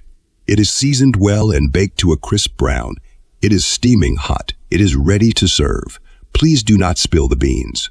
The artful presentation of a speech depends upon the speaker. How to be natural and effective when speaking in public can easily be accomplished by adhering to a few rules. 1. Breathe deeply and fully many times. Stretch and press down on the diaphragm. Repeat the Lord's Prayer and feel it. Thank God for the opportunity, the occasion, the people, and ask Him to help you do your best. These acts, covering a minute or so, establish poise and placidity. Ease you rise to speak. Cast your eyes easily over the audience for a few seconds. Smile and look pleased. Begin to speak in a pleasant and conversational tone. Try to be perfectly natural. 3. Spot a person at back of the audience and regulate the pitch and tone of the voice to accommodate him. If in doubt, ask him if he can hear you. A little personal consideration makes the people in the audience feel kindly toward you. 4. Pronounce each word. Clearly enunciate each syllable deliberately and speak in a decided manner. Clear diction adds dignity to the speech and makes it easy for people to hear. 5. Do not let your voice fade out at the end of a sentence. The end of a sentence is as important as the beginning. The whole sentence must be heard or its meaning is lost. A change in the program may necessitate a change in your speech. Vary your speech with the occasion, but always go prepared.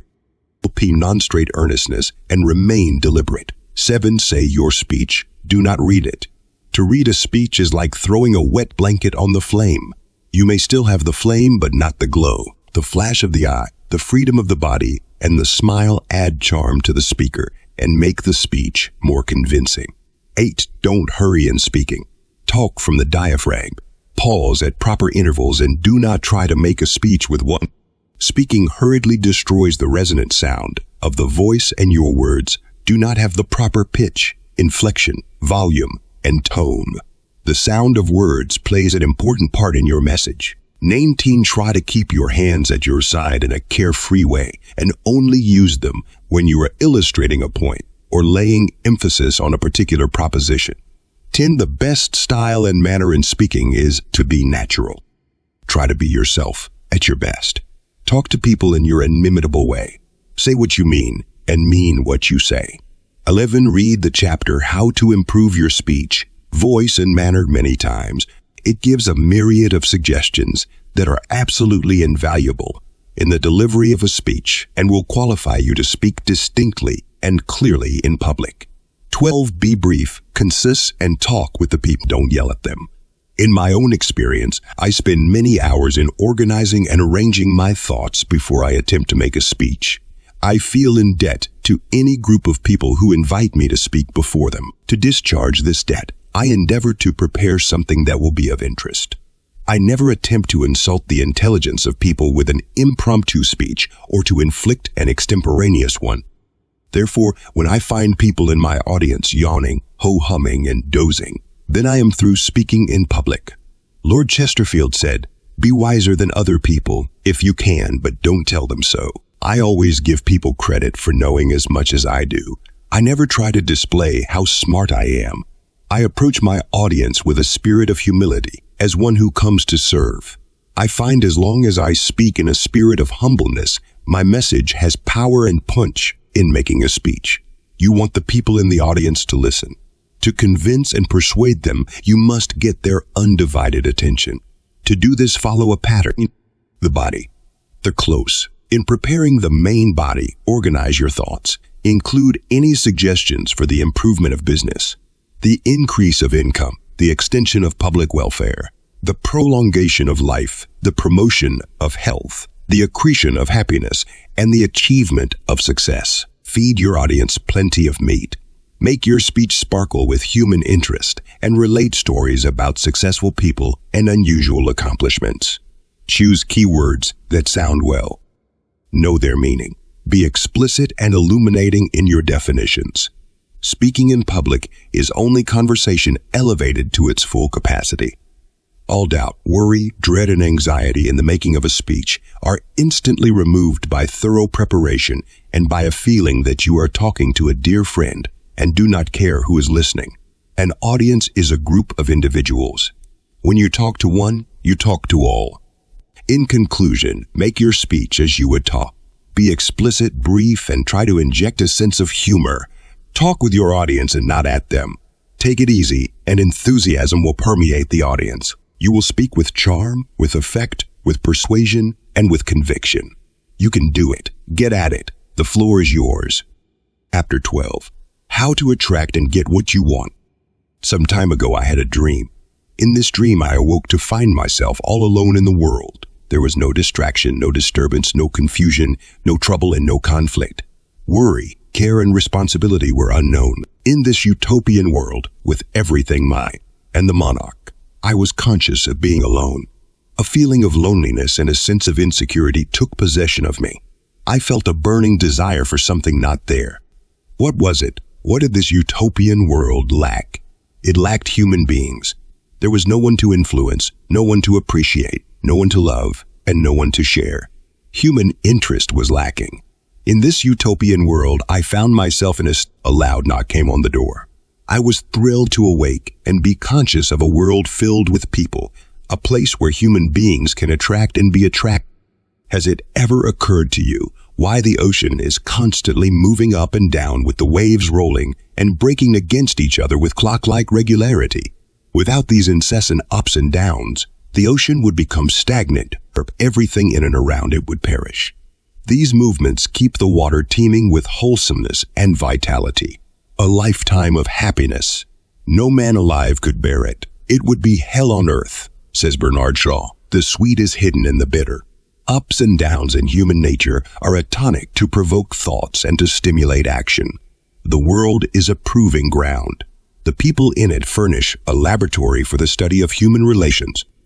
Your ability as the head chemist to compound formulas, and if these are scientifically compounded, you can attract and get what you want. In this chapter, there are formulas compounded in the laboratory of human relations, tested in the field of experience, and proved on the proving grounds of hard knocks. Einstein's law of relativity is abstract until we begin to understand its. To understand this principle, we find that this obscure scientific law is as close to us as our elbows. According to this law, there is only one kind of material in the universe, and it is all held together by the law of attraction. In physics, you were taught that the law of attraction is a force acting mutually between particles of matter, tending to draw them together. The law of attraction operates in human relations. It is the formula, the process, the method, and the act you employ to attract people. The more you know about people and the sources that control their acts, the more quickly can you attract them. The formula to do this is a combination of science and art. Science instructs what to do. Art teaches how to do it. Through observation, experience, reflection, and reason, you can analyze people.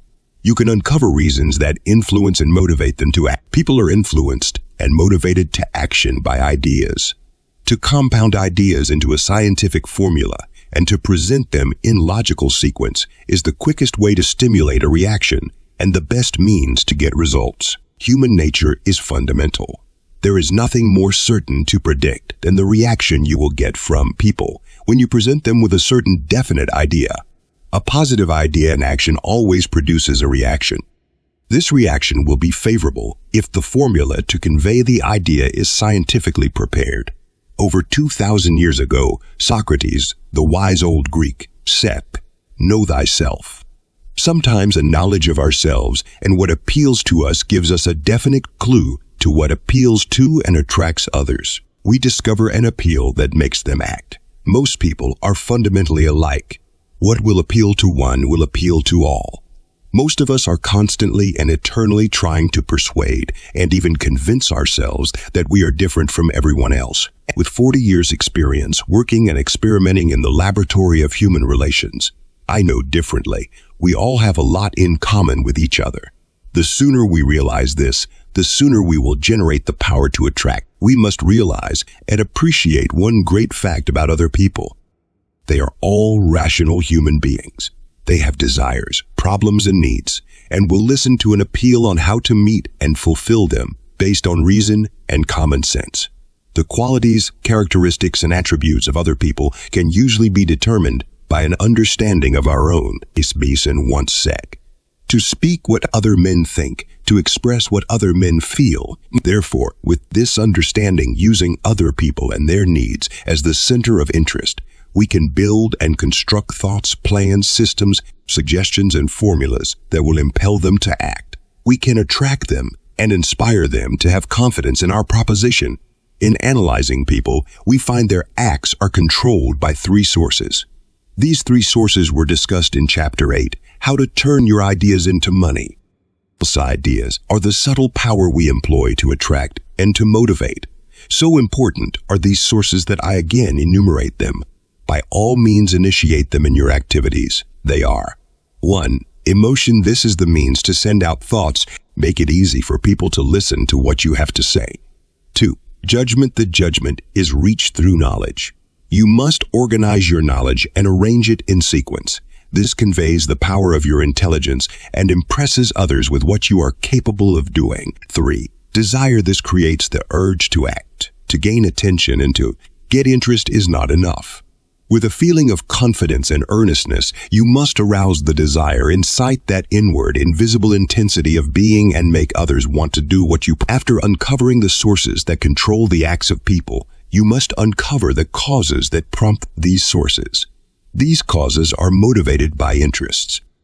There are many, but the three main interests in the lives of most people are: first, family; second, vocation or business; then third, themselves. Practically everything people do in life is centered around one of these interests. In making an analysis of the causes and the interests to attract people, we discover that these may be influenced by certain advantages and the effect they have on the lives of people. These advantages are peace of mind, your health; third, of money or wealth. Thus you have a direct road to the source, a direct road to the cause, and also a roadmap of the advantages to attract any human being in the world. You have a psychological background. This is your foundation. With this scientific knowledge and information about people, you can create thoughts and plans from within that will attract people, and by getting them to believe in you, you can get anything you want. Thoughts about the things you want circumscribed by a service to others and believed in will make their appearance in your experience. The law of attraction is very plainly expressed in the Bible. Into him that hath shall be given, and from him that hath not shall be taken away even that which he hath. As applied to attracting people, this simply means that if you have the thoughts and forces to attract and give them out, then you attract other things to you and more things shall be given to you. On the other hand, if you do not make use of the thoughts and forces you now have, then even that which you already have shall be taken away. It merely expresses an inexorable and immutable law that you have got to give to get. In life you have only one thing to give, and that is your ability reviewed and appraised by your own intelligence and conveyed to others through a system or plan of action.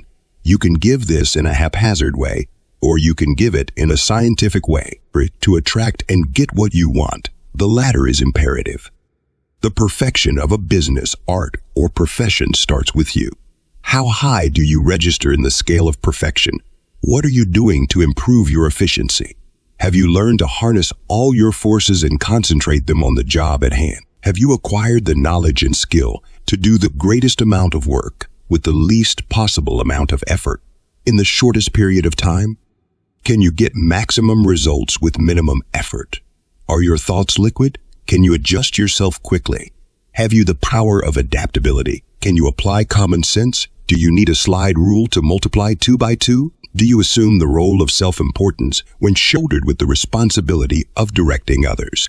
Does your expert knowledge and keen executive ability lose its charm and savor at the expense of impudence and arrogance? Do you use your head for other things, as well as for a place to hang your hat? In analyzing and studying the chapters in this book, you realize that the whole purpose of it has been to develop the physical, mental, and spiritual attributes and to lay a foundation for personal efficiency. It is time to capitalize your personality and turn your ability into cash. The potentialities are stored up within. How can you connect them with the task at hand? How can you render an efficient service to all? Social and economic progress comes from individual effort. Economy and society are reflected by you. Energy, ideas, and freedom of action have made America the richest nation in the world. The chief purpose of all business is to fill in with material things what ideas formulate. Economy is only a distribution of ideas and energy expressed in things to serve and make each other happy and comfortable. New ideas or old ideas with a new body, new knowledge, and new skill on how to do things better are always in demand. A need today was only a visualization yesterday, and what is a need today may be only an antique tomorrow. About 75 years ago, an old gentleman was about to take out a patent on a certain gadget. On discovering that his proposed patent bore number 100,000, he decided to proceed no further. He took the gadget home, convinced that everything was. Since that time, 2,900,000 patents have been taken out, and today more than 100 new ones are going through the patent office every day. All business transacted is built around 5 general principles. Things that the business of food, clothing, and shelter, and also running the government, including the federal, state, and municipal, are examples. ETH, things wanted. New ideas create new wants, and to supply these wants, man develops new enterprises. This principle includes all businesses to supply the utilities of comfort and enjoyment.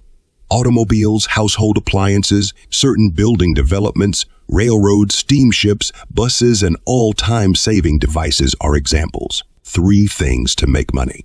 Banks, investment houses, stock exchanges, mortgage companies, underwriting syndicates, investment management, and all business pertaining to finance are examples. E4 things to satisfy pride. All garments of style, cosmetics, beauty parlors, hairdressing establishments, gift shops, and all things to adorn are examples. Fiend things to satisfy caution.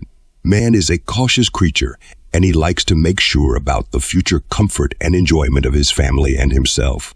To secure this, he associates himself with others to form a cooperative association for the mutual protection of each other in time of need. The insurance business is an example. All these different principles of business are conducted by and participated in by human beings. Everyone is endeavoring to serve the other in order to be served. The better they serve, the better are they served. Therefore, for you to get your share of these good things, you must evolve a formula to share your good things with others. The highway to the average man's interest is through one of these 5 principles of business. You have access to this highway and a choice to operate in any of them. You have a definite contribution to make and a definite service to render. Your ability and power as an individual must be expressed through ideas. You must be able to merchandise these ideas, either by creating something new or by improving. Every occupation is a merchandising proposition. The person performing that occupation is turning over what he has to get something else.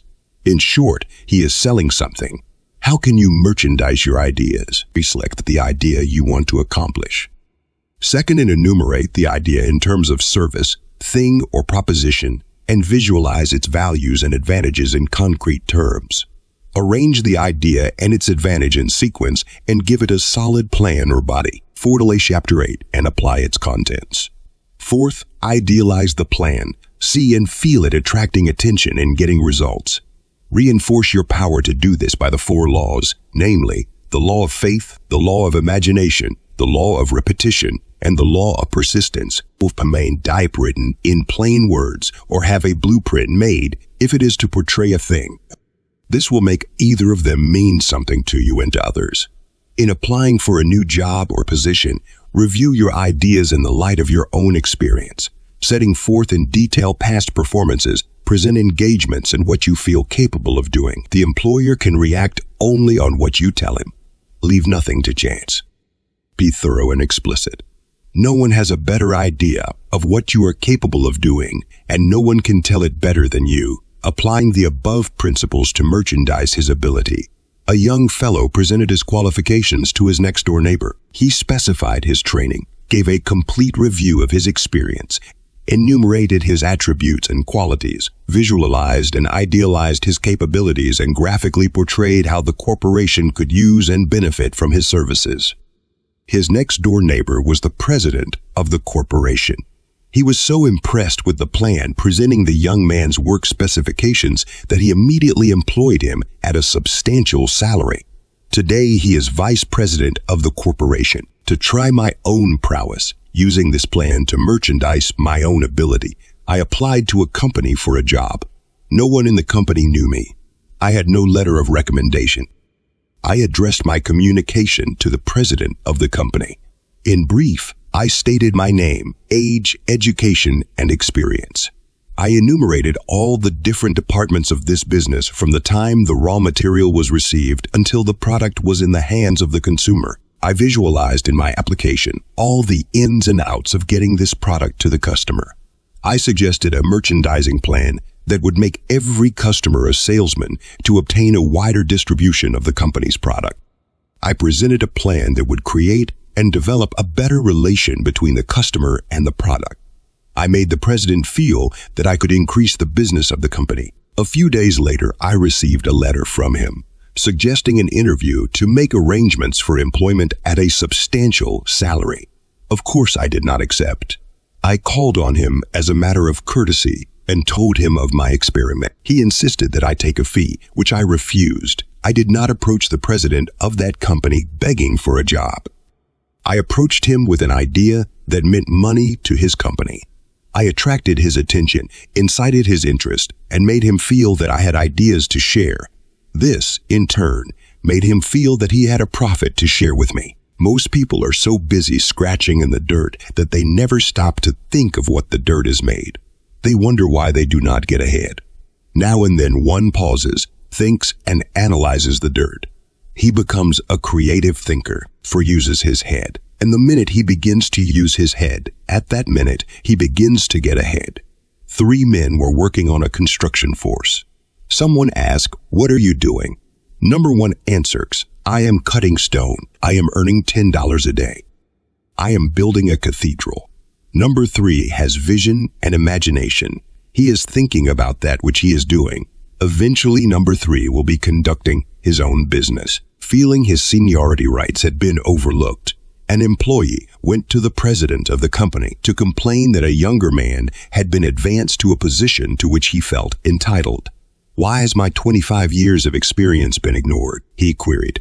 The president said, "You have had only 1 year's experience 25 times. Merely putting in hours does not win a promotion. It is injecting your ability in the hours that wins recognition and guarantees a reward. Experience is the knowledge, wisdom, and skill gained through a wise use of time. The use you make of spare time will assist you in developing your ability. There are 24 hours in each day. Each week has 168 hours. Your vocation takes up 40 hours. This leaves you with 128 hours each week to sleep, to eat, to entertain, to relax, and to improve yourself. By using only 10% of this spare time, you have almost 2 hours per day to read, to study, to think, to meditate, to reflect, and to improve your capacity to perform. A few hours each week wisely used will enrich your knowledge, broaden your outlook, season your experience, and qualify you for a promotion or an increase in salary. Efficiency and understanding of your job bring added remuneration. Spare time may be organized effectively. To use it constructively is both interesting and profitable. Decide now to make use of it. Work up a program to use it and adhere to it. Spare time, either to develop a hobby, an avocation, or self-knowledge, helps to form good habits. Spare time is your property. One man has as much time as another. No one can deprive you of it. The use you make of it largely determines your fill each minute with 60 seconds. It is not the days or hours that you waste. It is the precious seconds and minutes. It is the use of these that will make or break you. Take care of the minutes. The hours will take care of themselves, and the days will take care of you. I was early taught to work as well as play. My life has been one long happy holiday. Full of work and full of play, I dropped worry on the way, and God was good to me every day. Here are 6 suggestions that will help you to develop your spare time. 1. Try to spend 1 hour each day in silent meditation. Read, reflect, and review. 2. Pick out one subject, take pencil and paper, and write down every thought you can think about on that subject. Spend 20 to 30 minutes each day doing this. 3. Write a letter. Try not to use the words I, me, my, and mine. 4. Try to converse at least 15 minutes each day without using the words I, me, my, and mine. 5. Try to write a little article each day, either explaining, relating, or defining. 6. Spend at least 15 minutes each day reviewing and analyzing your experience. Endeavor to visualize and idealize all your relationships with people in a spirit of gratitude and appreciation. It will help you to discover other people's interests. It will help you to form ideas that are wonderful to others, because others will feel wonderful with your ideas. A piece of glass sparkles more brilliantly than a piece of magnetic iron. There is no comparison as to the quality of attraction. This principle is applicable to human relations. It is a simple matter to attract people by superficial amenities, but to draw the blood and influence them to act, you must have the power of attraction within. A smile may win attention, but it takes the conscious power of ideas to obtain. A hyena can smile, but when an employer wants something done, he does not employ a hyena. The moral is, do not spend all your time painting the outside of the house. but spend more time on the furnishings. It is here you can make people feel at home and inspire them to do your own bidding. Someone has sex. Praise is like a diamond. It derives its value from its scarcity. Praise is one of the greatest motivating forces to attract people. In the Bible is a very vivid story that illustrates the great power of praise. Paul and Silas were unjustly accused and were cast into prison without trial. It did not daunt their spirits. At midnight they prayed and sang praises to God. An earthquake came. The prison doors opened. Paul and Silas were free men.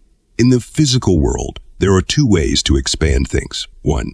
By pressure. 2. By heat. To expand things, elastic. Like an automobile tire, air is blown into it or water is poured into it, and the force of pressure of either of these elements expands it. The inherent pressure from within will expand things when heat is applied. Water is converted to steam, and the steam produces power. Metals are heated to a molten state, and while in this state, they can be shaped to any form. Heat applied to coal releases rich gases, coal tar products for dyes and other useful products, even nylon hosiery. In the world of human relations, it is not possible to apply physical pressure or heat to individuals. Another formula must be prescribed. The one formula that will aid you more than all others to expand and grow in your relationships with people is the heat of praise. Jesus taught and demonstrated praise. 5,000 hungry people stood before him. 5 loaves and 2 fishes were the only available food. What did he do? He did not complain. He did not grumble. He blessed the 5 loaves and 2 fishes. He thanked God for them. He praised them. The whole multitude was fed, and many baskets. As the father of 4 children, I endeavor at all times to praise their efforts in a spirit of true appreciation. It works. It seems to tap a hidden fountain within and makes them more eager and alert to accomplish. It seems to be an inherent law that we increase whatever we praise. Creation expands to praise. Praise a dog and he is your friend. Praise children and they will glow with joy. Praise plants, flowers, and trees and they will grow better. Praise your ability with gratitude and you increase the flow of intelligence. Children like praise. Animals like praise. Plants like praise. And so do you and I. A little sincere pat on the back increases goodwill and in many cases contributes to the success and happiness of others. Positive praise feelingly applied is an active prayer. Practice it. Whatever we praise multiplies. If you are in need of supply, the best way to start the flow of additional supplies is to praise that which you have. If you want a better job and more pay, start praising the work you are doing. Those around you may seem unappreciative, but keep praising your situation and soon they will be thinking your way. You will be amazed how quickly things begin to turn your way. If anyone could tell you the shortest, surest way to all happiness and all perfection, he must tell you to thank and praise God for everything that happens to you. For it is certain that whatever seeming calamity happens to you, if you thank and praise God for it, you turn it into a blessing. Could you therefore work miracles, you could not do more for yourself than by this thankful spirit. For it turns all that it touches into happiness. Praise magnifies the good qualities and minimizes the bad ones, if any. Praise is a positive expression of appreciation. It is being glad over the accomplishments of others.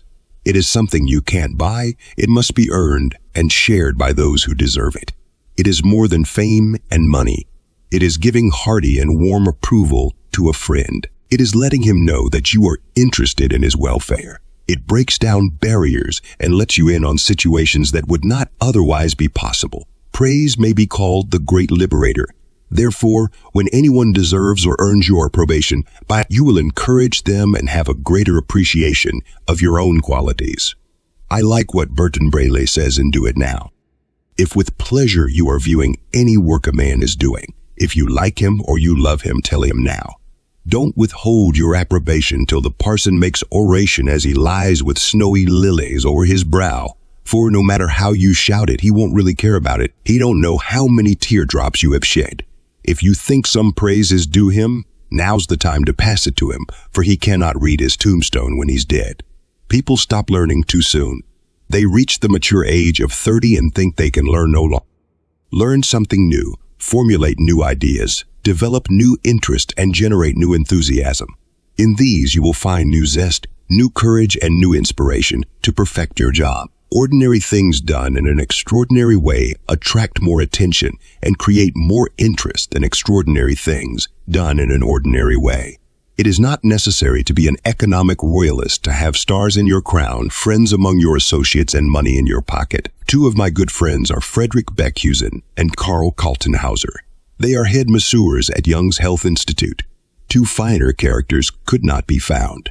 These two men know the names, characteristics, idiosyncrasies, and personal attributes of over 3,000 men. Every member at Young's Health Institute loves and respects these men. Why? Because these men do ordinary things in an extraordinary way. They give their best willingly and cheerfully at all times. They are able to attract and get what they want. Speaking of being too old to learn, take a lesson from Moses. According to the Bible, Moses was 80 years old when he started his great work. He led the children of Israel out of Egyptian bondage and incorporated the 10 Commandments through the inspiration and guidance of God. After 40 years of stewardship, leading and directing the Israelites, we find Moses at the ripe young age of 120 with a clear eye and a steady hand. In attracting people, it is not wise to rely too much on education. Intelligence precedes education. Man had intelligence long before he acquired education. Education comes from the Latin word educare, which means the whole process of education is to draw out and develop the latent abilities and to arrange them according to the standard of convention that others may understand and benefit by them. The human consciousness is a product of God. It is created and formed in harmony with order. Even though it is not recognized, law and order prevail in the human consciousness, and anyone skilled in the knowledge and understanding of human relations forms ideas on this hypothesis to have the maximum effect. Any medium to exchange or to transmit thoughts and ideas must follow this principle. Order glorifies the principle of God and harmonizes with the cosmic consciousness which operates throughout the universe. And in the consciousness of I can make as much sound on the piano as Iturbi. Iturbi, through science, knowledge, and skill, arranges those sounds with the keys of the piano to form a sound pattern. This sound pattern harmonizes with the order of the universe to produce the concord of sweet sound, which is music. This principle applies to ideas. To attract and influence, they must be formed into a pattern with the right words and arranged in the universe. There is nothing supernatural. All things are governed by the immutable and unchangeable law of God. God is truth. Why? Because truth is an established principle with no exceptions. All natural laws are principles of the law of physics. The law of mathematics and the law of chemistry are, have been, and always will be true. All of these laws are an established principle with no exception. 2 parts of hydrogen and 1 of oxygen made water before man wrote the chemical formula H2. 2 parts added to 2 more parts made 4 parts before man discovered math. An apple was falling to the ground. The day Newton discovered the law of gravitation, electricity was available to light the Egyptian pyramids, but the Egyptians did not know how to cut the lines of force, set up a magnetic field, and use a dynamo to convert physical force into electrical energy. An airplane flown over Bethlehem the day Jesus was born would have been considered a miracle. Yet the principle of aerodynamics was as applicable then as it is now. The law of God is not based on chance. For chance is a word void of sense and nothing can exist without cause, said Voltaire. So-called luck is based on chance. If what Voltaire says is true, then luck can play no part in obtaining results. Achievement must have a cause. Accomplishments are not pulled out of the air. They are the results attained by the application of ideas and well-formed plans, loaded with fact, meaning and feeling centered around the needs of people conforming to the law of God, which is the principle of good. Another thought that will help you to attract and get what you want is to recognize and realize that all branches of knowledge teach relationship. Everything in the universe is related. To be conscious of this fact and demonstrate it with kindness and appreciation toward all things is to have all the forces of the universe cooperating with you. This man can multiply 2 by 2, or he can divide 2 into 2 from now until the end of time. This proves that man is a part of the infinite and also is a part of the infinitesimal. I know that I am a part of everything in the universe, and that everything in the universe is a part of me. I work on this principle. Feeling that I am a unit in the universe and a citizen of the world brings me in contact with harmony and unity. I am at home in the kitchen or the drawing room. Man worries because he does not know. Man dreads because he does not understand. Man fails because he does not think. When you love God, you love good, and this establishes order in your relationships that produces unity, and that which you do is done with certainty and harmony. This is peace of mind. Know ye the truth, and the truth shall make you free. In all your relations, endeavor to discover what is true and practice what is good. Believe in yourself and acquire the habits that will make you believe in yourself. Act as if it were impossible to fail. Keep active. Genius is 1% inspiration and 99% perspiration. Geniuses are only people who keep busy in the perfection of a science or an art. The heights by great men reached and kept were not attained by sudden flight. But they, while their companions slept, were toiling upward in the night. Whisk and writage for sex. Aim and get the attitude of success. Think and feel it. A flower girl of London looked like a duchess, thought like a duchess, acted like a duchess, and soon became a duchess in the play Pictise to operate scientifically. Know all the facts. No business is good enough for a man to spend a day in, but any business is good enough for him to spend a lifetime in. The road to perfection is not crowded. For an automobile performs better in high gear, so does your personality. Throw it in gear and go places and do things. 4. Be cheerful, smile, but do not depend upon it for an increase in salary. Act 5. Keep flexible. Changes are taking place with lightning rapidity. Learn to adapt yourself quickly to conditions and adjust yourself gracefully to people. 6. Study people. Find out what they like and make plans to supply them. 7. Exercise tact and diplomacy. Feel your way along. It is better to get there whole than in parts. Agree with thine adversary quickly. The storm does not last very long. 9. Be forgiving. Next time it may be on, and speak softly. Arrogance and impudence have their reward. 11. Be dependable. If you make an appointment or an agreement, keep it. Let your word be your bond. 12. Think, then act, and you will not grow weary acting. The more you think, the less work you have to do. 13. Be a friend. The only way to have a friend is to be one. Execute all your ideas with a humble and friendly spirit.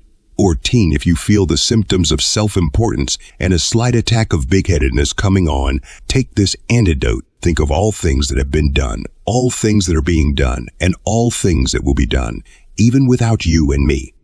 Keep planting ideas.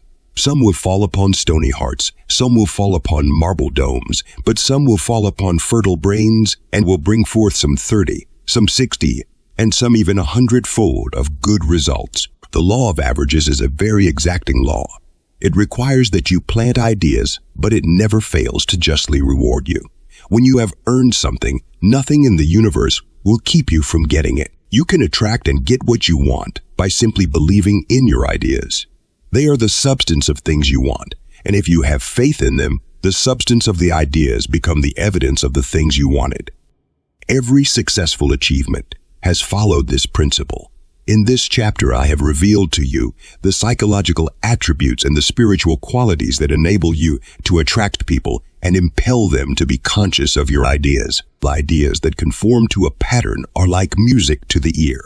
They inspire confidence and motivate action by virtue of their own power. They are the very essence of business. They are irresistible. People feel about them the way you feel. You can build and create ideas around the needs of others that will attract attention, stimulate the imagination, wake up the slumbering interest, electrify the latent desires, incite the feeling, and move people to action. Your ability to attract and get what you want in yourself does lie. Use it and results will follow as the night the day. How the law of averages can make you rich. Love is the universal law of justice. That is why God is love. All natural laws express justice. Natural laws have no favorites and are available to all who endeavor to understand and apply them. The law of averages it works with all and for all with absolute certainty, precision, and justice. Man in his quest for knowledge uncovers many natural laws. He reduces these laws to workable things, and through the effects of these laws is able to add to his own. He is able to prove the effects of these laws and to express them in scientific formulas. The law of averages can be reduced to a scientific formula and applied in dealing with people. The results may be anticipated with accuracy. In my 40 years of experience in the field of selling, I have proved that the law of averages applies to human beings as well as to things. A scientific knowledge of the law of averages is one of the most stimulating and fascinating factors in business.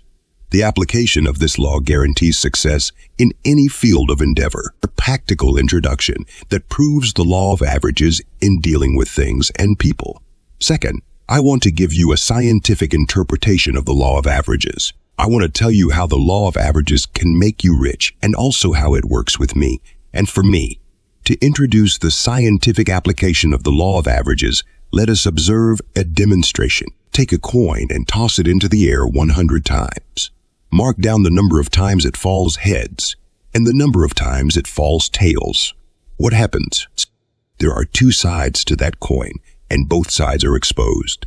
The law of averages determines the number of times that the coin falls heads and the number of times that it falls tails. As there are only two sides exposed, it must fall an equal number of times heads and also an equal number of times tails.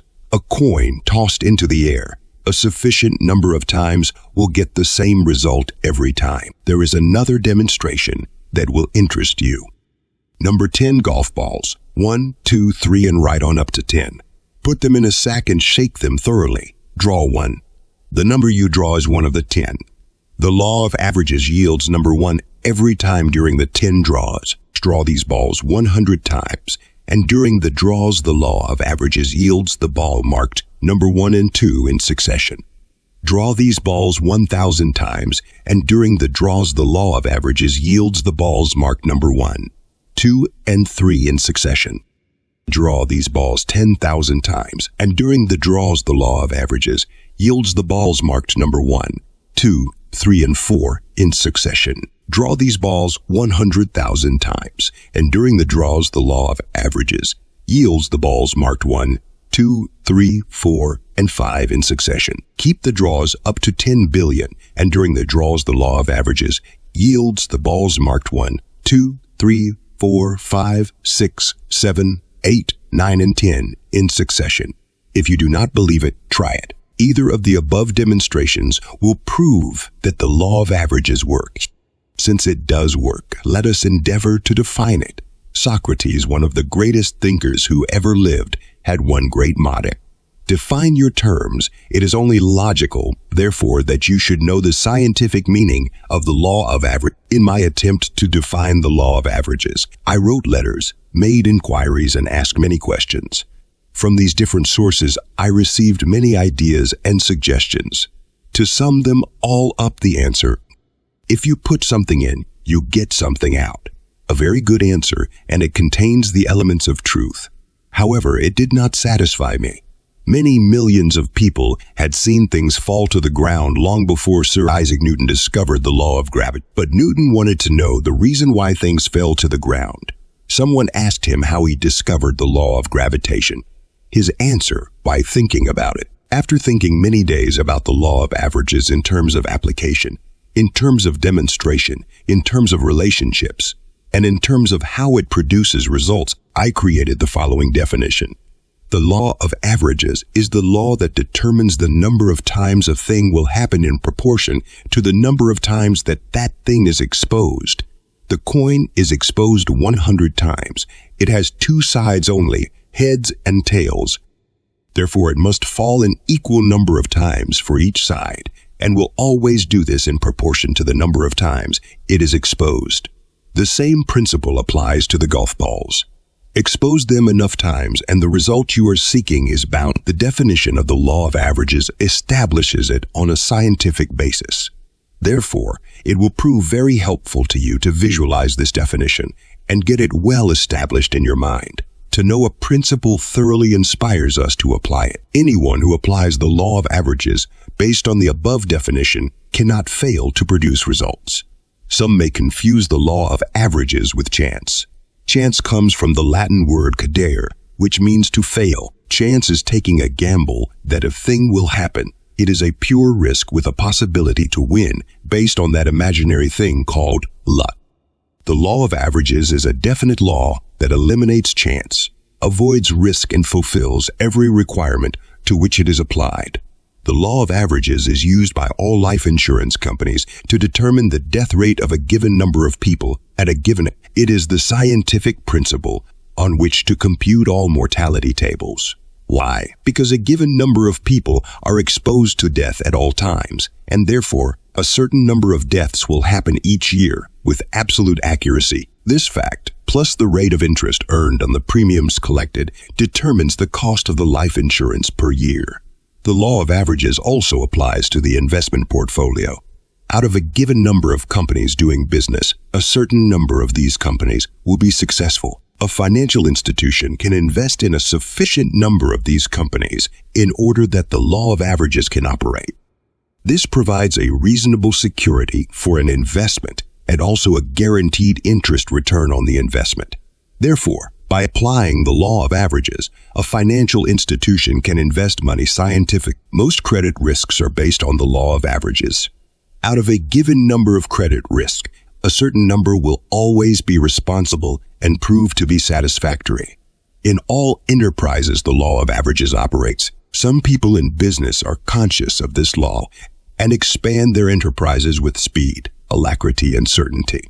Others apply it in a hit or miss fashion, but they by no means reap the rich and full reward of its scientific application. Ignorance of the law excuseth no man is an old legal maxim applying to the law of the law. To commit a crime with the plea of ignorance does not excuse the offender. The same principle applies to the laws of creation, except these laws are more exacting. To be ignorant of these laws in no way interferes with their operation. The laws are here for us to use, and not to use them is certainly no fault of the laws. The law of averages is a fundamental law of creation. To apply it is to enjoy its rewards. The law of averages is expressed no less than 3 times in the Bible. In the 13th chapter of Matthew, the 4th chapter of Mark, and the 8th chapter of Luke. In each of these different chapters is found the parable of the sower, which plainly states that the sower must sow his seed before he can expect to reap a crop. Some seed will fall by the wayside, some will fall among thorns, some will fall among the rocks, but some will fall upon good ground and bring forth a crop of 100-fold. The secret of the sower is the kind of seed that he sows. The seed must be of good quality in order to take root when it falls on the right soil. That which he reaps will be of the same nature as that which he sows. If he sows wind, he will reap a whirlwind. If he sows sawdust, he will reap sawdust. Everything increase after its own kind. As the seed contains all the elements essential to the plant, so must ideas contain all the elements essential to influence people. You must sow ideas before you can reap a reward. You must give before you can get. So when you sow and when you give, do it freely with no strings to it. As Jesus put it, except a kernel of wheat fall into the ground and die, it abideth alone. But if it die, it beareth much fruit. You do your part, and the seed will do its part. Most of us, most of the time, are thwarted, distracted, and discouraged because we have no definite knowledge of a law on which to expand our efforts. Doubt, uncertainty, and dread creep into our consciousness, and there is a tendency to vacillate from one goal to another, from one interest to another, and end up by being simply bewildered and with a shallow sense of being cheated. In applying a fundamental law, be not anxious or overzealous to change your procedure. Remember that natural laws do not vacillate. The laws that rule the universe are unchangeable. They unfold logically. Observe how logically things in nature grow and develop. Nothing is accidental. They develop in logical sequence and unfold in perfect fruition. The laws of God cannot fail. To fail would be a violation of God's own principles. This is impossible. Does the law of gravitation fail? Drop what you have in your hand and see what happens. This law is constantly on the job, even though you are not conscious of it. The law of physics, the law of chemistry, the law of mathematics, or any other fundamental law is constantly available for our use.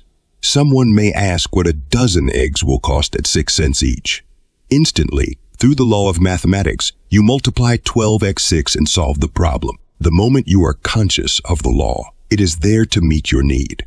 Thus far, I have given you a practical demonstration of the law of averages. I have defined it and have endeavored to interpret it scientifically. From here on, I want to show how the law of averages works for you and for me. The law of averages yields results with the same certainty and accuracy as the law of mathematics. When applied, I not only believe in the law of averages, I not only have faith in it, but more than these, I know the law of averages operates. When I multiply 6x12, I know it is 72. Faith and belief in the law of mathematics become ready knowledge. The application of the law of averages becomes ready and usable knowledge the minute it is applied. Not many years ago, I made 1,800 calls over the telephone. I did not get a bite. Was I dismayed? Was I frustrated? Was I discouraged? Not in the least. I was exposing an idea in the form of a sales plan portraying the benefits of life insurance. I was putting into operation the law of, I knew that this law could not fail. Operating on this principle, there was no occasion for doubt. I knew that results were certain. What happened? Within a few days, I struck the jackpot. It rained business. Did the law of averages pay off? In less than 1 month, I received more than $2 for every telephone call made. In addition, I received a bonus of at least that much more. In the field of selling, the law of averages is very exacting as to the amount of calls necessary for a sale. It certainly requires that you plant ideas, but it does not prescribe the method to you. In fact, the law of averages is absolutely indifferent as to the method you employ to put it in operation. In my experience in selling, I have always used the telephone. I find that the telephone method is the quickest, the most practical, the most efficient, the most feasible, and the most scientific method of carrying an idea to the greatest number of people in the shortest period of time. It is the quickest and most direct means of exposing an idea in a personalized way, and therefore fulfilling the requirements necessary for the law of averages to operate. In applying the law of averages in the field of selling, it is absolutely necessary to determine the result you desire. The law of averages does not know the objective you desire until the decision is made. Once a decision is reached, the law goes into operation to fulfill it. The number of times you expose an idea about a product or service is the number that determines how often the exposition of that idea will reward you.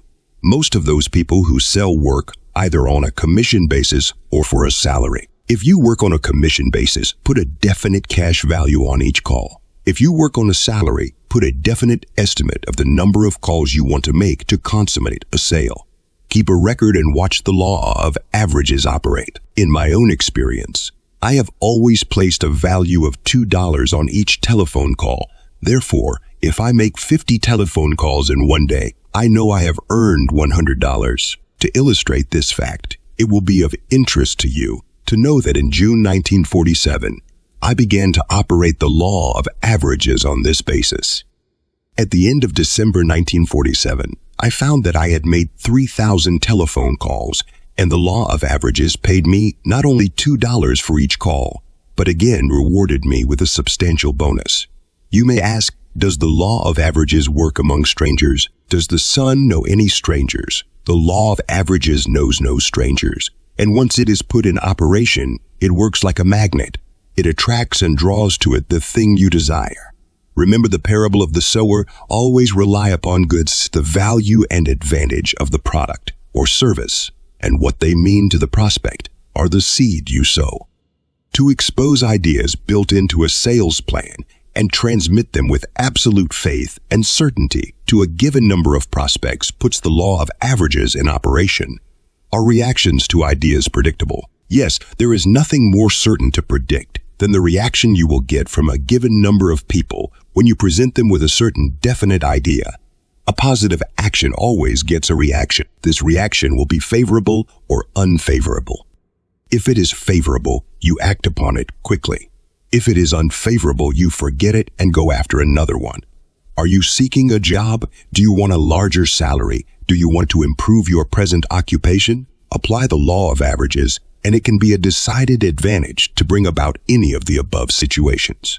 How can this be achieved? Formulate ideas about that which you want to accomplish. Begin to apply these ideas. Keep on trying. Be convinced that the law of averages is working with you and through the process of elimination is helping you to reach your goal. Therefore, by persistence, your efforts will be crowned with achievement, and that which you are seeking will automatically manifest itself in your experience. In applying the law of averages, endeavor to be patient. Shake the limb of an apple tree with a green apple upon it, and nothing happens. Shake the limb when the apple is ripe and the apple falls off. Also remember the grain. First the blade, then the ear, and then the full grain in the ear. The law of averages cannot be forced, coerced, or hastened. When the requirements are met, it operates with precision. Nothing can force it to act, and nothing can prevent it from acting. The law of averages will remunerate you in proportion to the value you yourself put on it. If you demand little, it pays little. If you demand much and set a worthwhile goal, it will always meet your standard. The old saying goes, why put a mountain in labor just to bring forth a mouse? Remember the old poem by Jesse B. Rittenhouse from The Door of Dreams, which says, I bargained with life for a penny and life would pay no more. However, I begged at evening when I counted my scanty store, for life is just an employer. He gives you what you ask, but once you have set the wages, why, you must bear the task. I worked for menials hire only to learn dismayed that any wage I asked of life would have paid. Tell the law of averages what you want. Ask for it, seek it, and demand it in a humble and sincere way. Then stick to that demand with faith, with persistence and determination until you have achieved your objective.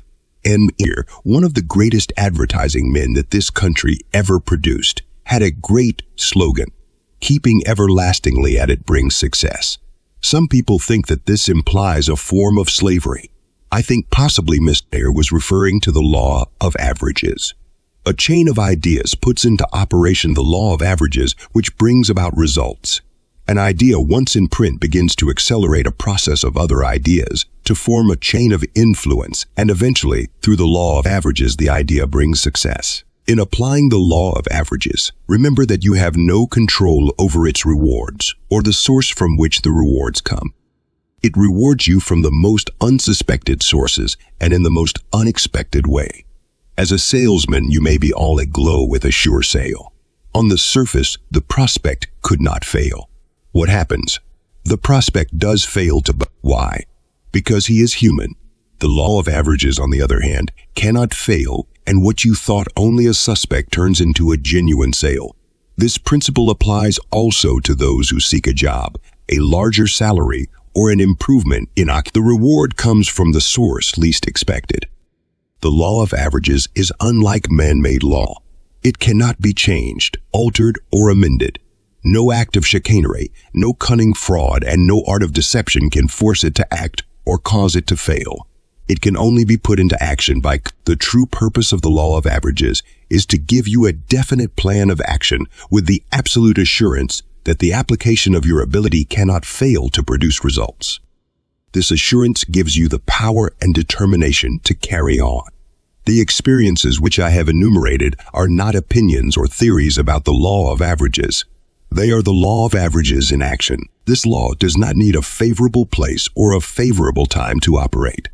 It will operate for anyone at any time or at any place.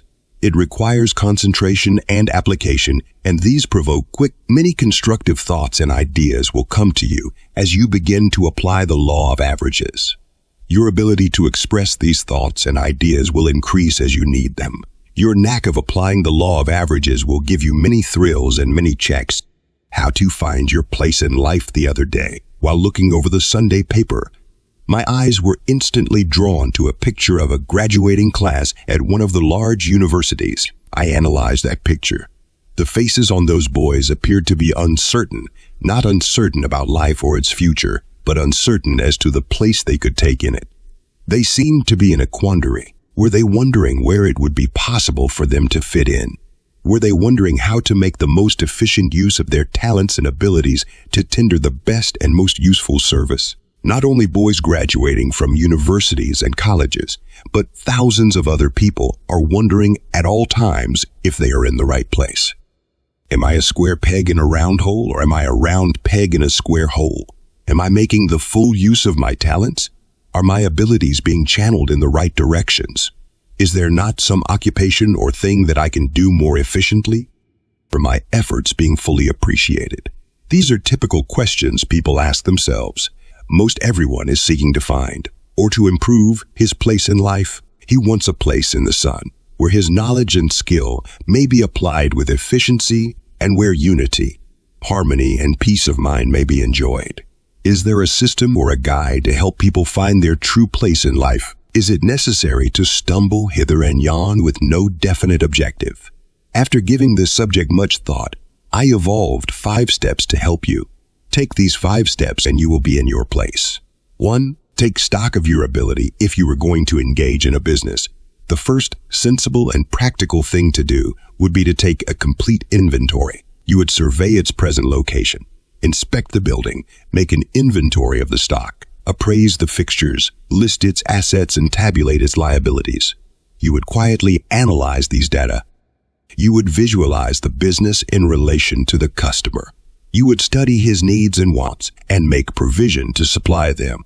Your chief desire would be to render a good service to the customer and to earn a reasonable profit. You would study also the opportunities of the business, work out methods to improve them, and endeavor to realize and to capitalize on its possibilities. The same principle applies to you. You are in a sense a merchant, and your business is to merchandise your ability. When you bought this book, it became your silent partner. By using its contents in conjunction with your business, there is no limit to where you can go. The central location of your ability is in your occupation. It matters not what it is or where it is located. It has unlimited possibilities for improvement and expansion. The building from which you operate is your body. It must be maintained and kept in good condition. It must be well fed and well treated. It supplies the energy with which to perform and gives vitality to the ability. It qualifies you to work with efficiency. Keep it in good condition by applying the principles in how to double your energy. Your stock of goods represents your thoughts. Are you dishing out negative thoughts to drive the customer away? Are you using positive thoughts to increase the business and to fulfill your desires? Reddit might have been you. Are you making full use of your stock in the basement?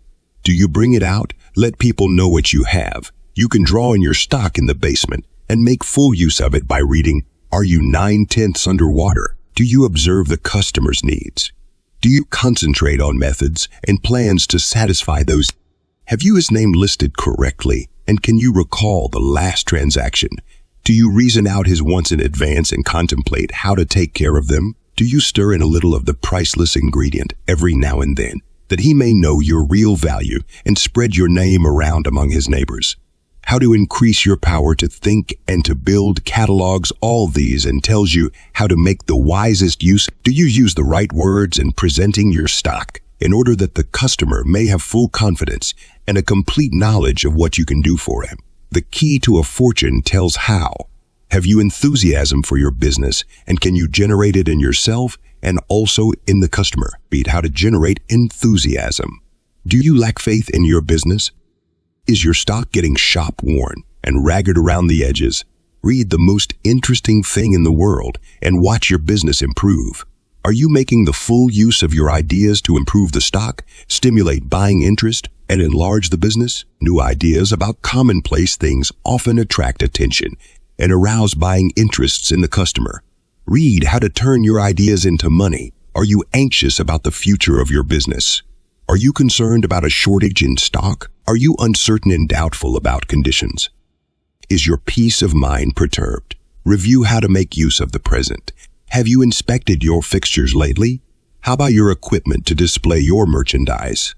Your speech, voice, and manner are the best fixtures you have. A good overhauling will improve them. It will help you to display your stock and make it easy for the customer to understand and have full confidence in what you say. Review how to improve your speech, voice, and manner. You are a good merchant. You have a wonderful reputation. The Rotary Club wants to know how you do it. You are called upon to make a speech. You can do it. Read how to make a speech. Do you want more business? Do you want to attract more customers? Do you want people to feel kindly toward you? Do you want to extend your services? How to attract and get what you want tells you how to do it. Is your merchandise on display at all times? Are you exposing it to the greatest number of people in order to increase the number of customers? The law of averages never fails. Read how the law of averages can make you rich. When you take stock of your ability in the light of this analysis and use the chapters of this book to coach and guide you, you are going to be a going concern on any corner. You will have an unlimited working capital and a surplus sufficient to weather any storm. Your place in life will be secure. 2. Practice self-reliance. The other day, I took a walk in the woods. I came to a very beautiful tree. I plucked a leaf from that tree. I observed its form, its size, its color, and also the many lines running through its body, symmetry and design. No artist could have imitated its beauty. In texture and construction, no sculptor could have approximated its formation. Every line from stem to tip had its place. It was an expression of perfection, the apex of quality. From the same tree on a nearby limb, I plucked another leaf. On the tree, its appearance was identical with the one that I had just examined. As they hung on the tree, it was impossible to tell them apart. However, when I put those leaves side by side and compared them, I instantly discovered a decided difference. Each leaf was perfect, and each one had its own form, size, color, lines, and what I call its own leaf allet. I plucked from the same tree a dozen more leaves, and, on close analysis, I found each leaf had its own individuality. I began to study the tree. Very near was another tree. At close range, the general appearance of those two trees was almost the same. I walked a few feet away and looked at those trees. I discovered a decided contrast in their contour. I examined the limbs, the twigs, and the bark of those trees. All bore a striking similarity and also a striking contrast. The trees, like the leaves from the tree, have an individuality. The analytical description of the trees and the leaves establishes one fundamental principle that exemplifies individual self-reliance. Self-reliance bestows on them the power to draw on and to absorb all the forces around them with a capacity to fulfill a natural law. The appearance of each tree and each leaf indicates a complete fruition of health, harmony, unity, and prosperity.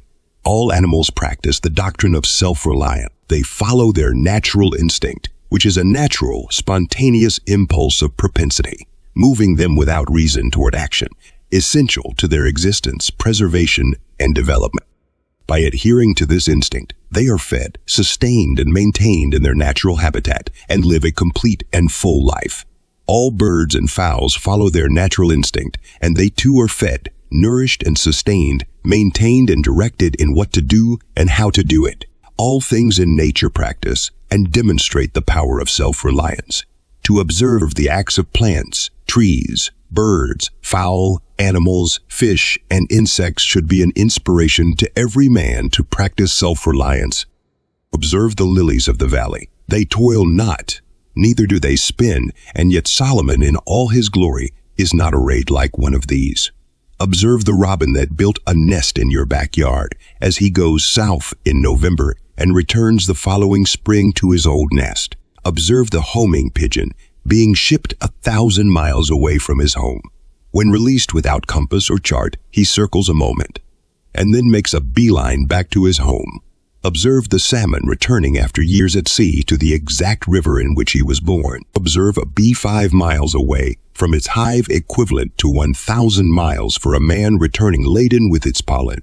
Observe the horse keeping in the road on the darkest night. Observe the bear hibernating. Observe the dog without map, guide, or road sign, sending his way home 1,000 miles away. Do not forget the cell from which you sprang. These are only a few examples. The list is infinite. This must prove that God, the supreme intelligence of the universe, works in and through all things, including man. God knows his business. He makes no mistakes. Everything created by him has a place, or it would not have been created. You have a place.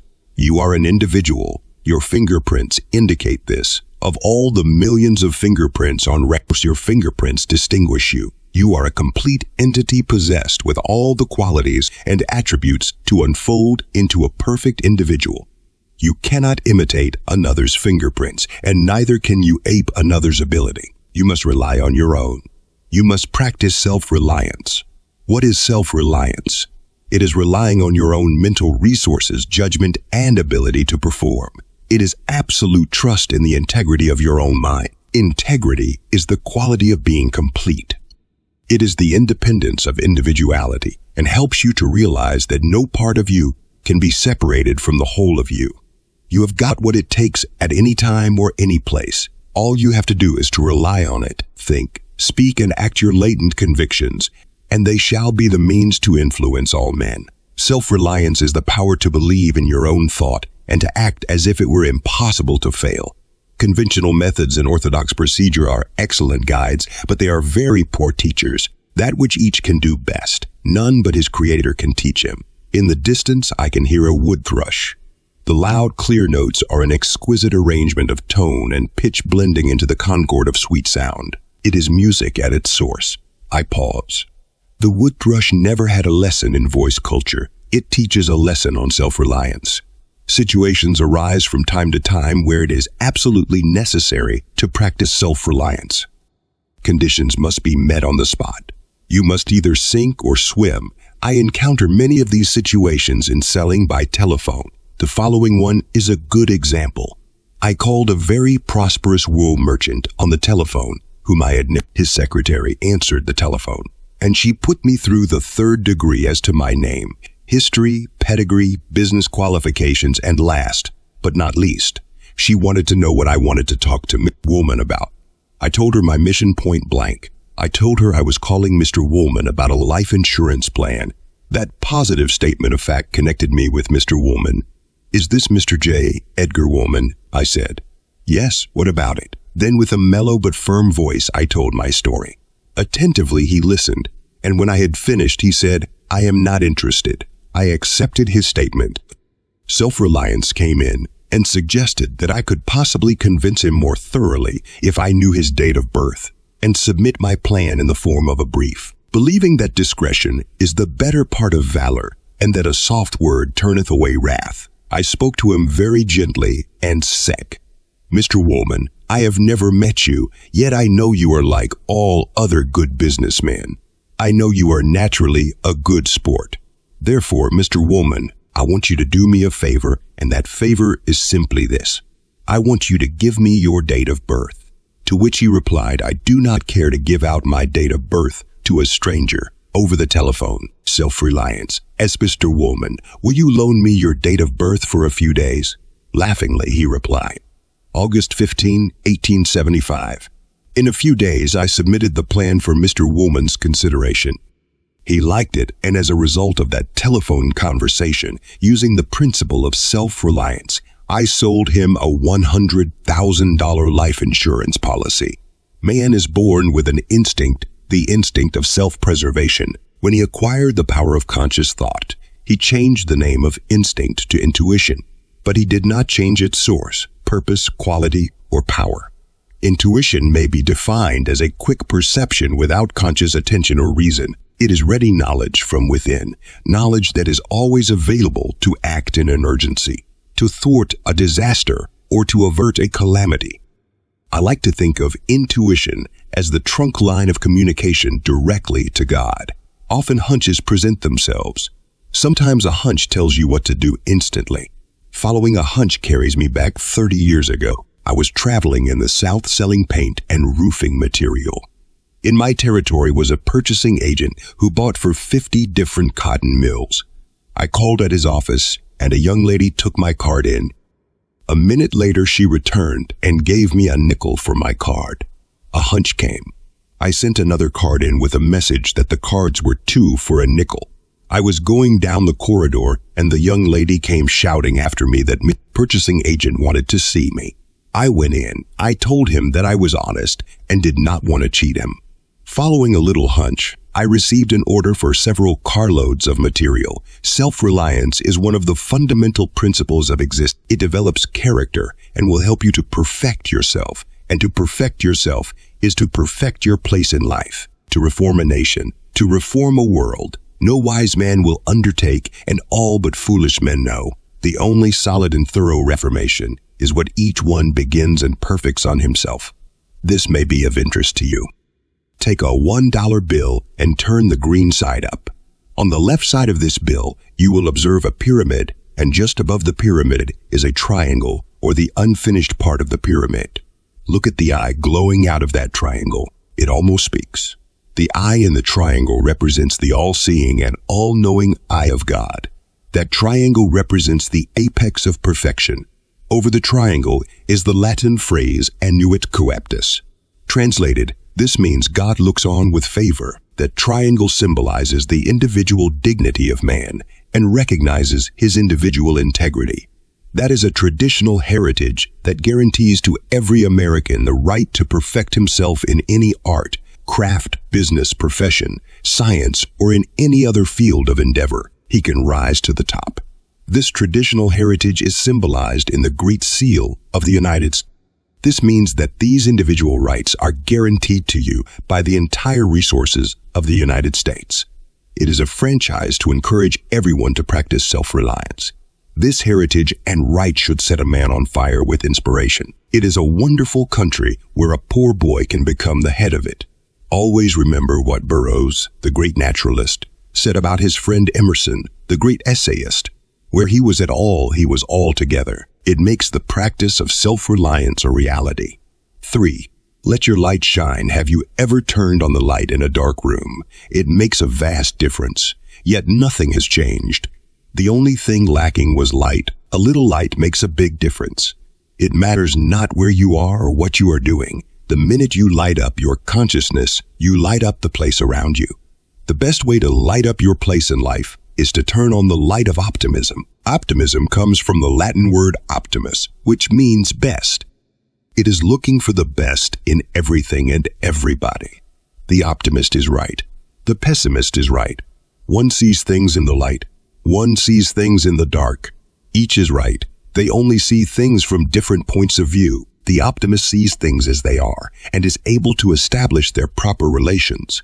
The pessimist only sees a small part of things and is unable to establish their true relationship. The optimist has knowledge enlightened by fact. The pessimist has knowledge, but it is dimmed by ignorance.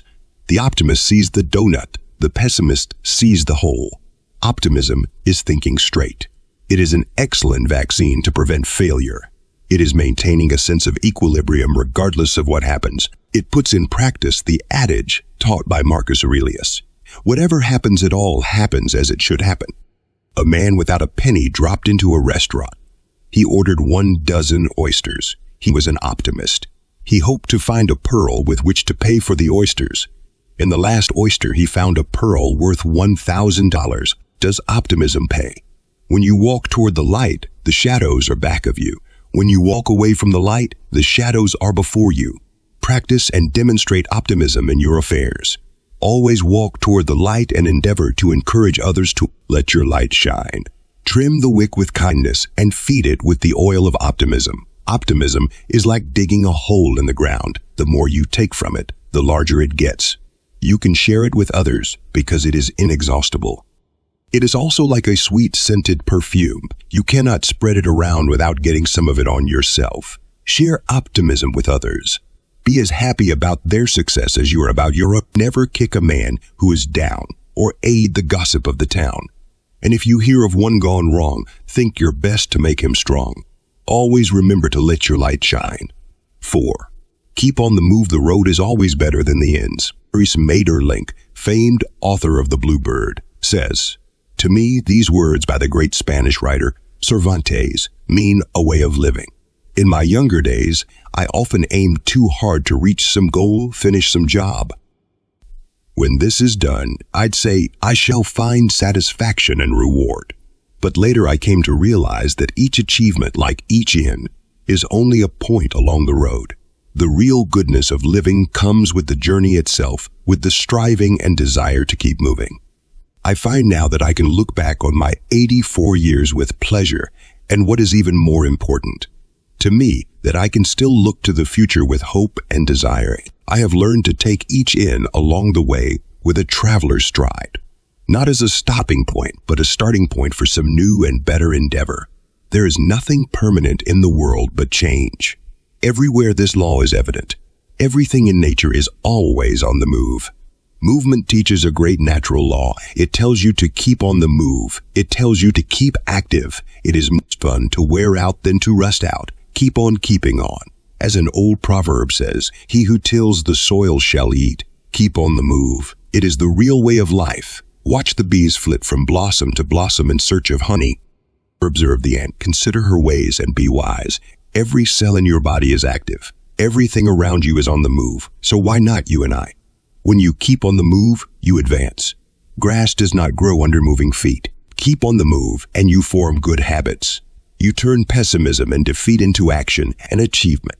You turn negative thinking and discouragement into positive thoughts of confidence and power. You turn failure into success. 5. Exercise patience. A king was seeking a motto that would act as a panacea for all troubles. He invited all the wise men in his kingdom to offer a motto. Many brilliant ones were submitted, and not two were alike. The king analyzed each motto. Each one was given careful thought and consideration. Among those suggested was one that the king selected as the most inclusive panacea for all troubles. It read, "And this, too, shall pass away." This motto is the essence of patience. It denotes calm, endurance, or self-possession. Patience is the capacity to realize that all conditions and situations are only temporary. And if you exercise forbearance and remain cool, calm, and collected, the most trying ones will right themselves. Patience teaches us to grin and bear. Trials, tribulations, troubles, obstacles, delays, disappointments, and failures are only stalking shadows that instantly disappear in the light of patience. In your patience possess ye your souls. Of all the characters in history, there is one that always shines out as a true example of patience: Abraham Lincoln. During a critical period of the Civil War, when the nation was falling apart and everything was going wrong, President Lincoln sent a very important order to his most astute Secretary of War, Mr. Stanton. Secretary Stanton read the order, tore it to pieces, told the messenger that he would not fulfill the order, and that Lincoln was a damned fool for giving it. The message was taken back to Lincoln. "If Stanton called me a damn fool, then I must be one," said President Lincoln. "I will go over and see him."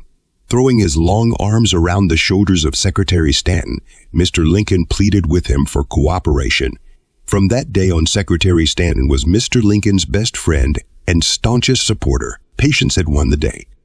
When adverse conditions cross your path, these 6 lines will console you and help you to exercise. Sweet are the uses of adversity, which, like the toad, ugly and venomous, wears yet a precious jewel in his head. And this our life exempt from public haunts finds tongues in trees, books in the running brooks, sermons in stones, and good in everything. Most of us are prone to forget all things must be accomplished by a little at the time. This entails detail. Life is made up of details. It is one thing after another, and no one escapes it. Talking is detail, one word after another. Walking is detail, one step after another. All personal acts and all acts of service entail detail. The house in which you live is a mass of detail constructed in orderly arrangement. This book is a mass of words arranged in detail to present different ideas. Everything in nature operates in detail. The silent shining of the sun conforms to detail. Ponder on the enormous amount of work it accomplishes.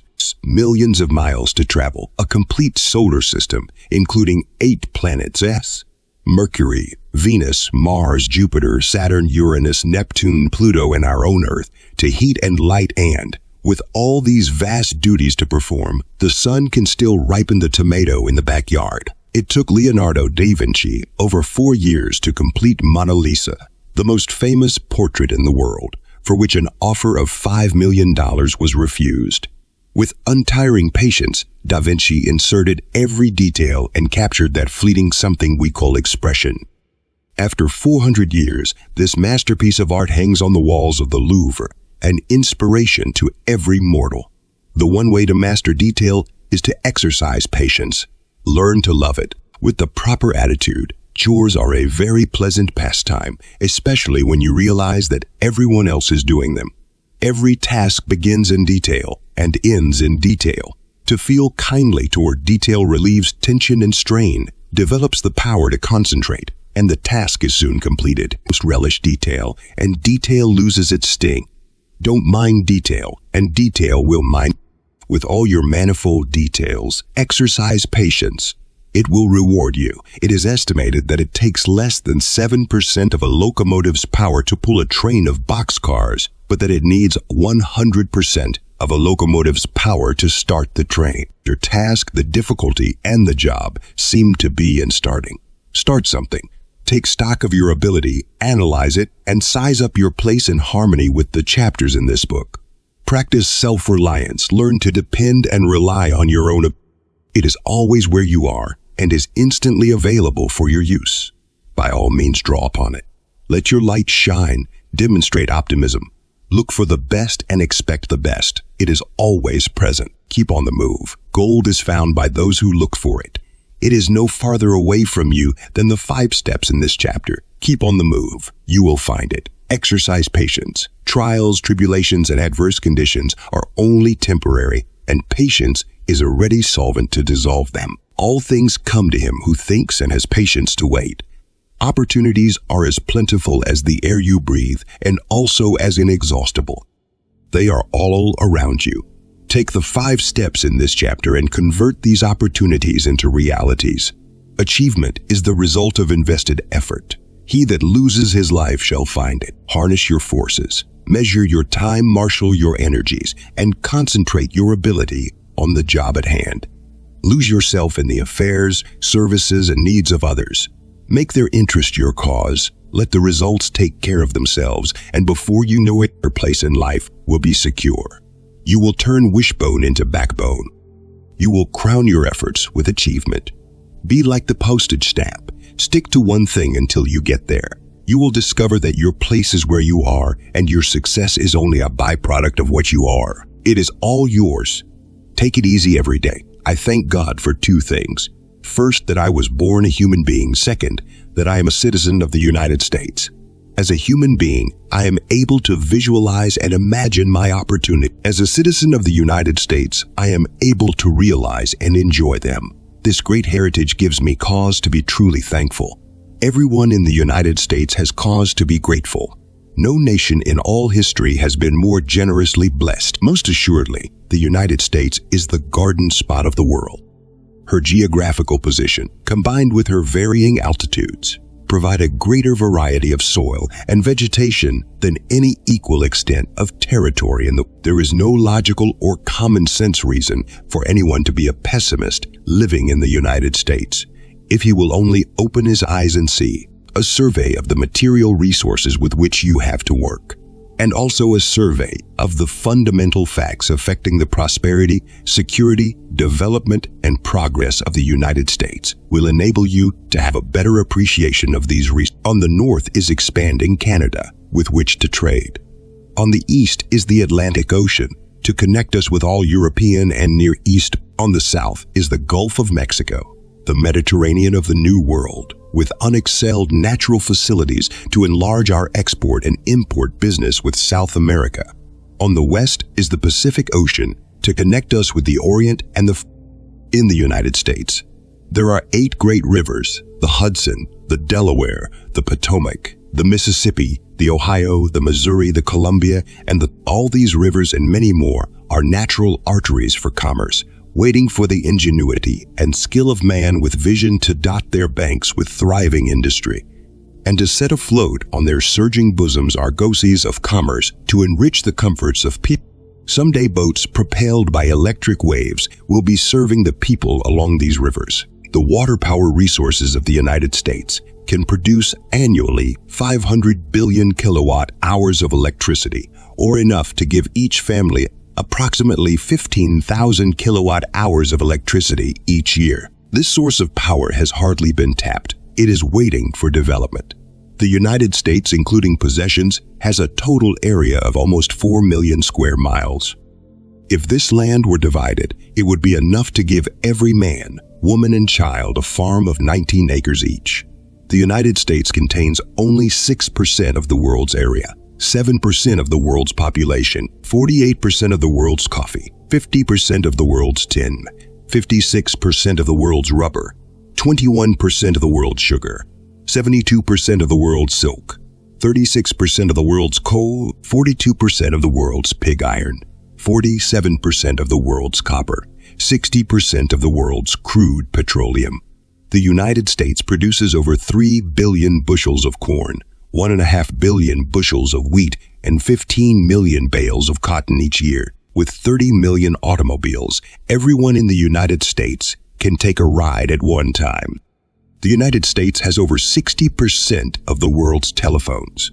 The United States has 250,000 miles of railroads with 50,000 locomotives and over 2 million boxcars. 70% of the world's oil, 50% of the world's copper, 60% of the world's wheat, 60% of the world's cotton, 50% of the world's pig iron, 40% of the world's lead, 40% of the world's coal.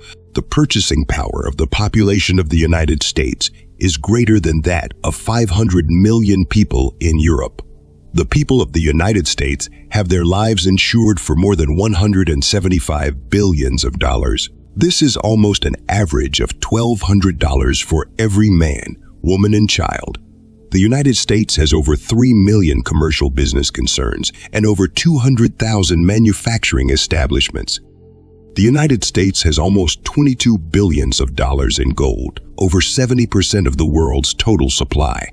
It has 66% of civilization's banking facilities with 15,000 banks and $153 billion on deposit. The national income of the United States is more than $350,000 per minute.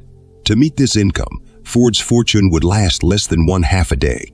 There are over $29 billion in circulation, or over $196 per capita. The United States appraised today, including its developed and undeveloped resources, its manpower and potentialities, would be worth in excess of $1,000 billion. It is a trillion-dollar concern to divide this aggregation of wealth by 140 million subjects. We find the per capita wealth is over $7,000. Are you a blushing Croesus? What about debt? Debt is a part of the economic system. It is like other subjects, and to be understood, it must be treated with common sense, or no one understands it.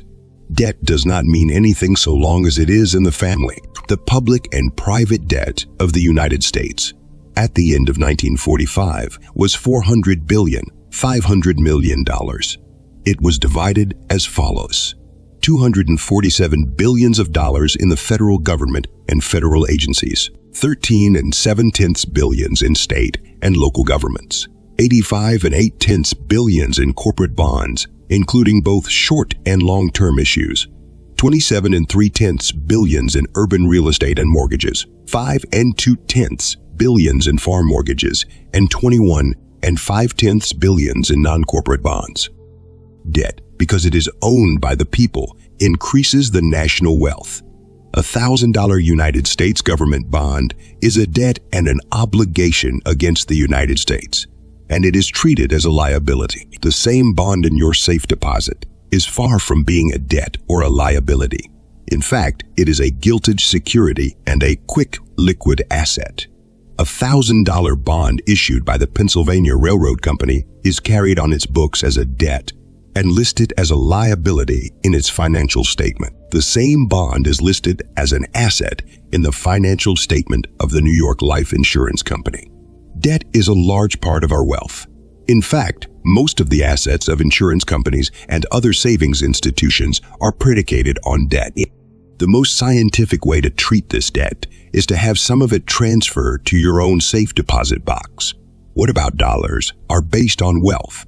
As the national wealth increases, so do dollars. Most of the enigmas of our economic system easily solve themselves by thought. The United States has millions of opinions, and the best part of these opinions make our law and keep our country secure. As long as these opinions prevail in a free market, this nation will remain intact. I like to think of the majority of these opinions expressing the American creed. I believe in the United States of America as a government of the people, by the people, for the people, whose just powers are derived from the consent of the governed, a democracy in a republic. a sovereign nation of many sovereign states, a perfect union, one and inseparable, established upon those principles of freedom, equality, justice, and humanity for which American patriots sacrificed their lives and fortunes.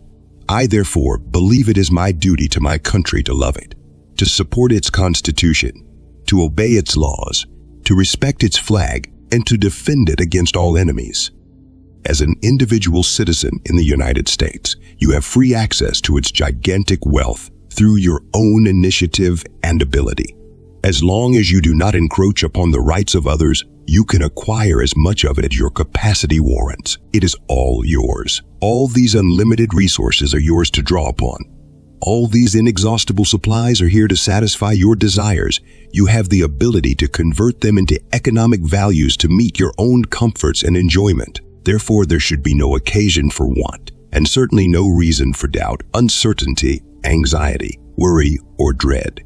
However, a few suggestions on how to relax and take it easy may help you. Physical fitness, mental alertness, and personal efficiency are largely determined by your ability to relax. You are at your best physically and mentally when you are relaxed.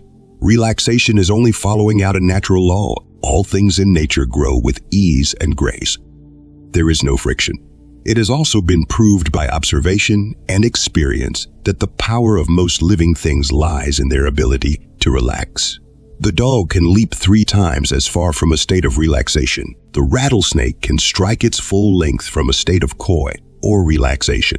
The lion, the tiger, the panther all leap with deadly aim from a reclining position. When you are in a state of relaxation, water will hold you up. A person drowns because he fails to relax. Relaxation tells you to loosen up, to take it easy, to relieve tension and let go. It tells you to take the brake off, to open up, and to let the forces of nature flow into your body. These forces will restore, recuperate, revitalize, and rehabilitate you. These forces cannot enter your body when it is rigid and tense. They only come when you cease trying or straining. Relaxation is very important to the physical body. The body is made up of billions of cells. Among these cells are the nerve cells. The nerve cells include the sensory nerves, which convey impressions from the sense organs to the brain, and the motor nerves, which cause and direct movement. These nerve cells get their nourishment to perform from the blood. When they are well fed and well nourished with pure blood, they become strong, like nerves of steel. They are able to withstand storms, jolts, and hard bumps. Therefore, the chapter on how to double your energy is very important. By all means, read, study, and practice the principles as outlined in that chapter. Train and discipline yourself to masticate your food thoroughly. Train and discipline yourself consciously to breathe deeply. Train and discipline yourself to take sun baths. Train and discipline yourself to drink plenty of water. Train and discipline yourself to stretch as outlined in Chapter 4 and do it when a difficult situation confronts you. Take a deep breath. All your lungs can hold and count to 10. By following out the above suggestions, you are going to have a strong body with the power to relax, to do the job efficiently. These suggestions will also help to keep you young and vibrant. They will remove the wrinkles from your face, stretch, and you feed the cells of the face with blood. Blood and wrinkles do not go together. Everyone wants to be well, happy, teeming with energy, confident, capable, and free from care. Possibly a few suggestions on how to relax mentally may help you to realize this. Here are a few that help me. 1. Love. Love means to practice a feeling of kindness in all activity. The brain is the center of all activity that takes place in the human body, whether the act is voluntary or involuntary. The master over all activity is the intelligence, the seat of reason. After 40 years of experience trying, testing, and experimenting with every possible motive, I have discovered that love has more power and influence over my mental activities than any other quality or attribute. When I practice a feeling of kindness, it seems to tap a great reservoir of power and strength that enables me to perform with skill and alacrity. It eliminates doubt, uncertainty, anxiety, worry, and dread, and directs me without conflict or confusion. It removes all stubbornness, tenseness, and rigidness. It makes me more tolerant, more liberal, and more forgiving. It placates and soothes me. It frees me from stress and strain. It relaxes me. I can act free from all care. It pays me large dividends. 2. Know your business. A thorough, complete, and comprehensive knowledge of every phase of your business, regardless of how unimportant it is. Sometimes, the least important becomes the most important. Study your occupation and appraise your ability in conjunction with the chapters in this book. A thorough knowledge of what you are doing gives you confidence, and this gives you the faith and power to. 3. Get rid of selfishness. There are several grades of selfishness. The worst offender is carrying the world around on your shoulders. It is taking to heart everything that happens. Sympathy is all right, but false sympathy may impair your efficiency. You must learn to consider things, persons, and events impersonally, and this will help you to relax. Do not bother about other people's troubles. Most trouble will go to sleep if you do not keep it awake. Be considerate always, but by no means solicitous. 4. Show gratitude. Nothing seems to relax the mind so quickly and completely as a spirit of thankfulness for what you are and what you have seems to penetrate every part of your being.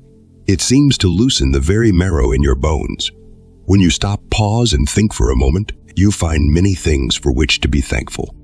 Someone has said that the Old Testament has over 600,000 words, and only 6 of these words are asking God for something, while all the rest are a song of praise, thanking God for all His wonderful creation. Turn your day into a day of thanksgiving. The way to relax and be happy is to be truly grateful. 5. Train yourself to laugh, and the world laughs with you. Why does a man laugh? Because he has an imagination. What makes a man laugh? Because with imagination, he is able to compare the ridiculous with the sublime. This quick comparison tickles his fancy and causes him to chuckle. So learn to compare and exercise your imagination. You will find many situations and conditions that will make you laugh. This will relax you. 6. Practice the law of averages. This law guarantees results and makes you indifferent as to results. This attitude will also help you to relax. When you have done your best, there is only one answer: results. Then too, your lot or portion of life is seeking after you. Therefore be at rest from seeking after it. What's the wisdom of fretting, worrying, fuming, and fussing? Billions of people have made their home on this earth for thousands of years. They tell us that all of them have been fed and sustained. They also tell us that they have not used up a thing. It is all still here. The only thing to do is practice the law of averages, do the job well, and trust in that inexorable law of remuneration, which never fails to pay or reward you for honest effort. The ability to relax is a great asset. It acts as a lubricant to smooth and soothe the way between all business and social relationships. It tears down and penetrates the barriers of rigid feelings. It relieves stress and strain and frees you from apprehension and dread. When you relax, you cause others to relax. It establishes mutual understanding and confidence prevails. By all means, relax and take it easy. It will give you more capacity to do, more ability to think, and more energy to act. It will take all the stubbornness, tenseness, and rigidness out of your mind and body. It will unleash all the positive and creative forces within you. It will enable you to turn your ability into cash. It will put your share in your lap. The Declaration of Independence was a birth certificate, giving birth to a new freedom. In this certificate was hidden a dream that man could express the thoughts of his own choosing, a hope that man could perfect himself in science, in philosophy, in art, in business, in craftsmanship, or in any other field of endeavor, and enjoy the fruits of his own efforts with peace of mind. A prayer that man could worship God in his own way and share the truth of his own convictions. That dream, that hope, that prayer became your nation, America. It's individual ability, individual industry, individual initiative, individual integrity, encouraged by freedom of action, stimulated by opportunity, inspired by faith, and sustained by achievement, turned this dream into a reality. Today, America has 140 million people who rise to call her blessed. Her cities are vast hives of thrift and industry, and her countryside is teeming with agricultural enterprise. The United States is one throbbing neighborhood of people who live, love, and share. It is yours today, something for which to thank God. Remember that your success lies in your dreams, in your hopes, and in your prayers. and the future welfare and happiness of your children depend on your dignity and your nobility as a human being. Therefore, put your faith in the great creative forces within and make every day the best day. Inspire and influence others to enjoy the abundant life by planning and working together with a spirit of living and loving and sharing. I am capable of achieving my goals and creating the life I deserve. I attract success and abundance into my life effortlessly. I am confident in my abilities and trust in my own potential. Every day and in every way, I'm getting closer to my goals. I embrace challenges as opportunities for growth and learning.